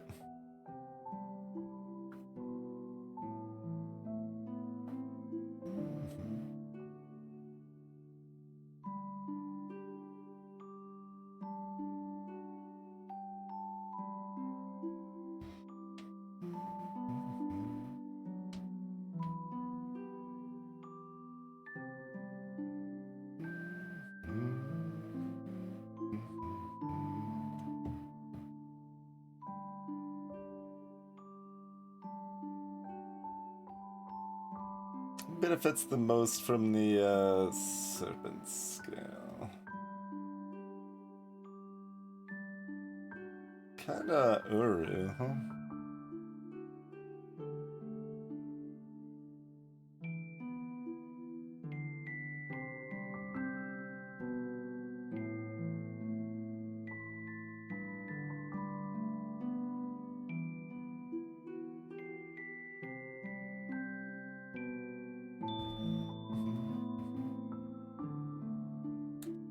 Since they're further away from the soft cap on armor. Armor is less effective after 40, and then hard caps at 100.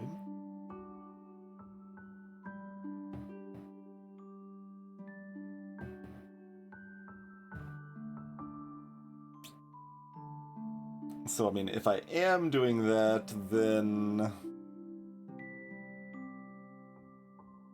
does that mean we put the other good stuff on them too?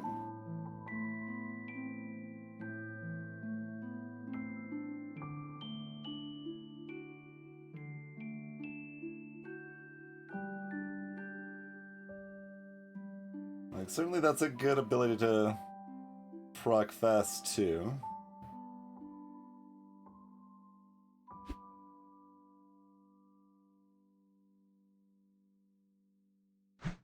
.49 armor.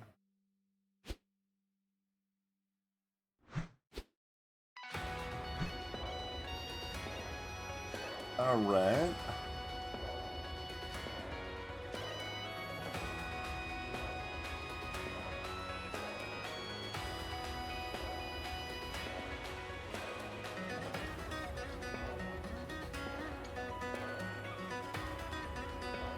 Problem with a Slayer spot is that We would like them to be further back because they've got range, you know?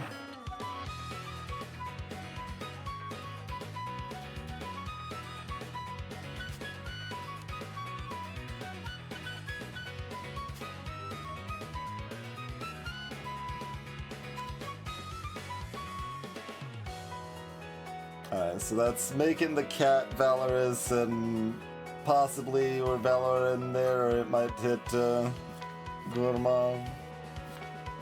And it just kinda is what it is either way then.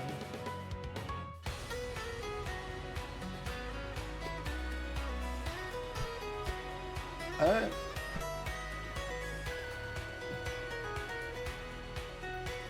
Go like that then.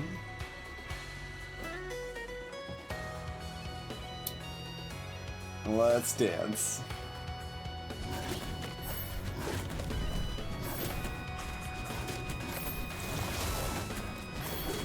Snack time.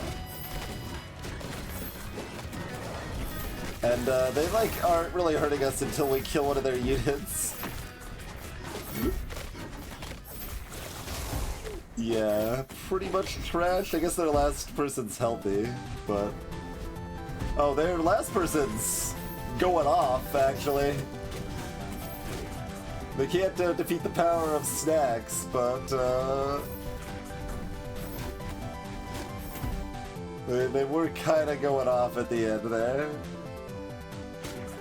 Wait, they're still... Oh, the skeletons, right. The skeletons come back. I was like, wait, what is happening? We've got more snacks to eat. It's okay. That was an easy fight. Well done.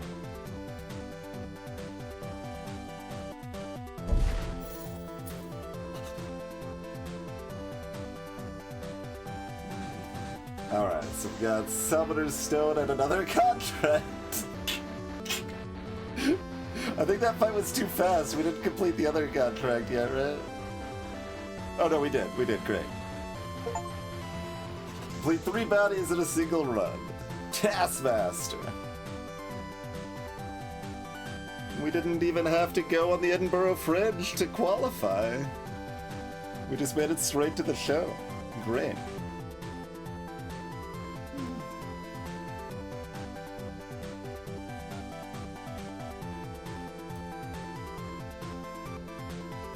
We can become the ring, the fancy ring shenanigans. That's interesting.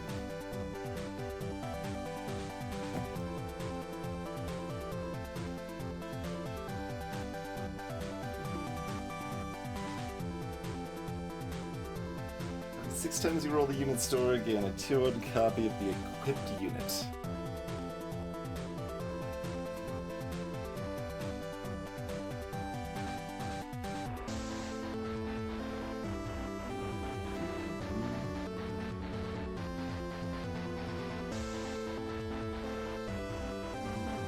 This event's rewards include random units, including higher rarity ones. I can maybe find rare units before they're normally available.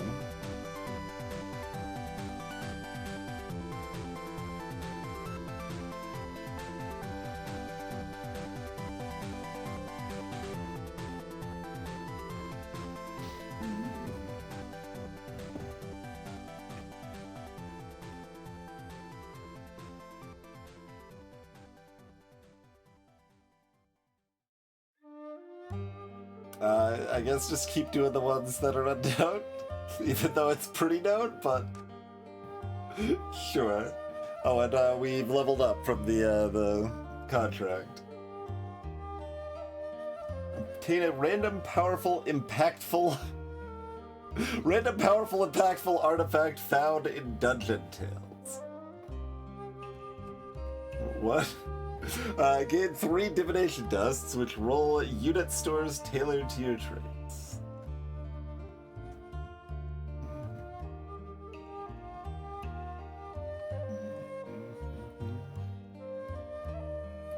Big old sack of gold.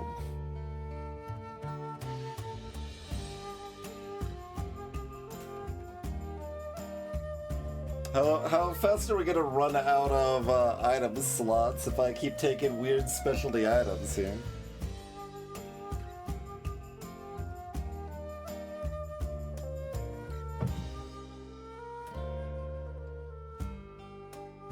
Also, I should have checked the prismatic sword before I started figuring out what my equipment distribution was gonna be, because now it might be different.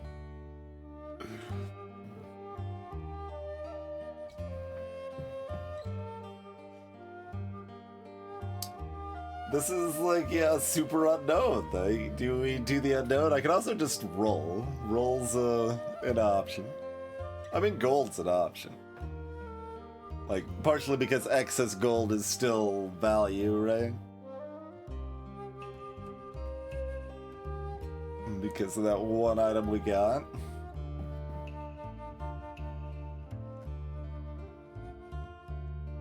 I don't know, this is powerful and impactful.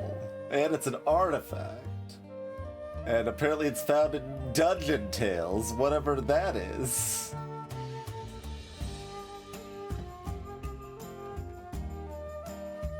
Alright, what's in the box? Power Suit.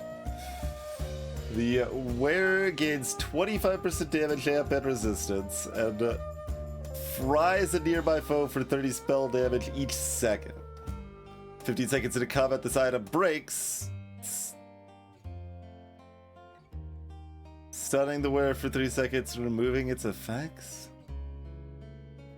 What?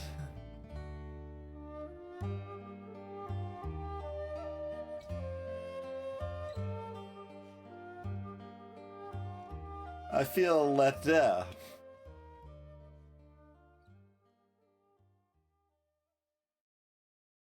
It breaks?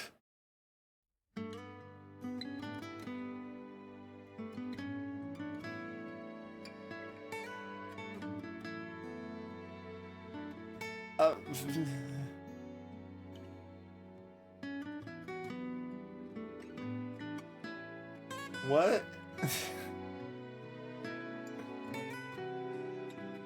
I mean, does anyone know if break means break? I assume break means break.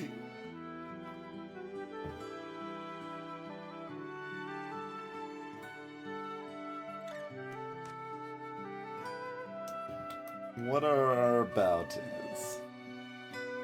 Solitaire 2 rend.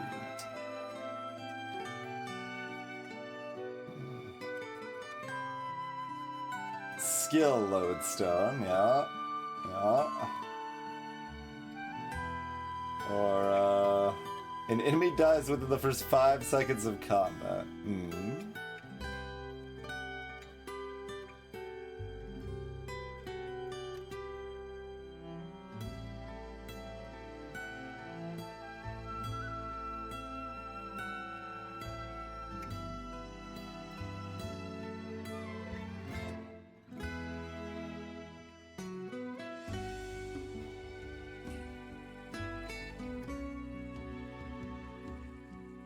We could go all in on another character, Cat or Uru, for a fight at Lodestone Gourmand. We'll probably have to do it for 2 fights, but the other ones don't seem very doable.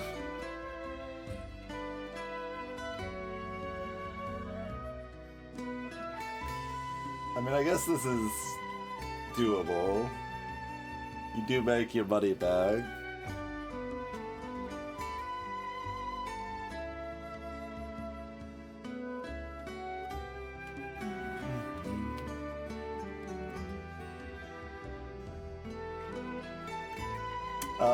Should I figure out if I can keep changing the prismatics? If I can keep changing the prismatics, that does affect how much, like, how good this is for me, right? What's a frickin'... Okay, ring plus ring is just everything. Okay. Yeah. Sure. Rings seem to be kind of, rare. Rare cast, they fire 3 missiles that deal 30 spell damage at random foes. Affected by the spell power, so like it's a Orty kind of a base, like 42 or something.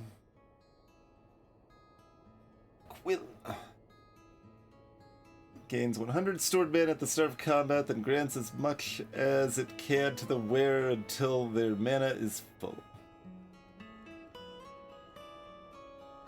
After up to 10 stored mana is fed per second to the wearer until depleted. Sure. Pyromaniac's Kit. On first falling below half health, gain a shield. And do that as damage too. Cute.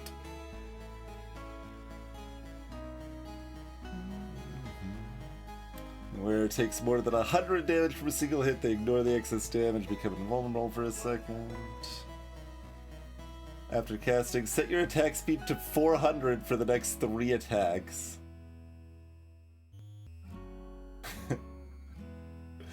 Also cute. The set is a little sad, because if it was plus 400, or even like plus like 250, that would be better, because we only get like 1 attack, 1 or maybe 2 attacks in before eating another snack. So it could keep building up and like even itself out. Although setting to 400 is still, yeah, that's still enough to get in like basically those 3 attacks before we eat again, so that actually would be pretty cute. What's our last one? Wicked Kopesh.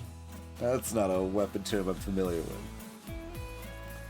First skill of each combat, gain 30% attack damage for the rest of combat and turn invisible. Sure. So, yeah, if we want to do a ring thing, it's probably the haste clause.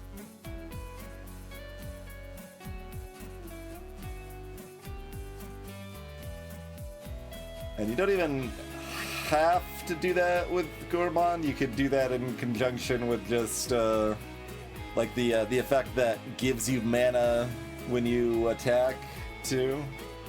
So you could get someone else up to their ability quite a bit faster too.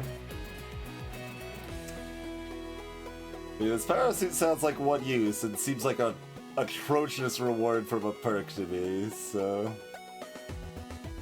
Like, the part of the idea is that you can, like, end fights in under 15 seconds if you're doing all this extra damage and stuff, but that's not viable for a lot of builds, and it's just a random thing. It's pretty disappointing.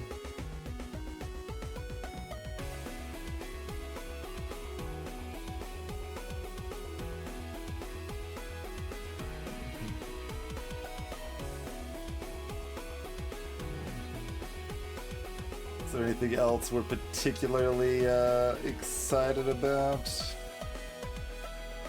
Yeah, what's this one? Mana Soaker. When they hit, gain mana.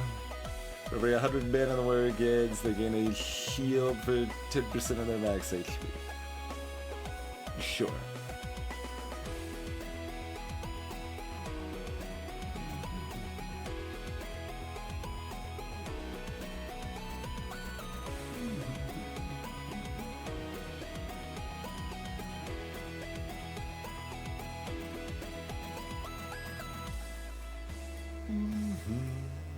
Alright, ring me.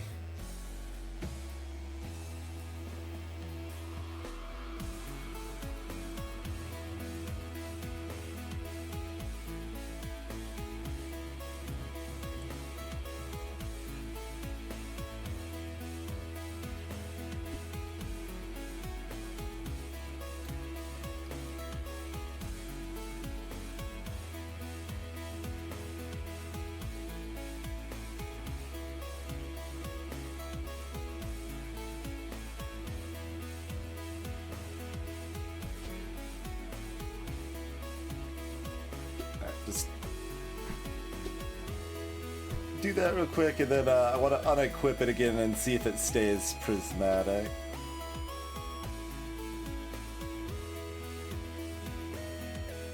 It does not stay prismatic, okay. It is now just a ring.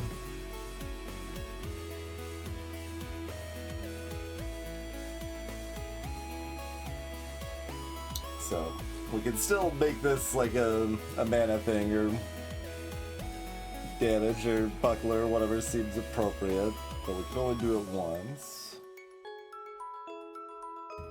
Might mean we just go for the rare thing.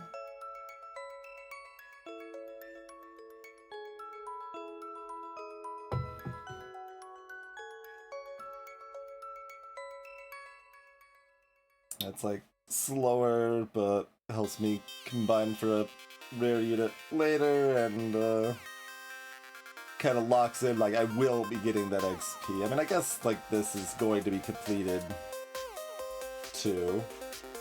Yeah, okay, now this is still probably better. One good turn deserves another. This will be worth your time.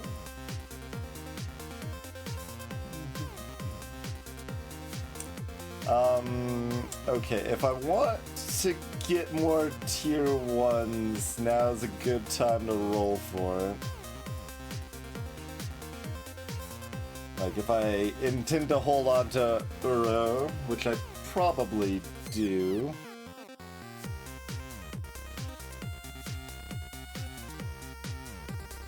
How many common duplicators do we got?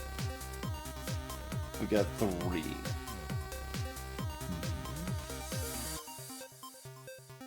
So try to find at least one more. I guess I only actually need 1 necessarily. Could want more, like if we want to end up running Sparky 2 or whatever, but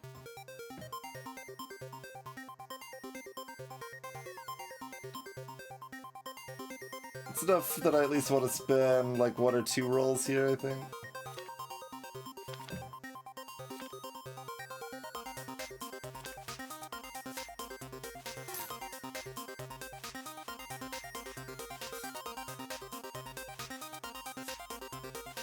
There's Fritz for that Fritz lover bounty we turned down earlier.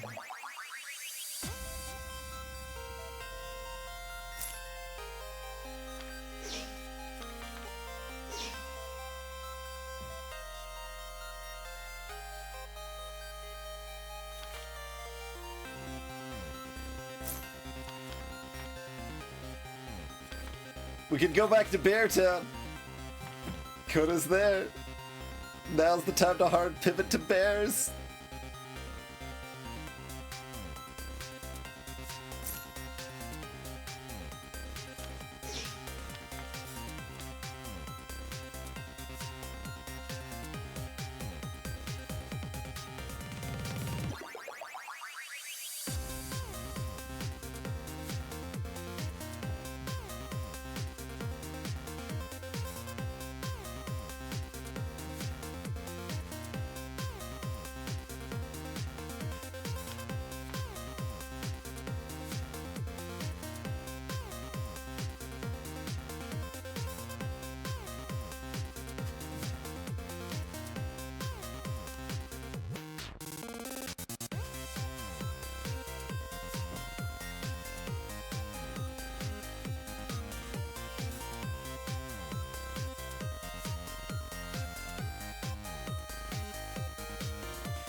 What are the odds we actually want to use Sparky?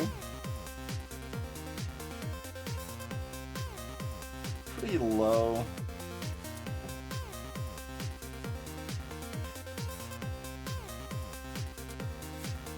Feels like it's pretty low.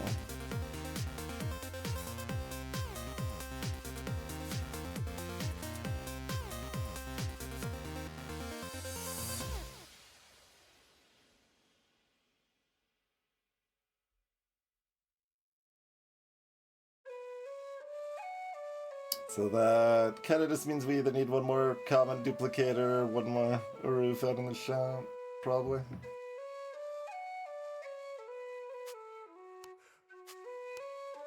Ready to give up on Sparks.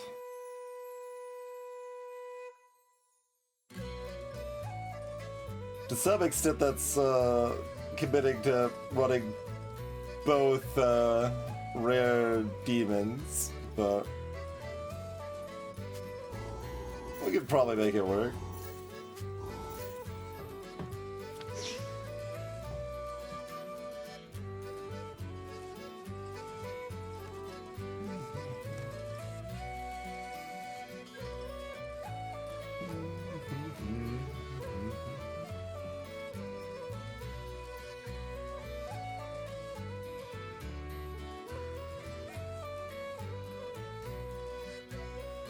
Surely, even with one common slot, we'll find our last Uro at some point, right? It's possible we want more Hugos, but Hugo's probably the next one to get cut. It's complicated. Next one to get cut when we have another slot. But before we have another slot, Hugo doesn't get cut yet, I think. Alright.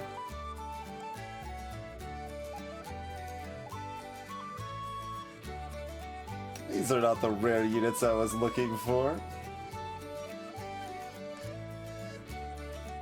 You know, this ain't one of those situations where the magic item chooses its wielder. Oh, there's just an Orb of Unity there. Someone could become a mushroom. I don't believe we have a single mushroom, no.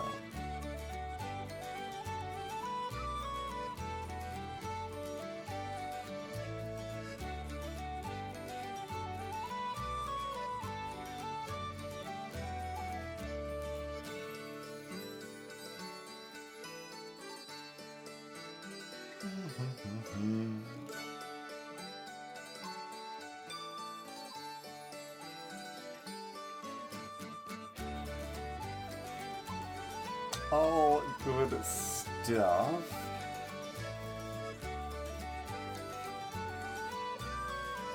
And we can banish 5 units. We can remove 5 units from the pool.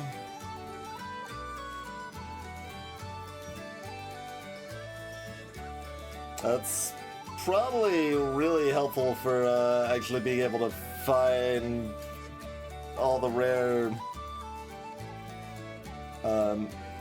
demons, which I assume we want to do.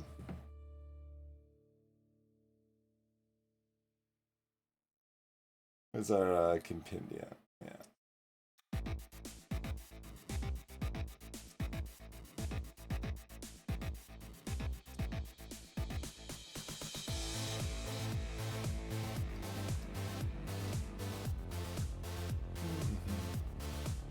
Baylor tears open a portal to hell on top of its target, stunning an adjacent foes for 2 seconds.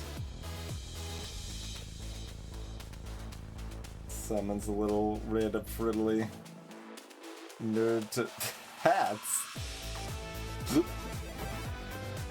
Okay, well that's required. How about you, Elos? Magical Star, which bounce to both friends and foes 7 times. Dealing damage or healing. Sure.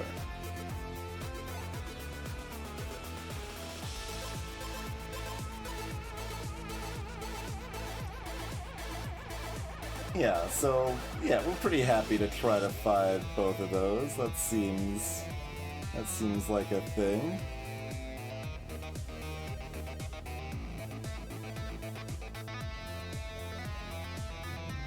Oh no, hold on. There we go. There we go.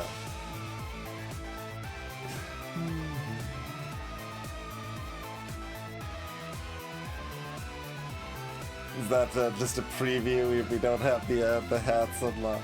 Probably not.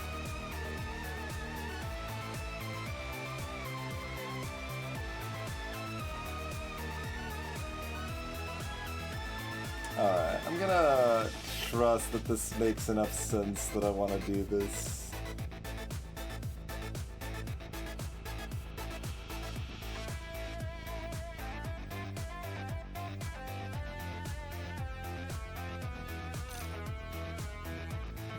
Definitely looking at all this and be like, maybe I should have bought that bag of gold.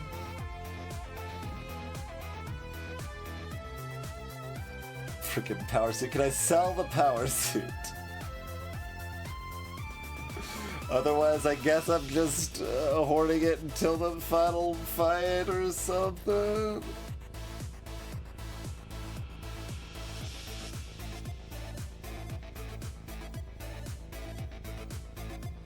Seems like what I'm probably doing.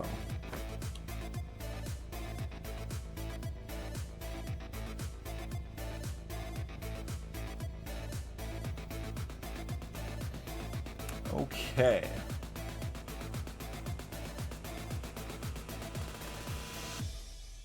So I probably just go in on the rares to make it easy to find our demons. Like, I'm one Gourmand off of hitting max there. We probably just want one more Uru, and we want 3 more cats, probably. It's possible there's another rare that we would like to use instead of the cat or something. But I don't know how many of these are gonna give me another set bonus or anything I really care about.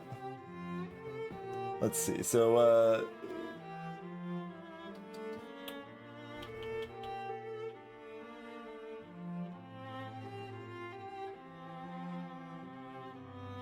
does gaining max HP count as healing?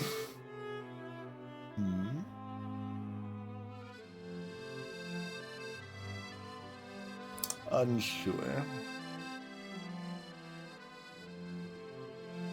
Oh, is this literally the only rare tier healer though? Yeah. Okay, so that doesn't influence that choice there. Dweller requires 3, so that's probably just not happening.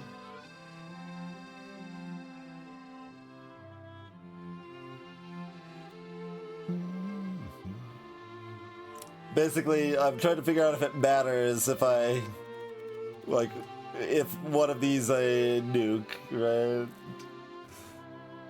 Summon Stumpy.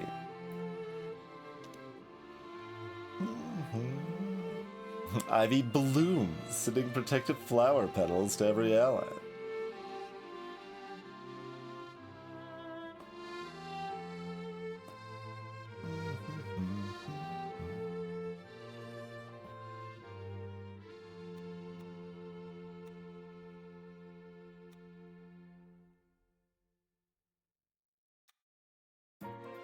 Elemental Stalker, Mushroom Mage.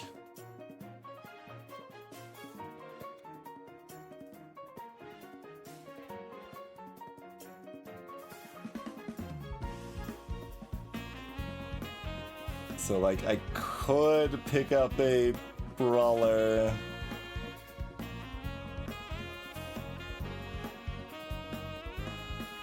Which is a mediocre enough bonus that I don't care a lot about it. Is pretty much what we're looking at there, huh? And where is the Brawler? Frog, yeah.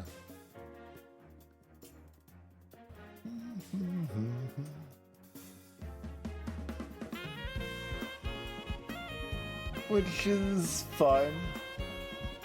So, sure, we'll leave the frog in the off chance we want to use them. Does anyone else make any sense? Like, there's maybe some other ability that we would, care about or something, but... So, I don't know. See you later, Heimdinger.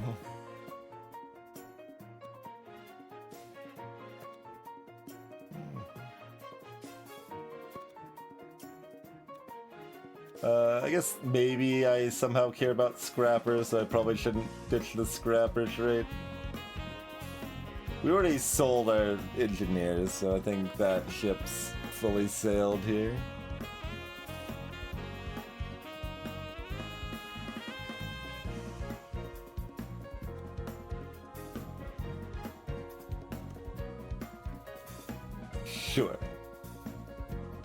Those units are banished to the black hole.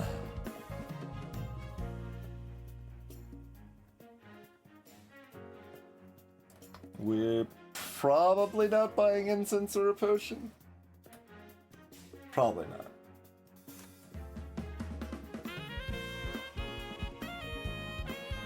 Center 2 columns contain Ember tokens. Look at the bottom left, 28 terms currently with the nonsense, like probably all my inventory stuff, right?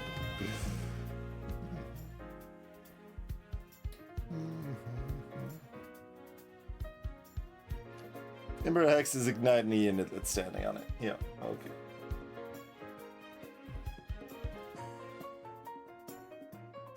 The tokens are sprinkled across the board. Either way, we're fighting other demons.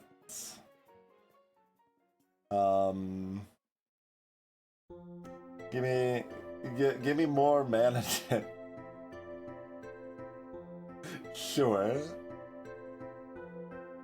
Now, before we start, let me make you an offer you absolutely can refuse. All enemy units gain Fey.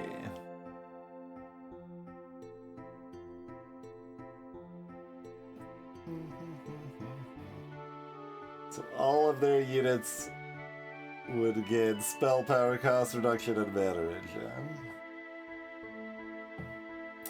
Maybe. Wait, I would just get a Tinker? That's the deal? Fey Culling, though. At the start of combat, the wearer summons a tier 2 common Fey unit to assist in the fight.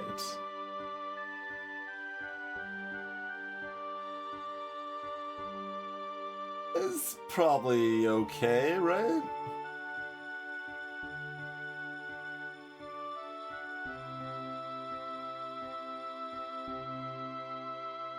Be kind of interested to see if summons like that get my dwarf bonus and they get the extra defenses and all.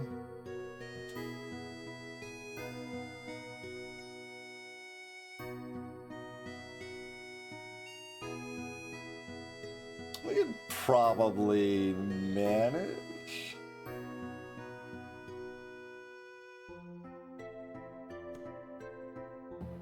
Does mean that their gourmands also going to be popping off.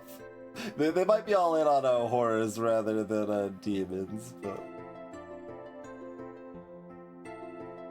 let's give it a try. We've been feeling strong.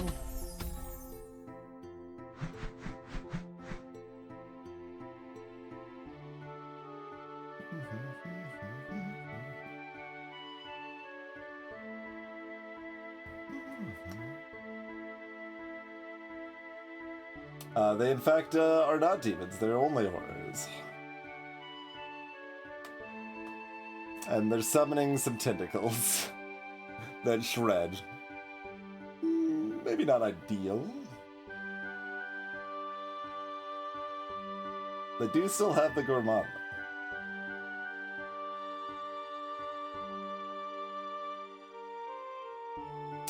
This is another 50, which is troubling. Stunning and stealing max HP and attack damage. No. No, I don't like that. Definitely don't like that very much.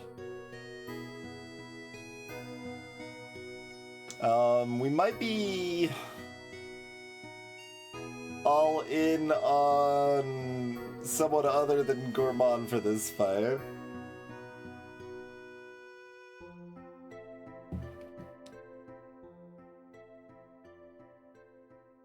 So that Gourmand could use their range, right? Because otherwise we've only got 3 spots here.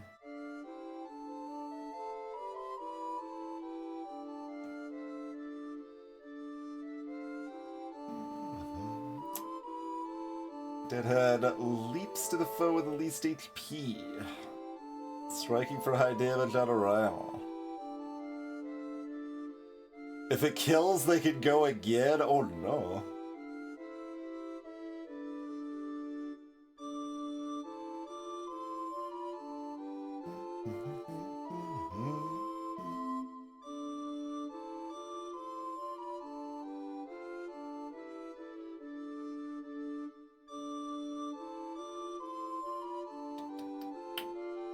This is pretty spooky.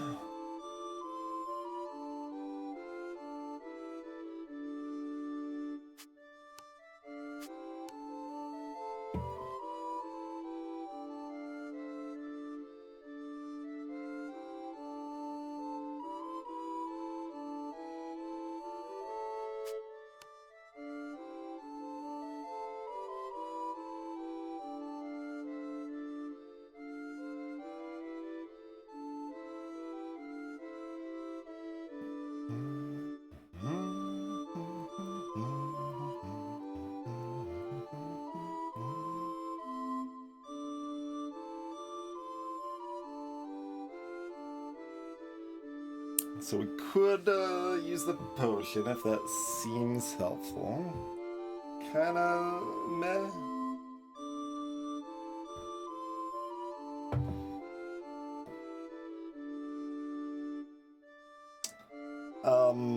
Where do we want all our items now?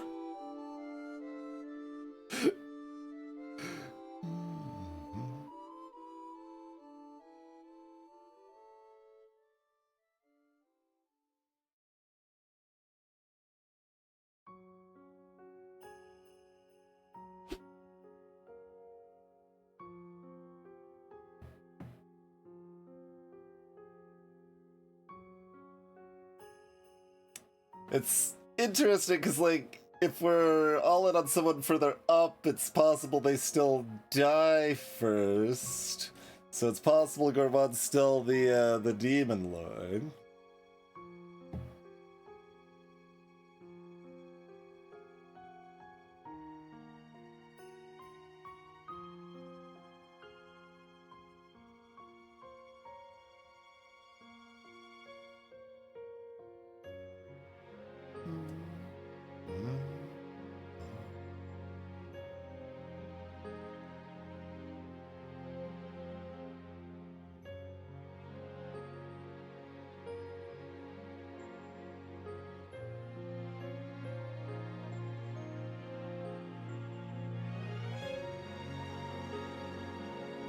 Actually, kind of similar abilities, huh?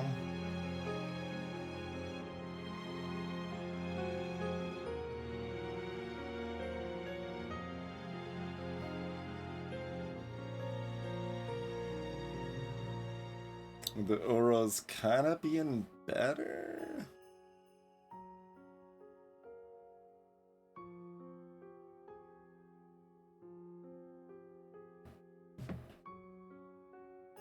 Because it activates faster, mostly. So they do have 10 less base armor.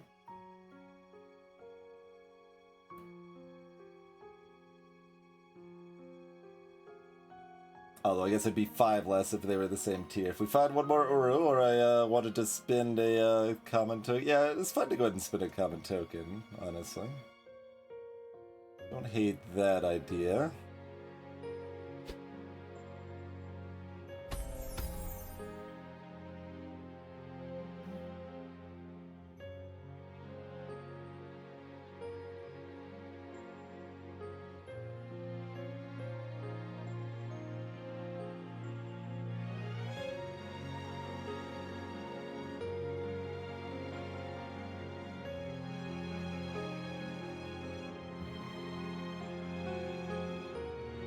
The mythic buffs the other mythic, then their mana gen is on par.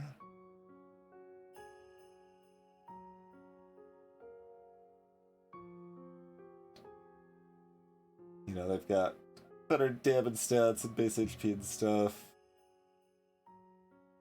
Uro does actually more damage, probably, but probably to a less important target. But Pinger only has 2 item slots free, not 3.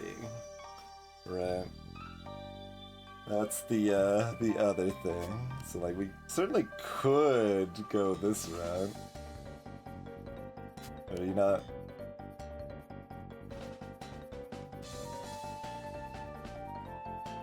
Oh, it's already counting the mythic. Okay, okay.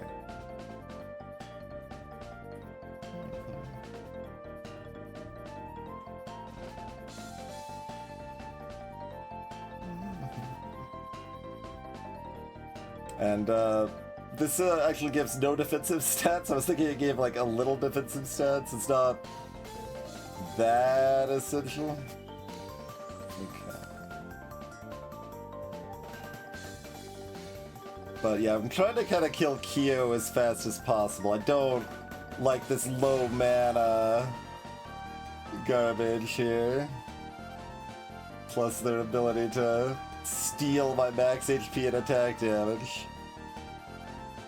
Don't like the sound of that at all.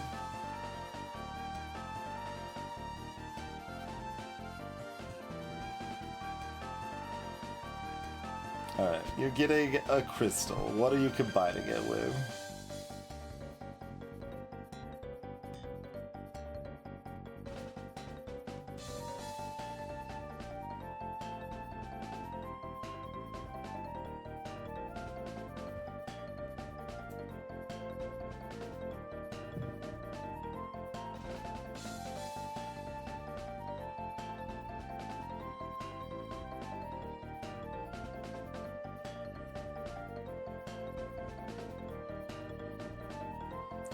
Probably just another crystal.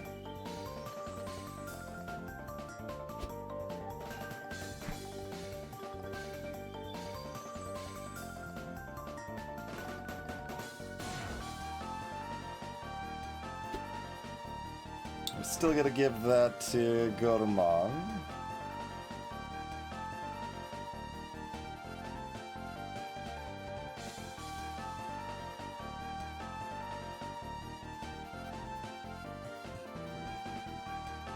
Yeah, so this cancels out the Vine thing too.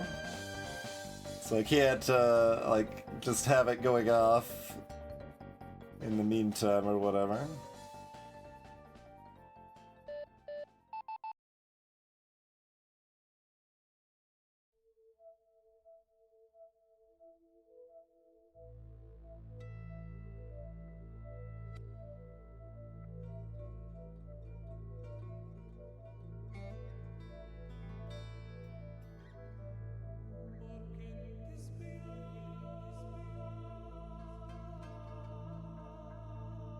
Do we want the lifesteal on the cat? It's hard to not do this combo on somebody. Like, there's other cool stuff here, but...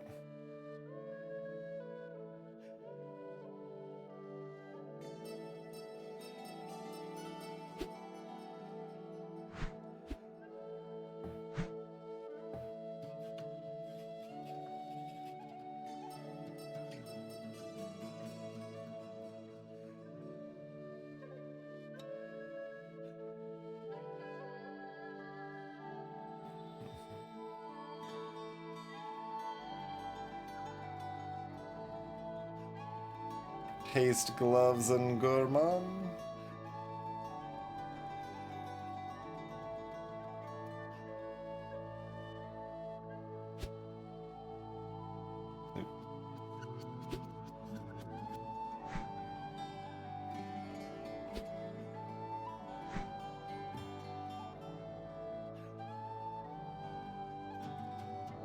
And we still got several items. So 2 more crystals, a staff, and gloves.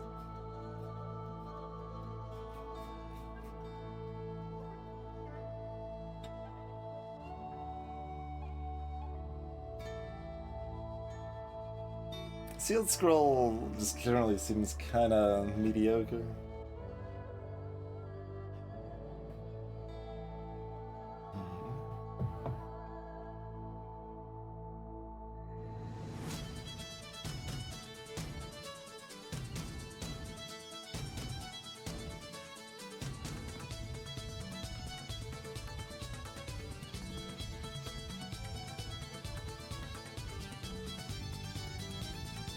I just need more lifesteal.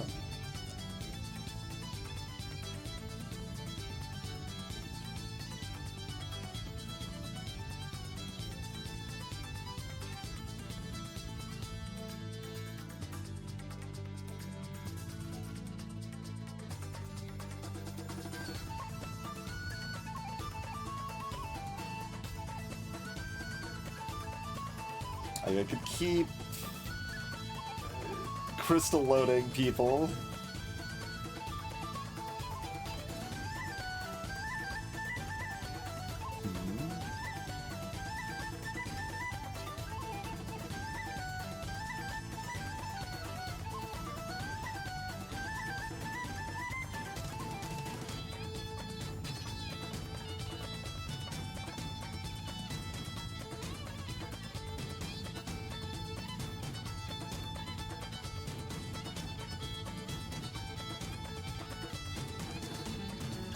Yeah, it just mostly doesn't seem like I want to do the magic cannon, but I sort of do. Partially because the mana bracelet's just really good. I could still run it on Gourmand. In fact. Although Gourmand also would be the one that would want to run the other one though, right? The magic cannon. They got the all the attack speed in there.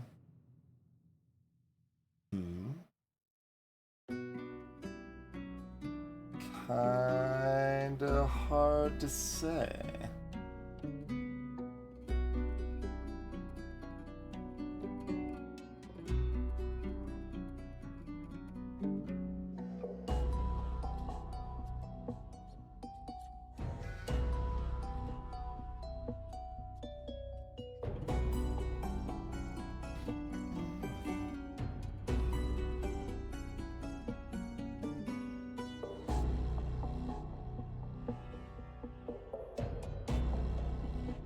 Maybe I put the double crystal Aduro and the magic cannon on Gourmand?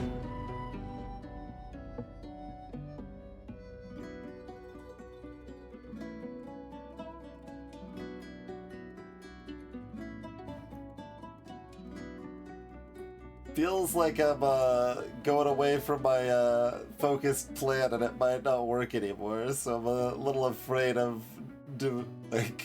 changing the plan here, but I guess with the devil deal. Oh, I don't get the bell until after the fight. Okay, got too used to slice and dice, giving me the rewards right away. Oh, and who wants the serpent scale? I guess Uru probably wants the serpent scale. Yeah.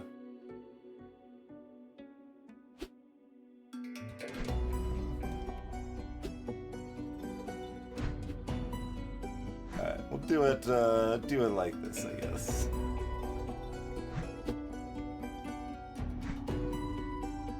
And don't run the lodestone this fight because it's spooky. Let's try it.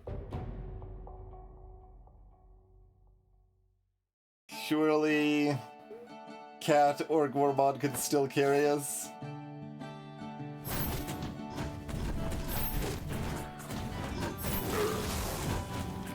Okay, I'm staying tanky, and we're doing okay at focusing firing that thing. Oh, the tentacles didn't last very long. Okay, I thought the tentacles would stick around and it would be a problem. But, okay. Cat and Gourmand are probably going to be able to clean up here.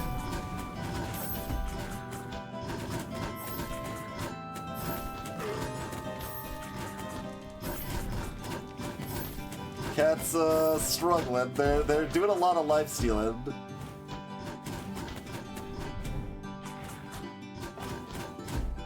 Alright, alright. You absolutely mopped the floor with me. Now we got a bell. Dungeon Tale. Oh, it's the thing that we got the garbage item from. Hello, Farron.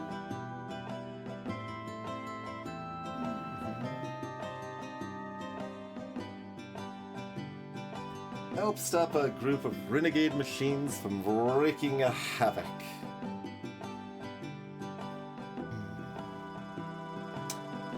Okay. It's break time. How big of a break? Definitely want to at least conclude that fight.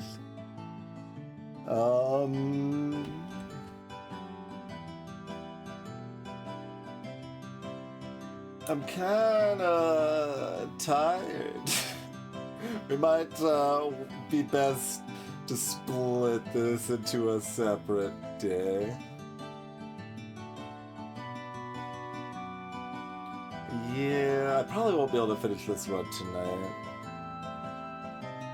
Turns out that making the game harder makes it harder. I can imagine that.